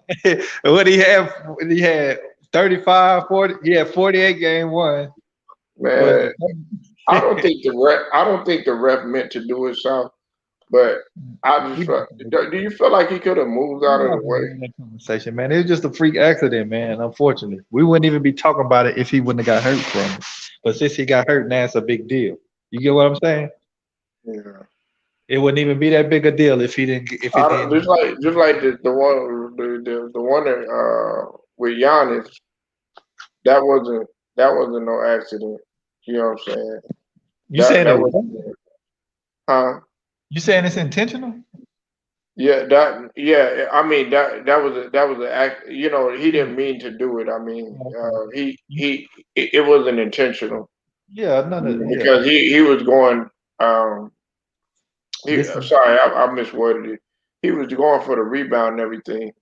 the thing about The ref, I don't think it was an intent. It was intentional, but I felt like okay, some of these guys, those size man, that be like the camera. It's not just the referees. Be like the cameraman, stuff like that. They've gotten people hurt in the past. yeah, it You was know. just an unfortunate situation. It wouldn't even be talked about if Trey wouldn't have got hurt from it. You know, but the fact that he actually out because of that, now it's got to be some conspiracy behind it. You know what I'm saying? Now I got to turn Yeah, into his own mini movie. You yeah. might see it on YouTube. Did Giannis secretly tell the referee to do this or some bullshit? Did the Milwaukee does this? They're gonna do a background check. Oh, he used to live in. Man, that's why I brought it. That's why I brought up the topic about injuries, man.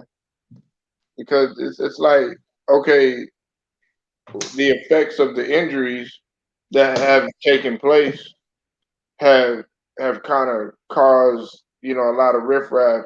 It's like, oh yeah, well if Brooklyn was healthy, then they would have beat the Milwaukee Bucks, or if Utah was fully healthy, man, they wouldn't have got beat by Phoenix or something like that, or the I think it was Clippers, right? Or Phoenix. I'm sure. Maybe we wait. You know what? I wonder if anybody ever thought about this. Hmm. Maybe the way the game is played now and how the game evolved to be played, maybe it induces more injuries. You ever thought about that? Yeah, that you got it exactly right because you got to think about it, man. They do a It's a lot lot more of running. yeah. It's It's a it's lot a of lot more more twitch. running It's a in lot there. more twitch plays involved in the game now. Meaning Right. like twitching, all this dribbling and crossing over. That puts a lot of strain on your ACL, MCL, your knees. Players didn't play like this in the 70s and 80s and more or less the 90s. As the game evolved, it Hmm. became less of a back to the basket, more of a face up, more twitching, more exaggerated moves to get a defender off you and so forth. So that could be something people should really analyze. Y'all say I'm so analytical. I just thought of that. I mean, it might increase its injury, man. You have more players that play face to the basket do more. It's more twitch type move for a longer period in the game. I look More at than it like back I, to the basket, huh? no, my bad. I didn't mean to cut you off, Sal. But listen, I look at it like this too. Like, think about it, man. They're playing more games. Like when you talk about AAU and you talk about like more year-round games and stuff like that. Like a lot of these players that are coming out at like doing with these with the travel team, with the exception of probably the last like year and a half or so because of with COVID. But before that, it was just they were always playing like year round. Like basketball didn't stop. You know what I'm saying? It was like they were consistently playing, whether it was summer league, AAU, then going to the regular season. Then you had they little respected leagues, and then it's just like they consistently playing. Some of these guys don't never stop. Yeah. And then you got to think about it. Some of the best players are the players that's getting hurt. So these are players that have more usage. And then we play in a league where players, it's more of a face to basket where there's a lot of movement, more twitch move that probably more than likely put you at higher risk of having some kind of extremity injury. You know what I mean? That might be. I mean, that's something to take into consideration. I would say because Right. more or less playing back to the basket, you're not going. You don't put as much strain and much. It's not that much twitch on your lower extremities versus you coming down like a Paul George and certain players and Trey Young. Uh huh. Doing a lot of crossover So, moves and but this and that. Sal, let me ask you though, when you were jumping, when you were jumping though, did you know how to land? Yeah, I didn't never really suffer serious injuries, stuff like that. Oh, And I okay, wasn't one okay. of the guys that fall a lot. For I only, sure. I, yeah, I wasn't I knew how to land too. Some people get, I know what you're talking about. Some players just don't know how to land, or they always falling on the ground. Like Dead Rose. yeah, AD fall on the ground everything there. 50% of the time he go up, he fall, and I'm like, man, you too big for that. You know what I'm saying? Wade was like that too. Wade always falling on the ground every time he drive. You know, and it ain't even no surprise that he, you know, had an injured career, injured a lot. Because normally the players that fall a lot, they stay injured. Yeah, You know, absolutely, man. You know, and I I hate I hate that a lot of these players, man, are getting hurt. I think not only the question that you asked though, and that we should have been really been asking. Do you think that the turnaround time had a lot to do with these players getting hurt and stuff like that because of the minimal time that they had to spend in training camp, and then I think also, they had to turn right back around. Hey, okay, now it's time for the season. That's the question we should be asking because this by far, I mean, has this been the most superstars that's been hurt? I haven't seen this many superstars hurt or even I, battling injuries. I think for some of the I think for some of the teams like the Lakers, yes. But you gotta realize some of these teams didn't. Some of these teams did make the playoffs. That's injured, and they did have that 5 month gap. I say for the Lakers, that was the old. You know, the Lakers and certain teams, possibly you can say the Clippers too. Yeah, but when you think about it, how many of these teams, like the Phoenix didn't make the playoffs, and then they had, you know, they came back and played them 7 or 8 in playing games after the 5 month layoff, and then they didn't, and then what they went in the playoffs. So some teams it makes sense, but some teams you got to really think about it. How did the How did the turnaround really affect them? The Phoenix, you know. I can understand Chris Paul. Chris Paul was with OKC last year, and they got what they went to the second round, right? And they got put out by who put them out? Phoenix. Was it Denver? I mean OKC. Who put out OKC? Was it Denver? Yeah, Yeah, Denver. it was I Denver. mean, some of that played into consideration, Hmm. but now just me bringing up the way the game's played, the way the Uh-huh. game played might have more to do with it than now, man. The speed of the game Because so fast, because man. you got to think about it. Some of the best players of, you know, they do a lot of different things on the court now. Just think of somebody like Kawhi. He posts up, he defends, he brings the ball down court. He actually got hurt bringing, you know, running a fast break, I right? know. With his knee. If you think of great players of the past, they normally didn't, you know, most of the star players didn't do as much from a quantity standpoint. You had Hmm. your players that done a lot of different things, but it's a lot of players that do a lot of different things from run the point to, you know what I'm saying? And maybe that in conjunction with their usage, having, I mean, great players always have high usage, but when you have players playing a certain style of ball where they're doing a lot of more twitch things and playing a lot of different positions, Hmm. 3 to 4 to 5 positions, that might affect it too.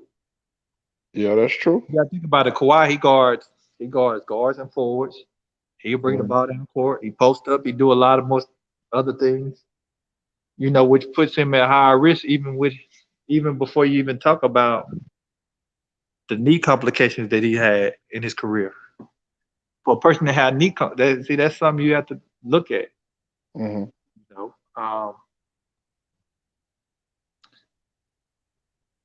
I mean, it's interesting. I think the turnover does play a part in it. I think it Yeah, plays a lot of that part in the turnaround, Lakers. man. Huh? Huh? Yeah, that turnaround, man. That turnaround time because your body, your body, South, man, it gets used to a certain rhythm. Like like it's okay. For instance, I'm not going to say that. I pray it don't happen, man. Next year going into the 82, but they're gonna have to make another adjustment to their bodies again because you got to think about they took a long layoff in the middle of a season, right? Because of the pandemic, right? Then on top of that, okay, you got back to playing. You had to play a bubble, which some of the teams, they were sitting out, and some of the teams had to go. Then on top of that, okay, you just had a minimal rest where you turn right back around. Then you got to go to. I'm talking about those players that actually played in the bubble or whatever. They got to turn right back around. Then go ahead and go. Then you got to get readjusted because then you're gonna go. The training camp is gonna be it's normal time. You got to get adjusted to that. Then you got to get adjusted to the 82 game season and everything. So it's not. It's like you're not going to be out of the loop because it's like, okay, dang, your body's going to be like, oh, okay, shit, we're doing this again. Ah, man, your heart got to get adjusted and all that. But people don't look at the anatomy and the physiology of that type of stuff. But it See, plays a very important part. this this the thing. I think when I look at it, the turnover really hurt the teams that went deep in the playoffs. Lakers, Heat, Denver, played teams like that because they either flamed out or they just was just injured, like the Nuggets and the Lakers, or they flamed and the Heat just flamed out in the first round. But if you look at the teams that's in the playoffs that's still going right now, you got Phoenix who didn't go deep into the playoffs. Then you got Milwaukee who got put out early, right? First or second round, right? Clippers first, second round, and then the Hawks that didn't even make it. So the teams that went deep last year definitely affected them, and they might possibly benefit going into next year. The fact that they went out early, you know what I mean? That might be the only benefit of going out early to where now you can rest and get ready for the season to start on time. But these teams you got to think about these teams is playing right now. If we about to be in July, normally the season ends on a regular physical basketball season at the 1st of June. But we about to be in July and they still playing back. They ain't even got to the finals yet, and the season starting on time this coming next fiscal year in basketball. So the teams that's not in it now, they having that somewhat advantage. But the teams that still playing right now, it's gonna be an uphill. It's gonna be tough.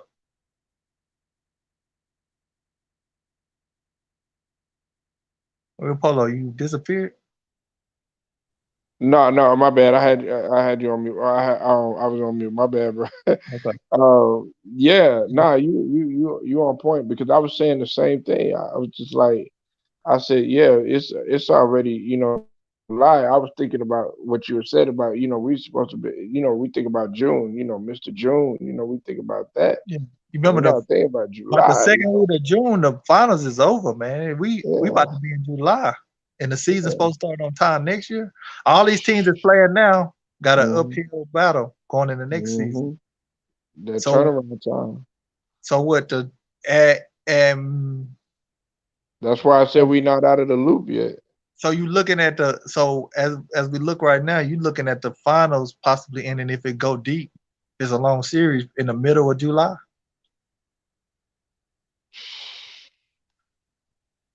So Yep. that's a whole month gone from the off season. Or it's time to get going. Hmm. So don't be surprised if the teams that made a run this year flame out next year. You know what I'm Man, saying? Whether it's due to injury or just fatigue. that, But that that's what that's what. happened to all the teams that made a run. The Heat and the Lakers. Well, they either flamed out or Yeah, had yeah. injuries. You see Jimmy Butler, man. He took a significant drop because he got hurt in the bubble. Yeah, and he So did Bam. Bam got hurt. Bam was had got hurt. Of course, AD. We knew that. You know what I'm saying? yeah. Uh, I can't remember anybody else. Did I LeBron get believe hurt too? nah, he didn't get hurt in the bubble, but you remember he got hurt at the end of at the end of this year, and then he came Yeah, back. you were. Well, yeah, he got hurt at the end of this year. But I think didn't he sit out for something at the beginning of the year though? No, he didn't sit out. I remember he was talking about sitting out. He was making comments like I ought to sit out, and then he was complaining about having an All-Star game because going after they had won the chip last year in the bubble, he was like, man, he was making jokes like he ought to sit out, which I think AD should have sat out starting the season. He really should have, till he got back healthy. That might have helped him get through the season. Now AD, he had the Achilles issue. It wasn't no tear or nothing like that, but He people should were have. He should have wondering what started had out the taken season. place. He I should have felt like, started. He, he I, should have shut it down. yeah. Now he should have started. I think he should have started off the season and missed like the first 10, 15 games. And he might have not got injured, but he was playing I, injured the whole. Because you remember his production dropped this year yeah, significantly. he was. This is the first year he shot under 50%. That's what I'm saying. He should have started off the year. You know what I'm saying? Wait till he got his body right. And I bet you more or less him playing injured kind of led to him getting hurt down at the end of the year. He shot 49. It was like 49.1 or something like that. Yeah. He had never shot under 50%. He went In from his career. 27 points a game to 21. And then what, from 10 rebounds, 9 points something to like 7 rebounds a game. Yeah, I know. Like they should have sent him early in the season. Yeah, he took a Let him drop, get but back right. that has nothing. A healthy AD would be way more beneficial than that. You know what I'm saying?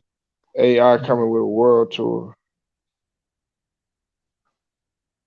Yeah, that's the thing. But like I said, you can't be. I won't be surprised if these teams are still playing flame out next year or have injury problems, because that's what happened to the teams that was left. Look at who made it to the Eastern Conference Finals. It was the Heat, and who did the Heat play in the Eastern Conference Finals? Can't even remember. Who was that? Last year? Yeah, I'm trying to think. It was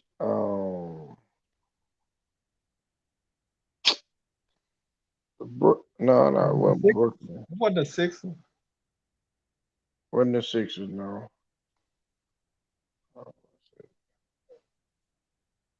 Now Brooklyn didn't make it to the playoffs.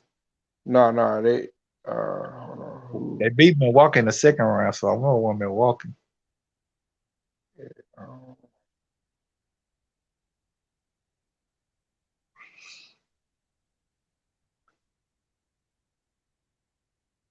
Hold on one second. Yeah.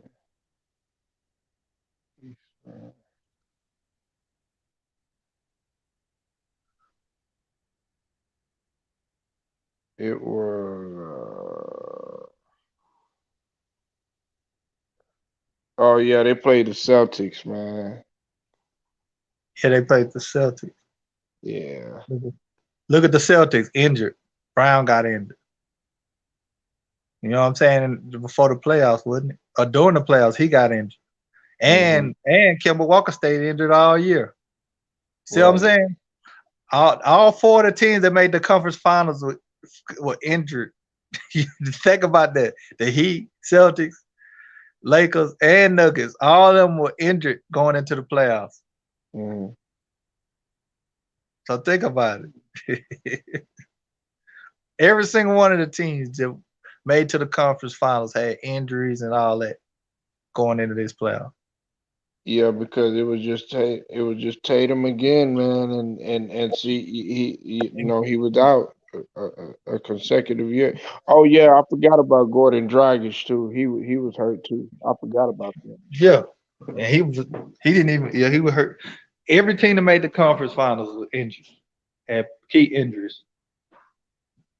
Yeah, I forgot about Gordon Dragic, man.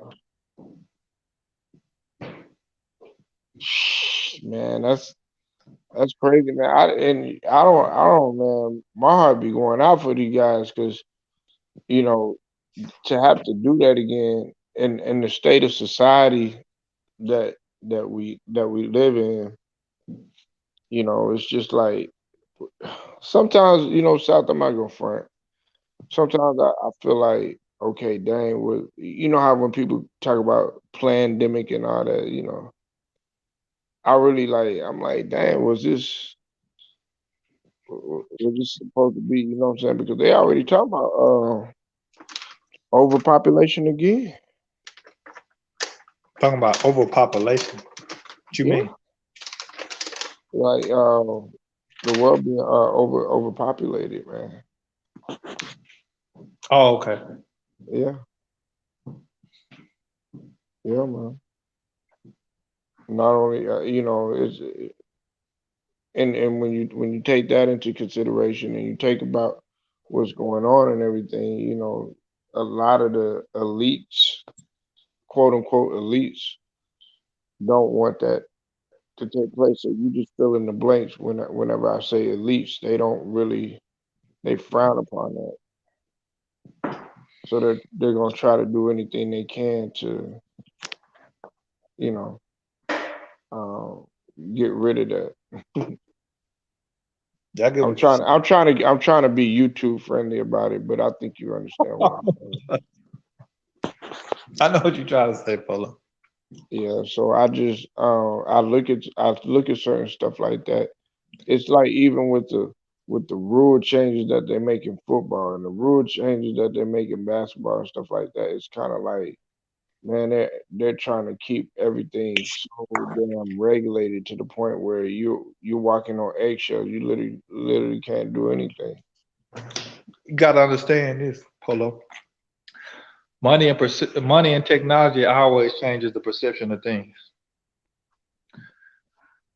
Them two things that evolve in sports, teams, players make more money, and technology when it comes to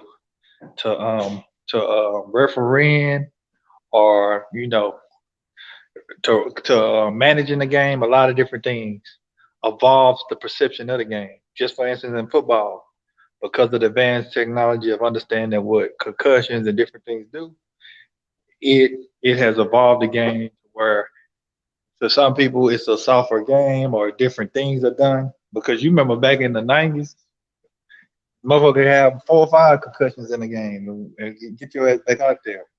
You have a concussion in the game, you out now because of the technology. You know what I'm saying? Of understanding Right. what concussion does to the brain. Hmm.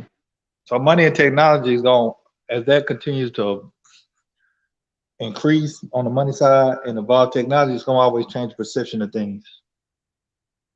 For the most part in our life. Just like technology is changing the way people make a living for themselves. You know, and it's gonna change the way. I mean, it's gonna change the way people make a living for themselves, and a lot of people are not gonna have jobs that they've been accustomed to having because of technology. Yeah. You know, I was looking. It's funny that you brought that up because I was looking at a documentary, South, and they had to do with the union, and they were talking about. You remember that year when GM, they had laid off a lot of people and stuff in the factories and stuff like that. Well, I forgot what the name of it was, but pretty much they brought a lot of their people back. A lot of people they went ahead and they got rid of, but a lot of people chose not to come back due to they still wanted the union and everything, but see, China had taken over, right? And what's up with you, Greenleaf? I see you in the building. This is what had taken place. Okay, they brought in these guys from China, and check this out, Sal. they they were going through the factories and everything, right? And they saw all these people and everything, right, that were working. These guys were working hard, you know what I'm saying? Automobiles and stuff. And so these guys were clients, and they were just walking, these guys in suits and ties and everything, and they were speaking in their respected language. So these guys, you know what these guys had said? They said, yeah, it's pointless to have so many human beings here because we could get machines in here that could work, uh, 50 times faster and everything, because he said human beings move too slow.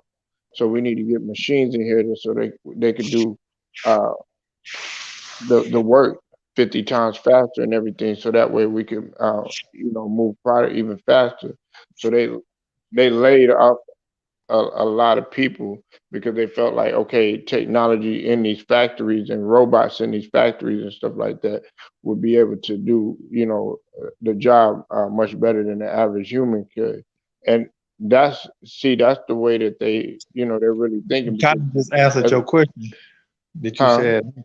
You kind of just answered your rhetorical question you had earlier. But I guess you know. No, no, no, no. I'm piggybacking off of what you were Okay, saying, okay. but I had watched that documentary, and that's what you see with technology and stuff. It's like okay, like when you go to a bank, when you go to you go to Chase, you don't see that many tellers no more.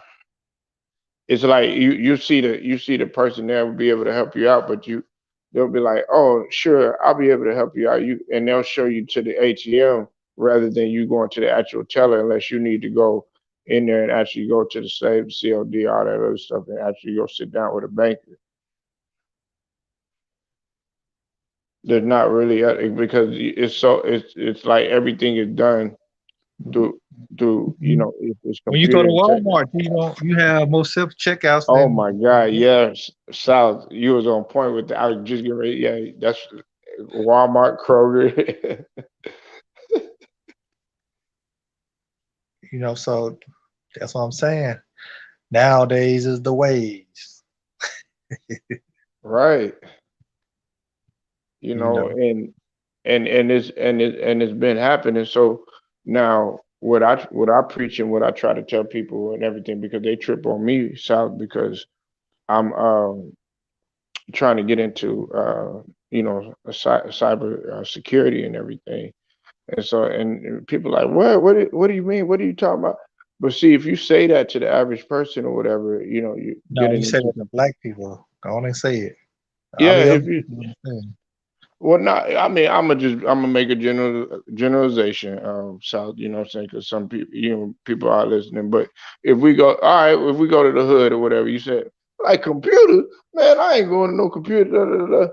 But some people, man, no, you want to.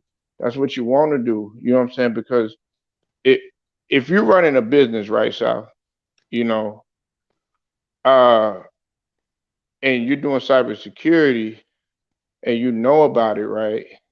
Well, guess what? Guess what, man? It's anybody could come in there and hack you. You know what I'm saying? It's just like the situation that took place with the with the towers. Uh, what was it that took place in New York? That it had an effect on the fuel. There was a cyber attack. Yeah, which I think kind of cyber propaganda, but go E- ahead. I get your point. Exactly, but it's just stuff like that that you have to look at. But when you're talking about a business and everything, you have people. You might have millions of dollars and stuff like that. You might have files. You might have certain data and stuff like that. That once people get a hold of that type of stuff, then guess what? You know what I'm saying? It's all she wrote.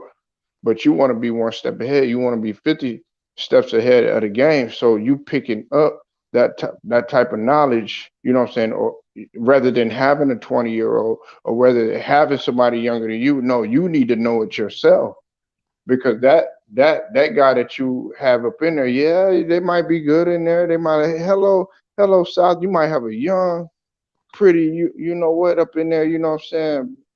Nice body, everything, professional and everything. She's like, hello South. Let me do to get your coffee, all that other stuff. Next thing you know, she could be destroying your business at the same time. Not saying that that's happening, but you have to have that. You have to be 50 times, 50 steps ahead of that person to think that oh, okay, you trying to pull this on me, and then bring their ass in there, and then that's all they wrote. They thought that they could pull the okey doke on you trying to get those files, trying to do this and trying to do that. But because you have that knowledge up under your belt, guess what? You're not going to try to sit up here and try to destroy my business. I'm on what you're already on, and guess what? They gonna get locked up. I got you. Yeah, I So understand. I just try, like, that's what they trying to do. See, with us, Sal, we gotta stay as a people. We gotta think, 50 steps ahead. But they don't really. They not thinking like that. They want to keep. Ah, you know what, man? We ain't gonna never do that, man. Man, we don't need to put together nothing because we don't need to get no land and none of that. Shit, that's not the way I'm teaching my kids. I'm gonna be honest with you, South, and I'm gonna keep it 100 with you. Uh, I I think me homeschooling my kids was the best thing that was able to happen to me, because I felt like we should have been doing that anyway. I mean, a percentage of what they teach you in the school, anyways, is not even really what we need to be learning. If anything, I would rather my son or my daughter, hey, go talk to South. You know what I'm saying? Because I want them to learn about money management. I want them to learn about credit. I want them to learn about investment. I want them to learn about the stock market. I want them to learn about stuff like that. Yeah, learn the ABCs and one, two, threes, things of that nature and stuff like that. But also, I'm going to teach you the stuff that you need to really be knowing, because half of the stuff that they teach you up in these books, they're not going to really tell you what happened. They're going to teach you, okay, well, Christopher Columbus sailed the ocean blue and all that other shit, or Preston Scott Key wrote the Star Spangled Banner. Okay, yeah, he was a slave owner, but they won't tell you that. You know what I'm saying? Or it was written for slaves. I'm sorry, it was written about slaves.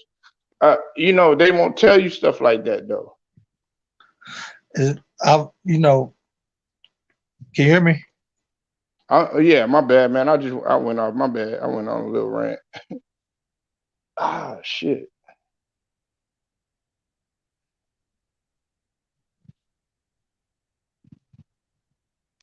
Go ahead, Sal. You got it, bro. And so forth. You know what I'm saying? And everybody's gonna know more You history cut than out a others. little bit. Okay. All right. You good now? I said it's good that we know our history, and some people are gonna understand their history more than others.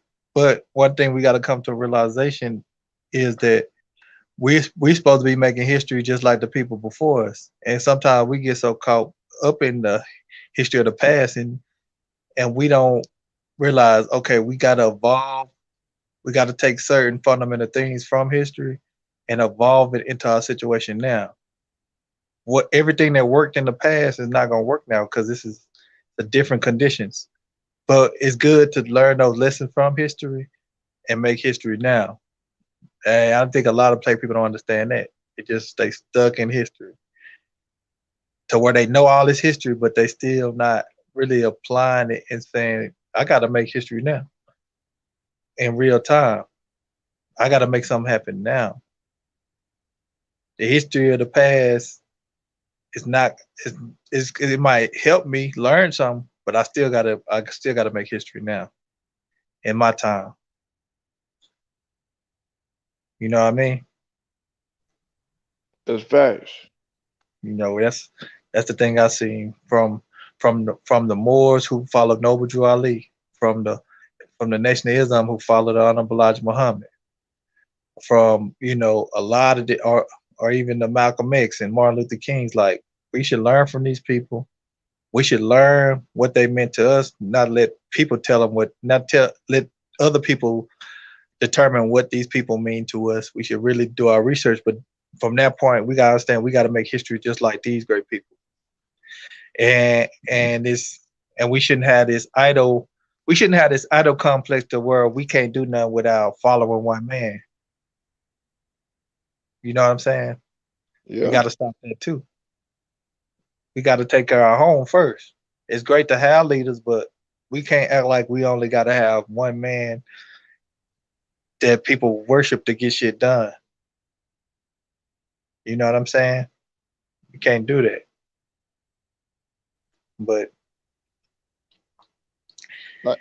Like people are always gonna. I know this is a little bit off, but I need to say this. Like a lot of people, we always looked at as stereotype. You know what I'm saying? They think this about us, they think that about us, and everything. But a lot of people don't realize that. Like when I look at a guy like Bun B,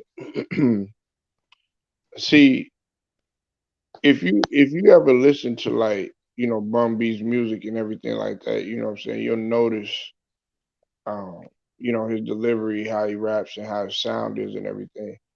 But the thing that's unique about a guy like Bun B, right, is that he's able to go and he's able to do journalism. He's able to do interviews. This guy's able to talk and be articulate and everything in a professional setting and everything. Coupled with the fact that this guy is business minded too. Well, I look at something like that South and everything, and see when he took the job at Rice University teaching, that to me is some of the things that we have to do. Okay, yeah, this guy he wasn't he didn't have a whole bunch of degrees or anything like that. It was just his knowledge of the game that he was able to teach, and it's actual course. It's an actual course at Rice University. Now, case in point, the reason why I say that is because okay, you look at a guy like Master P wanting to coach, right? He wants to coach the New Orleans Pelicans and everything. But see, the average guy, like, even our own people, I'm like, man, what the hell, man? You tripping, man? Man, stuff like that. But if that motherfucker end up doing that shit, then you gonna be like, whoa, oh shit. And guess what he just did? He just inspired your motherfucking ass. You know what I'm saying? So what I'm saying is that you we sit up there, man, and we think that everything is so out of reach. We can't get no land, or we can't invest in this, or we can't get that property, or we can't do property preservation, or we can't do real estate. We can't be a broker or anything like that. There's a lot of guys that really feel that way, and it's really they make it so hard, on themselves. But I'm just like, go ahead and do it. I get on here, South man, and I tell people, because I think Reg Dog one time he was saying, okay, yeah, you preaching to the choir and all this other stuff. I was like, man, I don't really feel like I'm preaching to the choir because there's some people that really aren't motivated and really don't know how to do it. Like me and you, South, we could get up, man. We know that we gotta, you gotta, be there for your business. You gotta do whatever is necessary for you. I got to get up, you know what I'm saying, because I got my kids to feed, you know what I'm saying. I got to provide for them and also provide for this household and my wife and everything, you know what I'm saying. But the average motherfucker, man, they don't even know how to provide for themselves. They're not even motivated to do something better for themselves. You know what I'm saying? yeah, And some people are really severely depressed and stuff. Some people aren't as strong minded as you, South Political. Some people aren't as strong minded as me. But us, you just telling them South Political, hey, look, this is what you need to do and everything like that. Just like when, shout out to TJ when he was just like, man, your knowledge of the game, stuff like that is good. You just saying a couple words to somebody might have inspired that person to do that. Master P stepping up in that position and coaching might have just inspired somebody to do that. yeah, I agree. I agree with that wholeheartedly. That's why I say some of the stuff I say, even to go Mike. He think it's out of vitriol, but I try to let him see like, listen, man, it's certain things you do to make people not like you. But then you can't turn around and play the victim once you done certain things that cause people to not like you. You know what I'm saying? And that goes for anybody. You know what I'm saying? Goes for anybody, you know. Everybody platform I come on, I respect. I know we joke around, we might take some shots at each other, we joking. But I don't never come on your platform and disrespect you. And I won't want you to do that. I won't never come on your platform and overtalk you and do all this and then have you come on my platform and then tell you you're not gonna do that. You see what I'm saying? I'm not that would show a lack of respect on my behalf. You know what I mean? And that's one thing I try to do. You know, I want to respect anybody who give me the opportunity to come and just talk on their platform, man. Yeah, we gonna joke around. We might crack some jokes about each other, but nah, man, I'm not on here to hate on nobody. You know that. I've never brought that energy. Yeah, man, that's why I be like, let me get on this nigga soft nerve because I know that nigga was like, damn. I ain't never heard you get hyped like that. I'm like, God damn, can I finish? I'm like, what the fuck? I'm like, damn, this nigga came out of nowhere. I'm like, shit. Hey, that nigga, them niggas went on mute quick. That You said what? you like, God damn, man, can I finish my sentence? Yeah, but see that. But you know what? I was laughing my ass off. I was like, damn, okay, that nigga sounds hey, that Tyler Texas coming out, man. But you know what upset me about that? I was upset about that. Let me tell you why. Because I know because I expect more out of Go Mike because Go Mike don't do that he don't let people do that on his channel. And he don't do that. So I expect him to come over and respect your channel just like he want people to respect his. Because when I go on this channel, I don't try to overtalk him. He not gonna let me do it. He don't let nobody do that. And I just hate that's what was pissing me off. Cause I'm like, man, come on. This dude letting you on his platform, you gonna overtalk everybody? And then you gonna try to disrespect every player we talk about. How we gonna have a productive conversation, bro? It ain't even about hating you. I'm not on this YouTube thing to hate nobody, bro. I've never gave that energy on anybody platform. Now we can joke around and crack some jokes, but just every subject we get into, it gotta be dysfunctional, disrespecting players and all that. Like, come on. Man. Yeah, that's why I said, man, on this platform, I don't call nobody bum. I don't call nobody trash. You know what I'm saying? I mean, everybody entitled to their own, like opinion or whatever. You may not like a player or whatever.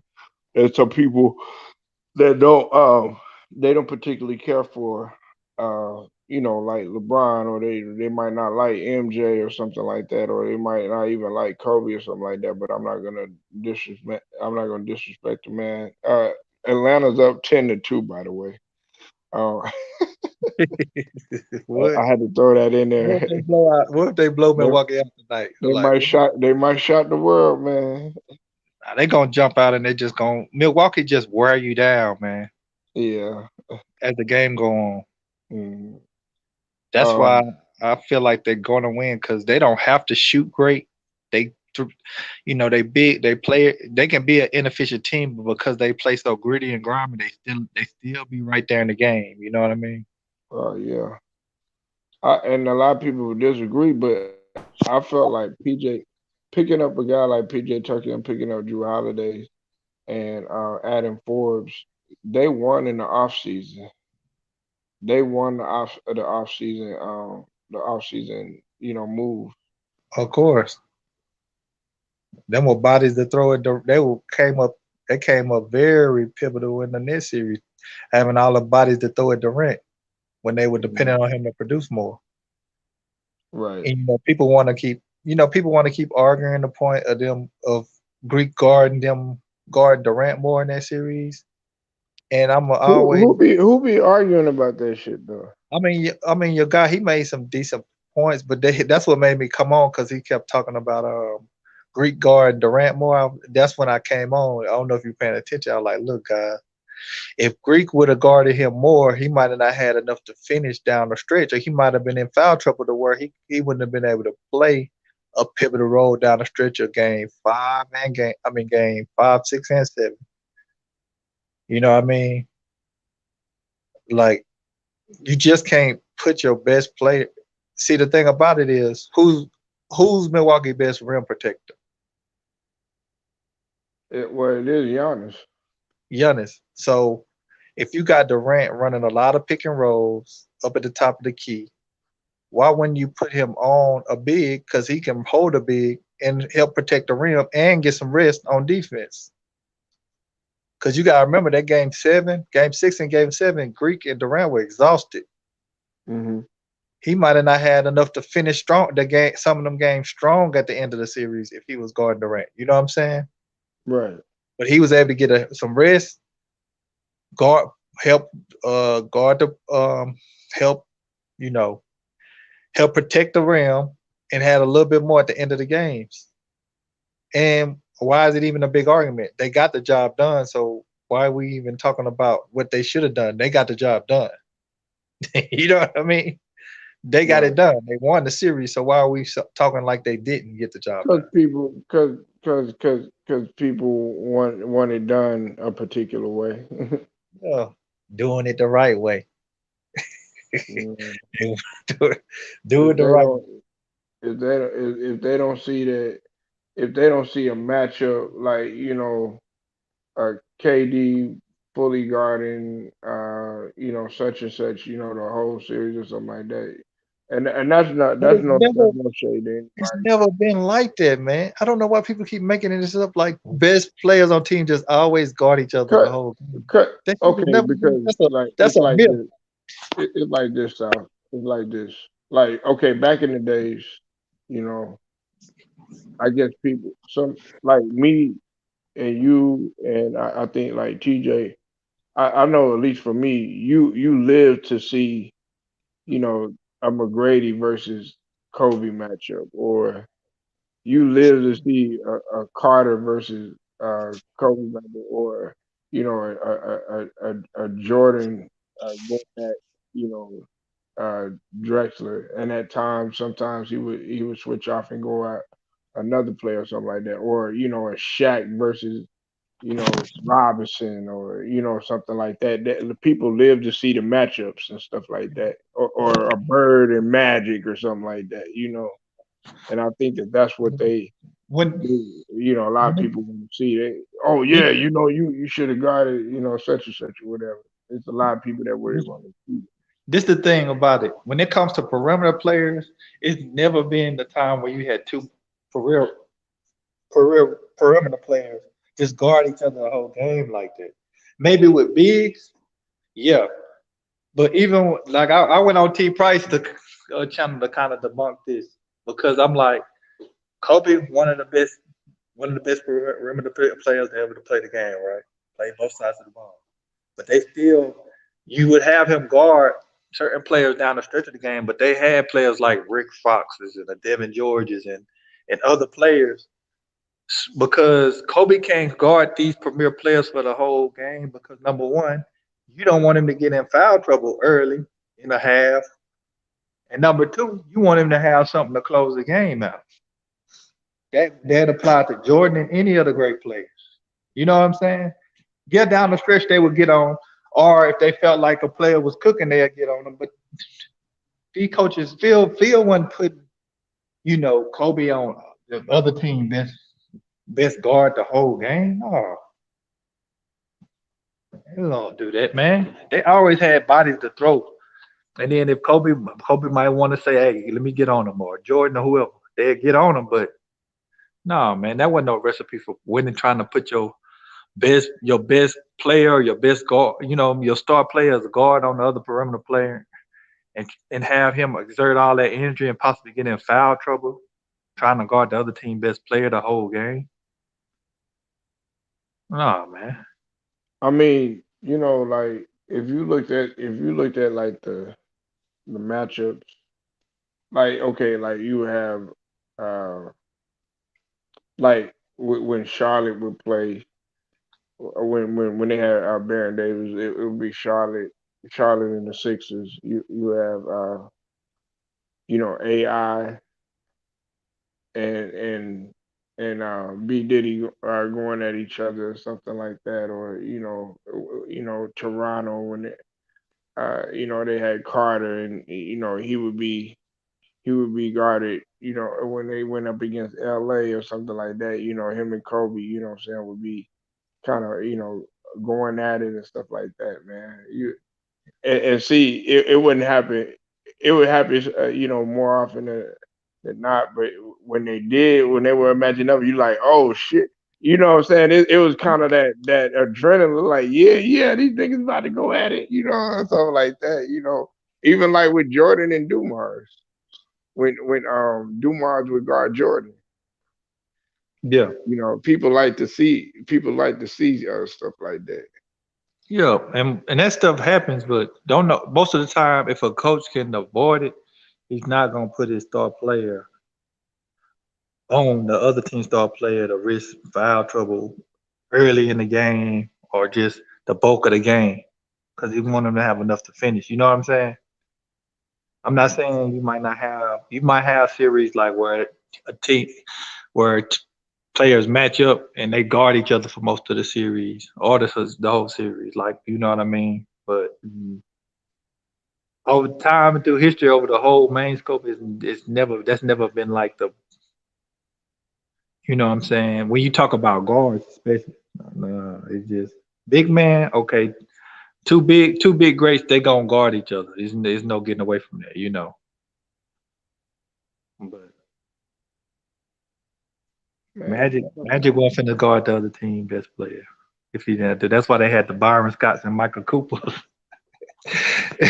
You know what I'm saying? yeah. Yeah, and that's another thing, man. When you talk about Coop, I always say, man, Coop deserve that. Listen, I when you talk about Ron Artest and you talk about, we talk about guys like, of course, Ben Wallace and stuff. I felt like Coop deserve a Hall of Fame award, or a Hall of Fame nominee. Oh, Some man, people don't, because I was like, one day, man, I had to look. South look. I was like, I said, man, what Coop is an Hall of Famer? I was like, that's just odd to me. I felt like Coop and Cam Reddish is playing right now. he's playing. Yeah, I thought he was. I thought he was out, but I guess they had fixed that Achilles issue.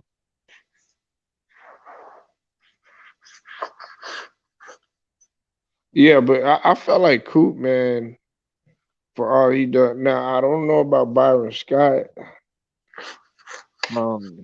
but Byron Scott was nice because he like I said, he's him and Coop. They were my favorite Lakers to watch. Because they were gritty. Huh? Because they were gritty players. Well, not so much Byron Scott. I like Byron Scott because he was so athletic.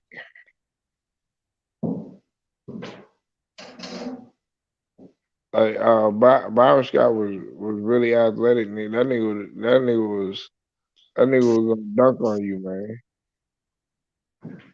Because they got it out the mud. He got it out the mud. You know how niggas be saying they What got it the- out the mud. That nigga trolling. You know how Nah, man, they ain't had to get shit out the mud, nigga. They was, I ain't gonna call it stacking the deck, but they really had to worry about nothing. They what does job that was mean? Get a it out the little bit mud. easy. Huh? What is good out the mud, man? What does get it out the mud mean? Yeah. Because you know your boy Wade one, he done said, I heard other people say, you know what it is? It's like people try to apply street mentality of the all Does facets of life. that get on your nerves, man? No, I'm from the hood and all that, but I'm from the hood, from some of the, Tyler, one of the roughest cities in Texas. But Mm. it's just funny because I know I'm one of the people I play stupid just to make people think about what they saying. I know what you're saying, but just repeat, just explain what you really thinking. You know what I mean? What do you really Right. think? Okay, get it out the mud. To me, it's not really. It's in my from my standpoint. Getting it out the mud is a mentality, man. And to me, it's by you. At least for me, it's succeeding by any means necessary. Even if you're going through a struggle, you still have to uh, have that concrete jungle type of attitude. That doesn't I necessarily mean thought that you have to hold on. That doesn't mean that you necessarily have to be like where you come from and stuff like that, because where you might have grew up in a rough area. You know what I'm saying? I definitely grew up in a rough area and stuff like that. But at the same token, my mentality is like, okay, even though I grew up, man, I'm still gonna get it. Hey, there might be some odds stacked against you. Might be all this stuff coming forward. Like 100 miles an hour. All these stuff, all these trials and tribulations and stuff. You might be at your worst and everything, but you still have to keep striving and stuff. Uh, It's a mentality. Everybody always equate, oh yeah, well I get out the mud, I get out the mud, struggling and stuff like that. But it's really just your mentality. It's like that, like a Mamba mentality doesn't just apply to like basketball. Now I'm talking about Mamba mentality. That doesn't just apply to basketball. That really applies to shoot overall life. is I'm glad I asked this question because I'm gonna ask some other people because they were kind of interested in your perception of this get it out the mud because I think other people have a different one. But you said doing it by any means. I would think that would allude to this concept of people saying stacking a dick. I feel like a lot of people say get it out the mud because to put your situation in something a tough situation and then overcome it. That's what it seemed like to me. I could be wrong. I'm not. I just kind of listen to what people say because they like, man, he didn't get it out the mud. So he would. So if he didn't have to get it out the mud, he was supposed to go do it, or like I don't be getting this shit sometimes. I guess what you be hearing it every day or something. No, it just I've heard it and people agree with it, and I listen to them talk, and I'm like, is this really? I don't. I Man, guess Gallinari out here hooping. It sounds. My bad. I didn't say that. I'm just a person that Hawks is try. up 25-22. My bad. I'm a person that try to stay rational and try to find the logic between some things. You know what I mean? And Mm. you tell me. I mean, I listen to people talk about athletes, and you're like, you know what, man? These athletes don't get it out the mud, or certain athletes do. And Mm. I'm like, is this a mantra or something for people to try to succeed by in their worst options within they to try to do that, not to, you know what I'm saying? Because I feel like that mentality is the greatest mentality that you can have. You know what I'm saying? Like it to me it is. Because um if if there's something if if there's a situation that comes about, adversity that comes, you have to be able to deal. Um, you have to be able to deal with that. I give you an example, South. It's all good when you got money, man. It's great. You know what I'm saying? It's wonderful, man. When you when your bills are paid, um, you don't have to want for nothing. Um, you got nice, a couple cars in the yard and stuff like that, But what if shit hits the fan and things ain't going your way, and you start losing that stuff and everything like that? Well, then how are you gonna be able to deal with that? You know what I'm saying? And that's where your mentality of getting it out the mud, or you know uh, having that mentality to say, okay, hey, look, nothing is gonna stop me regardless of what everything is going on. I might not have that much right now. I might have got the car taken away. I might be down on bills and stuff like that. Even with sports, okay.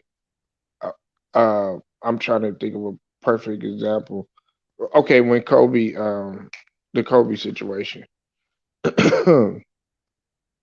he said, okay, Shaq isn't there anymore. Now I got all these different, players around me and stuff like that. They're not. I don't have another superstar. It's just me. And people said that I couldn't win without Shaq. You know what I'm saying? And But so a he lot of felt he people, felt like he felt like, okay, look, now I have to accomplish it. I'm gonna work 10 times harder than the next man to prove to people that, okay, I'm a superstar in my own right. I'm not under anybody's I'm not nobody's robbing or anything like that. He wanted to prove to people that, he was that guy. And that's what he did. The I, odds were stacked against him, and people I, doubted him for years. yeah, I agree with that. I agree with that. But before he had that mentality, you remember he looked it for a way out. He wanted to leave, and that's one of the things Mhm. people don't bring up, and that's a 100% fact. That don't diminish what he done on the court, but he did try to leave the situation. You know what I mean? Now, are you speaking of like He wanted no, when he things wanted, were yeah, when things initially before, yeah, he did at some point. What you said is true, but before that, initially when everything transpired, he wanted to leave. He wanted to leave. He went on ESPN, and he actually talked about it in a documentary. In his the thing was I remember he done it in 2009. He talked Mhm. about that. He talked about numerous times. He talked about going to Chicago. He went to visit Chicago.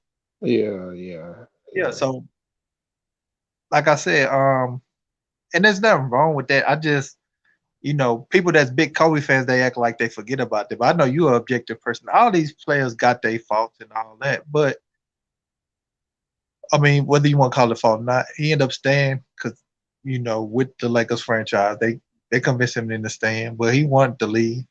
And then you had the other end of it where you remember they had, talks of possibly the Lakers trying to trade him for LeBron. That went out there. So that's why I always say, man, listen, we fans at the end of the day, we have our opinions. We like certain players, but this still a business. All this get mad at fans because they don't want to stay loyal to a team or whatever. That's the business side. I don't, and I try not to get into all that because I understand it's a business at the end of the day. Yeah, we want players to work on their craft and to be committed to their craft, but you can't sit there and just ignore the business aspect of this game, man. This is a job for them, just like it's a job when people go clock in. It's just they make more money and they have more allure and fame for what they do for a living. And we want to make these people out to be superheroes and all that, and superheroes and villains. That's what we do. I guess this is kind of like sports is kind of like the comic books of our life. We want this to be reality. We want them to be our reality of how what we when we open that comic book, you know, when people open them comic books, you want your superhero to win. And if he don't win, you're gonna have an excuse for him. You know what I mean? That's kind Right. of how we look at these athletes. Like we try to find, man, I keep the same energy with all of them. Some I like more than others, but I know these people not perfect. I know this is a job for them still. You know what I mean? And I think most of us fans just can't really compartmentalize that. You know, and we wouldn't be truthful to say we know everything that go on the back end with you know what I'm saying, with these organizations. Even if we do know people that's social affiliated with it, that still don't mean we still know all what's going on. You know, Right. so that's why I just keep the same energy, man. I'm not really on here But to be. see, some people. But now, let me tell you something though. Let me tell you something though, Sal. See that statement right there. Some people get mad when you say, you know, when you talk about getting it out the mud. Some people get mad when you say, you know, hey, just keep the same energy. Oh, you You said know, they some people get mad at that. You know. yeah. See, I don't. I just try to figure out what really people mean because I think when people say it, the reason why I asked you, I think a lot of Uh, people. If I ask a lot of people will get out the money, I bet you I get a different answer every time because it comes down to people just the analogy I give you. These sports athletes are like superheroes. You go with the ones you like, just like everybody. You got DC and Marvel. Some people like Superman. Some people like the Fab. You know, everybody like their own, and they gonna give you a yeah. reason why they're better than the other one. No, it be sounding funny though. Because you like, man, Well, you say you like, man, what you mean? Get out the mud? hey, bro, that shit agitates some people because that make people have to think about what they saying. 'Cause I don't think a lot of people think about what they really be saying, man. Yeah, they just saying it just to say it. Yeah, because you don't understand. People are sociable, so they click up with people and they have a line and Look, I'm a Google the definition. Get it out the mud. This is what I'm gonna say. no, they just get used to people saying it that they agree with. Yeah. Like people might pack up and like certain players, and they kind of draw on to their whole ideology or analogy. Mhm. But I bet you if you ask these people what does it mean, that you'll get different interpretations. Because the thing about it, I agree with some of the stuff you said, getting it out of the mud. But when people having a conversation of saying, okay, well, he didn't get out the mud. So I ask you this: was he supposed to purposely put himself in a position to make it to where he had to, or you know what I'm saying? I'm just a person. I'm about put myself in the best position, man. Like some people don't feel like KD. They got it out the mud. I mean, I disagree. Listen, I feel like this, and I went at it with some people. Listen, he was already a great player before that. To Yeah. me, he got it out the mud just on the premise that he made it in high school. He made his high school varsity team at Montrose and at Oak Hill. He got it out the mud just on the premise that he was able to step foot at UT and go ahead and become a great college player. He got it out the mud because he was able to go ahead and make it to the into the NBA draft and perform well at the camps and everything, and be able to be drafted by the Supersonics / OKC. And he got it out the mud because he ended up making it to the NBA Finals with Russell Westbrook and James Harden and whatnot. You know what I'm saying? And unfortunately, they didn't win. But he said, "Okay, I'm still gonna get it out the mud." He got it out the mud just on on the fact that this nigga was successful. It didn't diminish any of his hard work because he still had to go in there, still had to train, still had to hit shots. Golden State still had to be beat. You know what I'm saying? And that's the way that I looked at it. Now, do s- do I call it a weak move and all this other stuff? No, I don't call it no weak move. Oh, I understood what do now. Will I personally do something like that? No, just for the fact that I love competition. Like I like South. You know what I'm saying? Like I wanna face South if he's better than me or something like that. That's just that's my mentality or whatever. But am I gonna sit there and shit on the guy or say, "Oh no, you know that was a weak move. I can't put him up there with such and such or anything like that." No, I'm not gonna do that. He did it because he was playing. LeBron was playing chess. You know what I'm saying? These other guys were playing chess. It's not just LeBron because there were other people that were doing the same thing.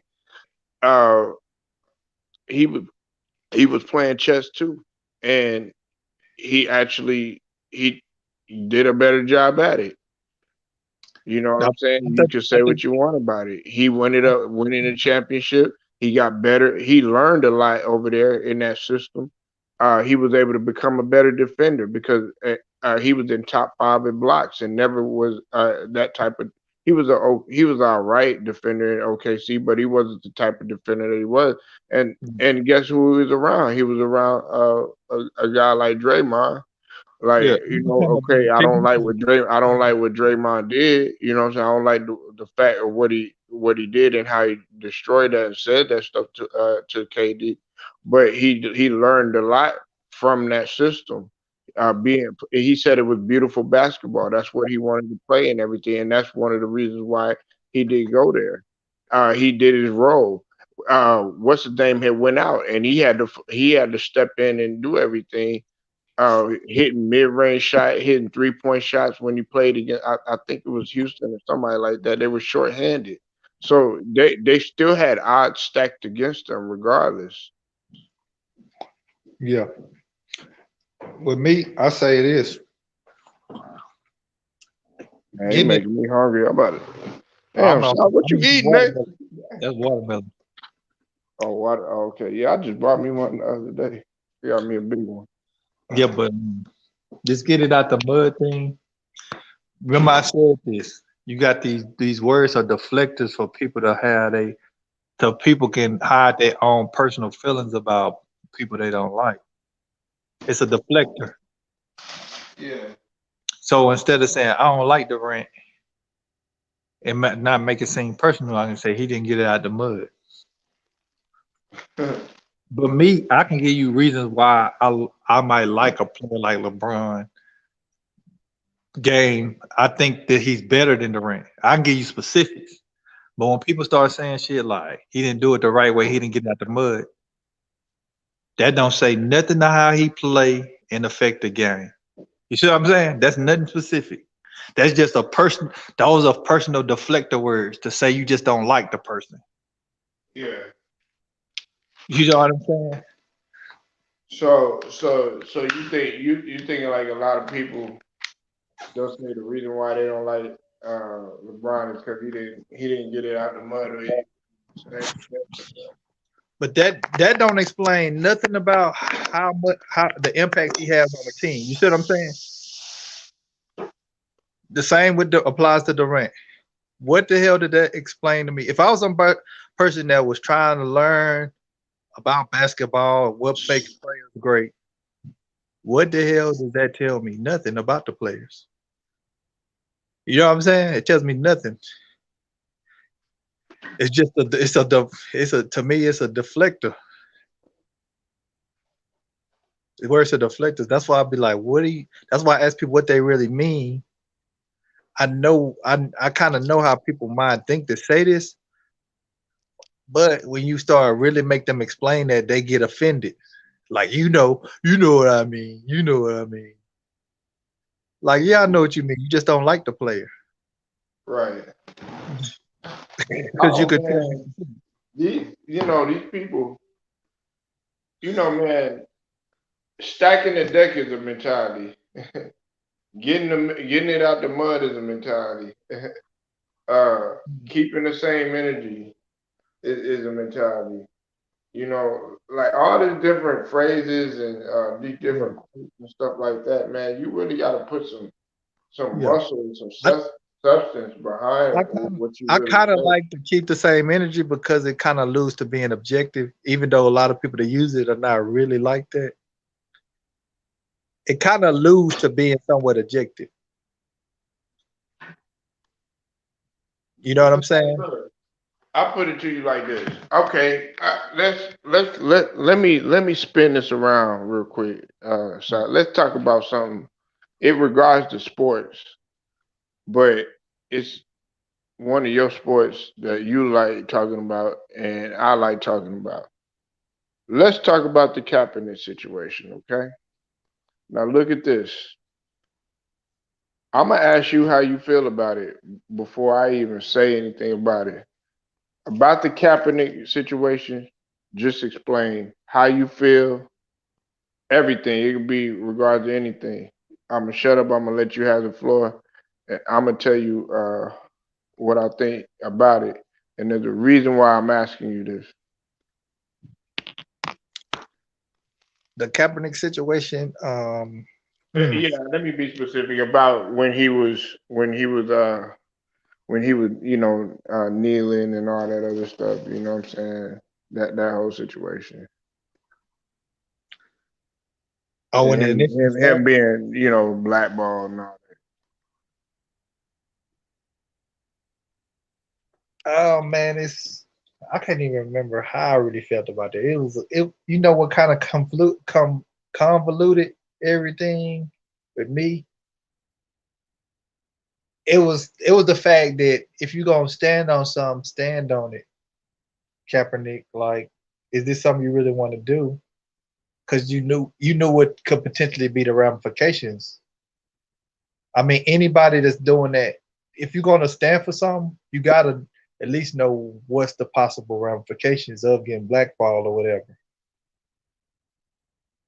You know, that's what I so to for him to come back and try to, you know what I'm saying. I mean, it's kind of grayish in some aspects, but that's one of the first things I would say. Like, if you do something like this, or whoever, be able to stand on it. You know what's gonna happen, what's gonna potentially happen. And then there was a lot of I can't remember. It was a lot of like weird stuff that went on toward the end of it, especially with the Jay Z situation. Jay Z just I don't know, man. That dude, Jay Z looked like a fool with this situation. He really made himself look like a fool, But that was the main thing. I was like, if this is something you really was serious about, you have to stand on it and know what the ramifications come with it. Can't straddle the fence, you know. Um, some of the stuff you might have to redraw my perception of, but that's really what I came to from the whole from his side, just looking at it from his perspective.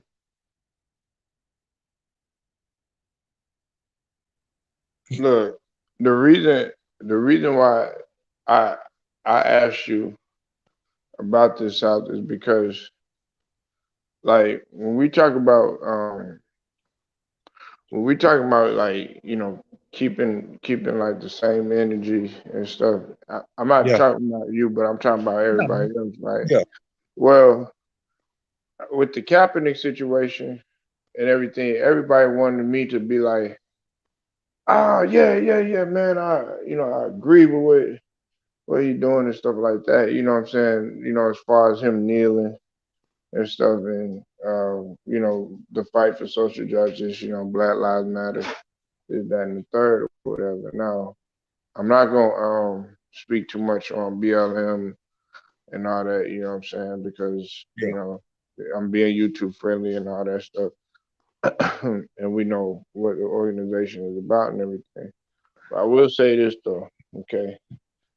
Uh, I've had several different heated debates about this because I said, Kaepernick which what you should have did.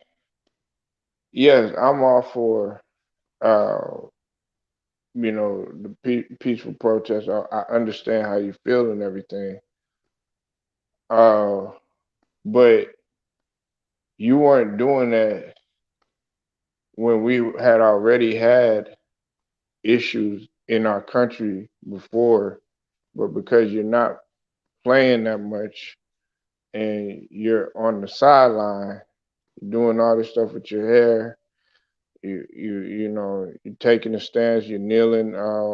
There were people that were turning their backs uh, toward the flag or sitting down, like Muhammad, Mahmoud Abdul or Chris Jackson or whatever. There are people that have been doing that long before you were.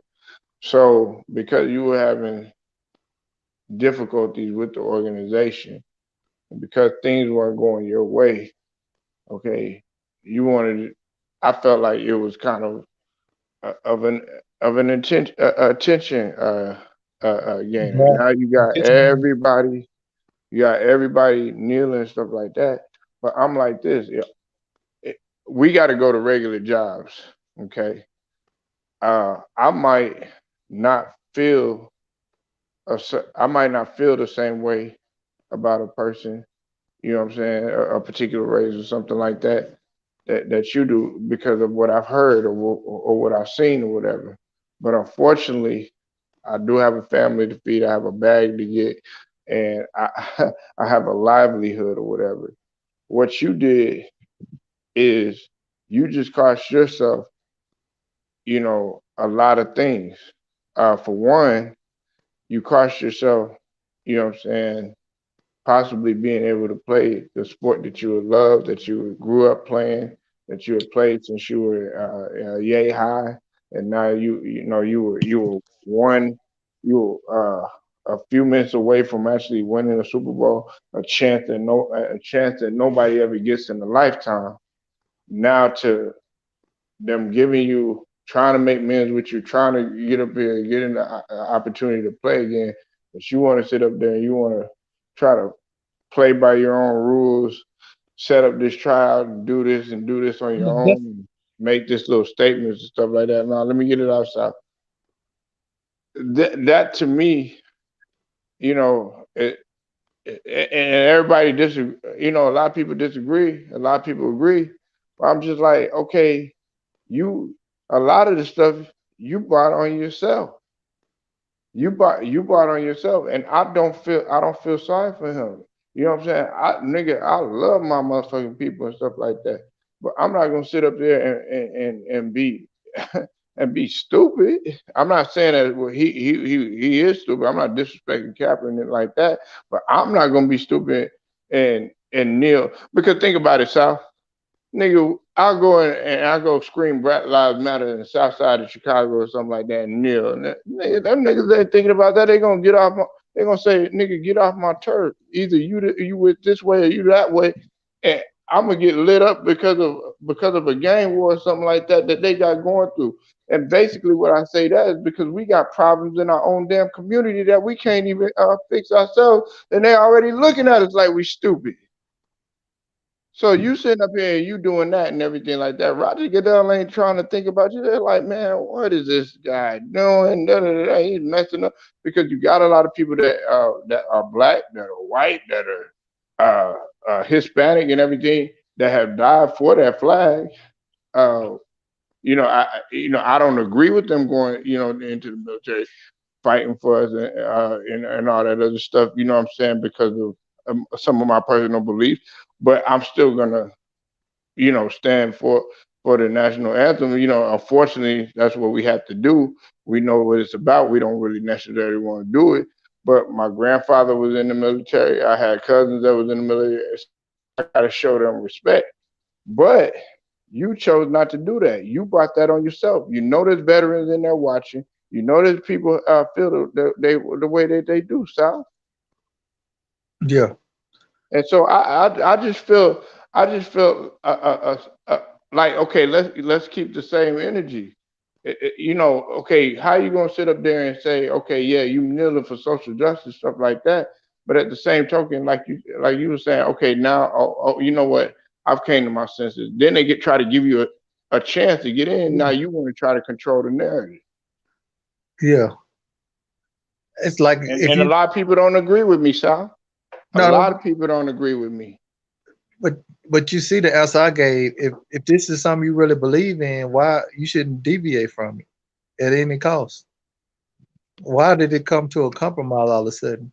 How did you not know what could be the repercussions for you taking a stand? That's why I can't really respect what he done. You know what I'm saying? Yeah. Like you took a stance.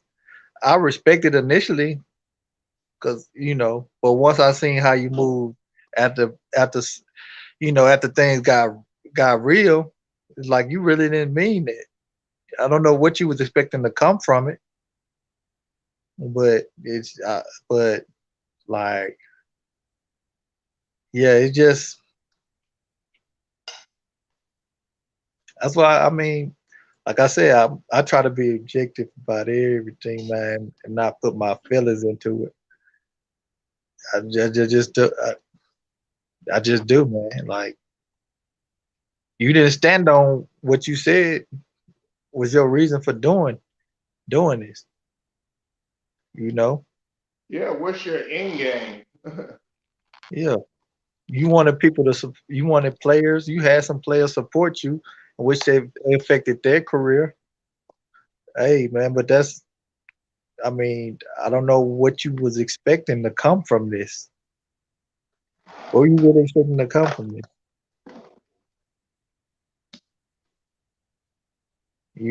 I don't know. I'm not gonna sit there and just jump. Yo, well, you're not with Kaepernick and stuff like that, man. I even got into it with my mom about it. Yeah, Because I was just like, I told her,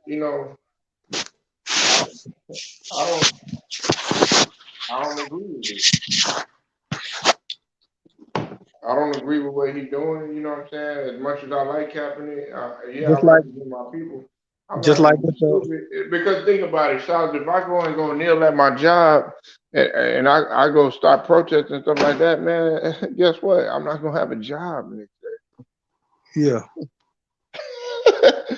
You And guess already know what? that Now I before gotta you even figure out. start. Okay, dang, I got bills I gotta pay. I gotta do this. I gotta do that. Man, you must be out your mind. Man. And the thing about it, you already know that before you even do it. So he like, what was he expecting to happen?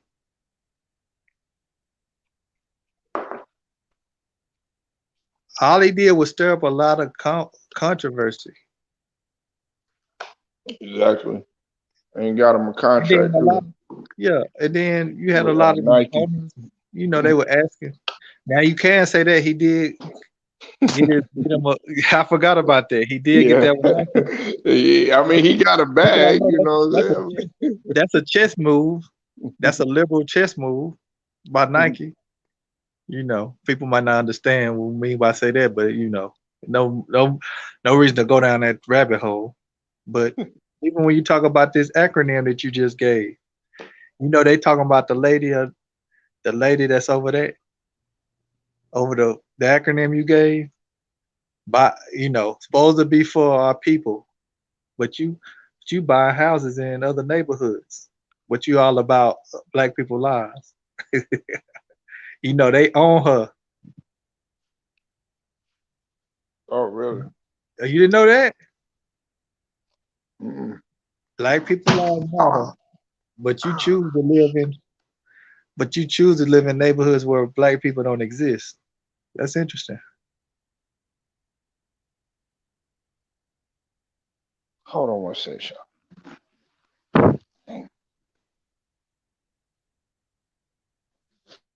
Go ahead, bro. Like what Polo done chopped his hand off trying to chop up a brisket. Nah. Yeah, you must have heard that. I mean, and chopped his trying to chop a piece of watermelon like. Something that fell. Oh. Uh, yeah, man. No, I didn't know that, man. Yeah. See, that's why it's important. To me, it's so important to delve into what people really saying. Because if you don't, because you got to realize humans are sociable people to where they gravitate to like minds. But people might find themselves, they might, sheeple might find themselves a part of something that they really don't understand because it sound good. Right. You know what I'm saying? Like getting it out the mud or doing it the right way. You might mess around and be around somebody. You might come to the A and you get around somebody talking about doing it the right way. Next thing you know, like, nah, I didn't think we were doing it this way. What you mean you didn't know? Doing it the right way. Hey, man, you gotta listen to what people say, man. That's one thing I learned. Listen to what people say. They'll tell you the truth if you listen hard enough. That nigga South said, he said, man, I'm the way you imitated me and get it out the mud.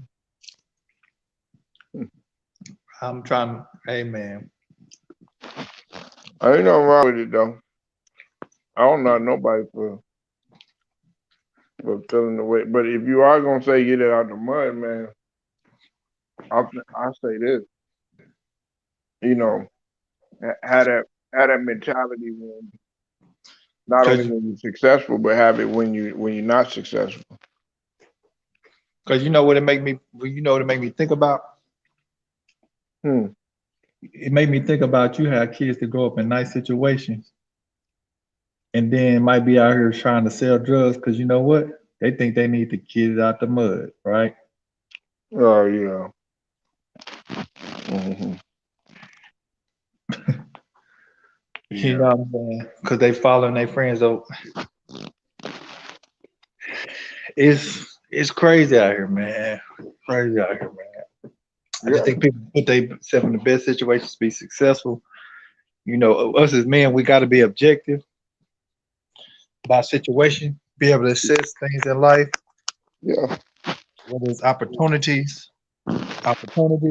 whether it's people we admire or even people we dislike. We still got to be able to assess the situation and be objective, man. That's the that's to me. The more objective you are, the more productive you can be. The more the more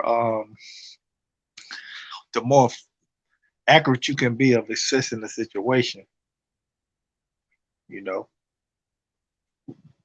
in life, entertainment.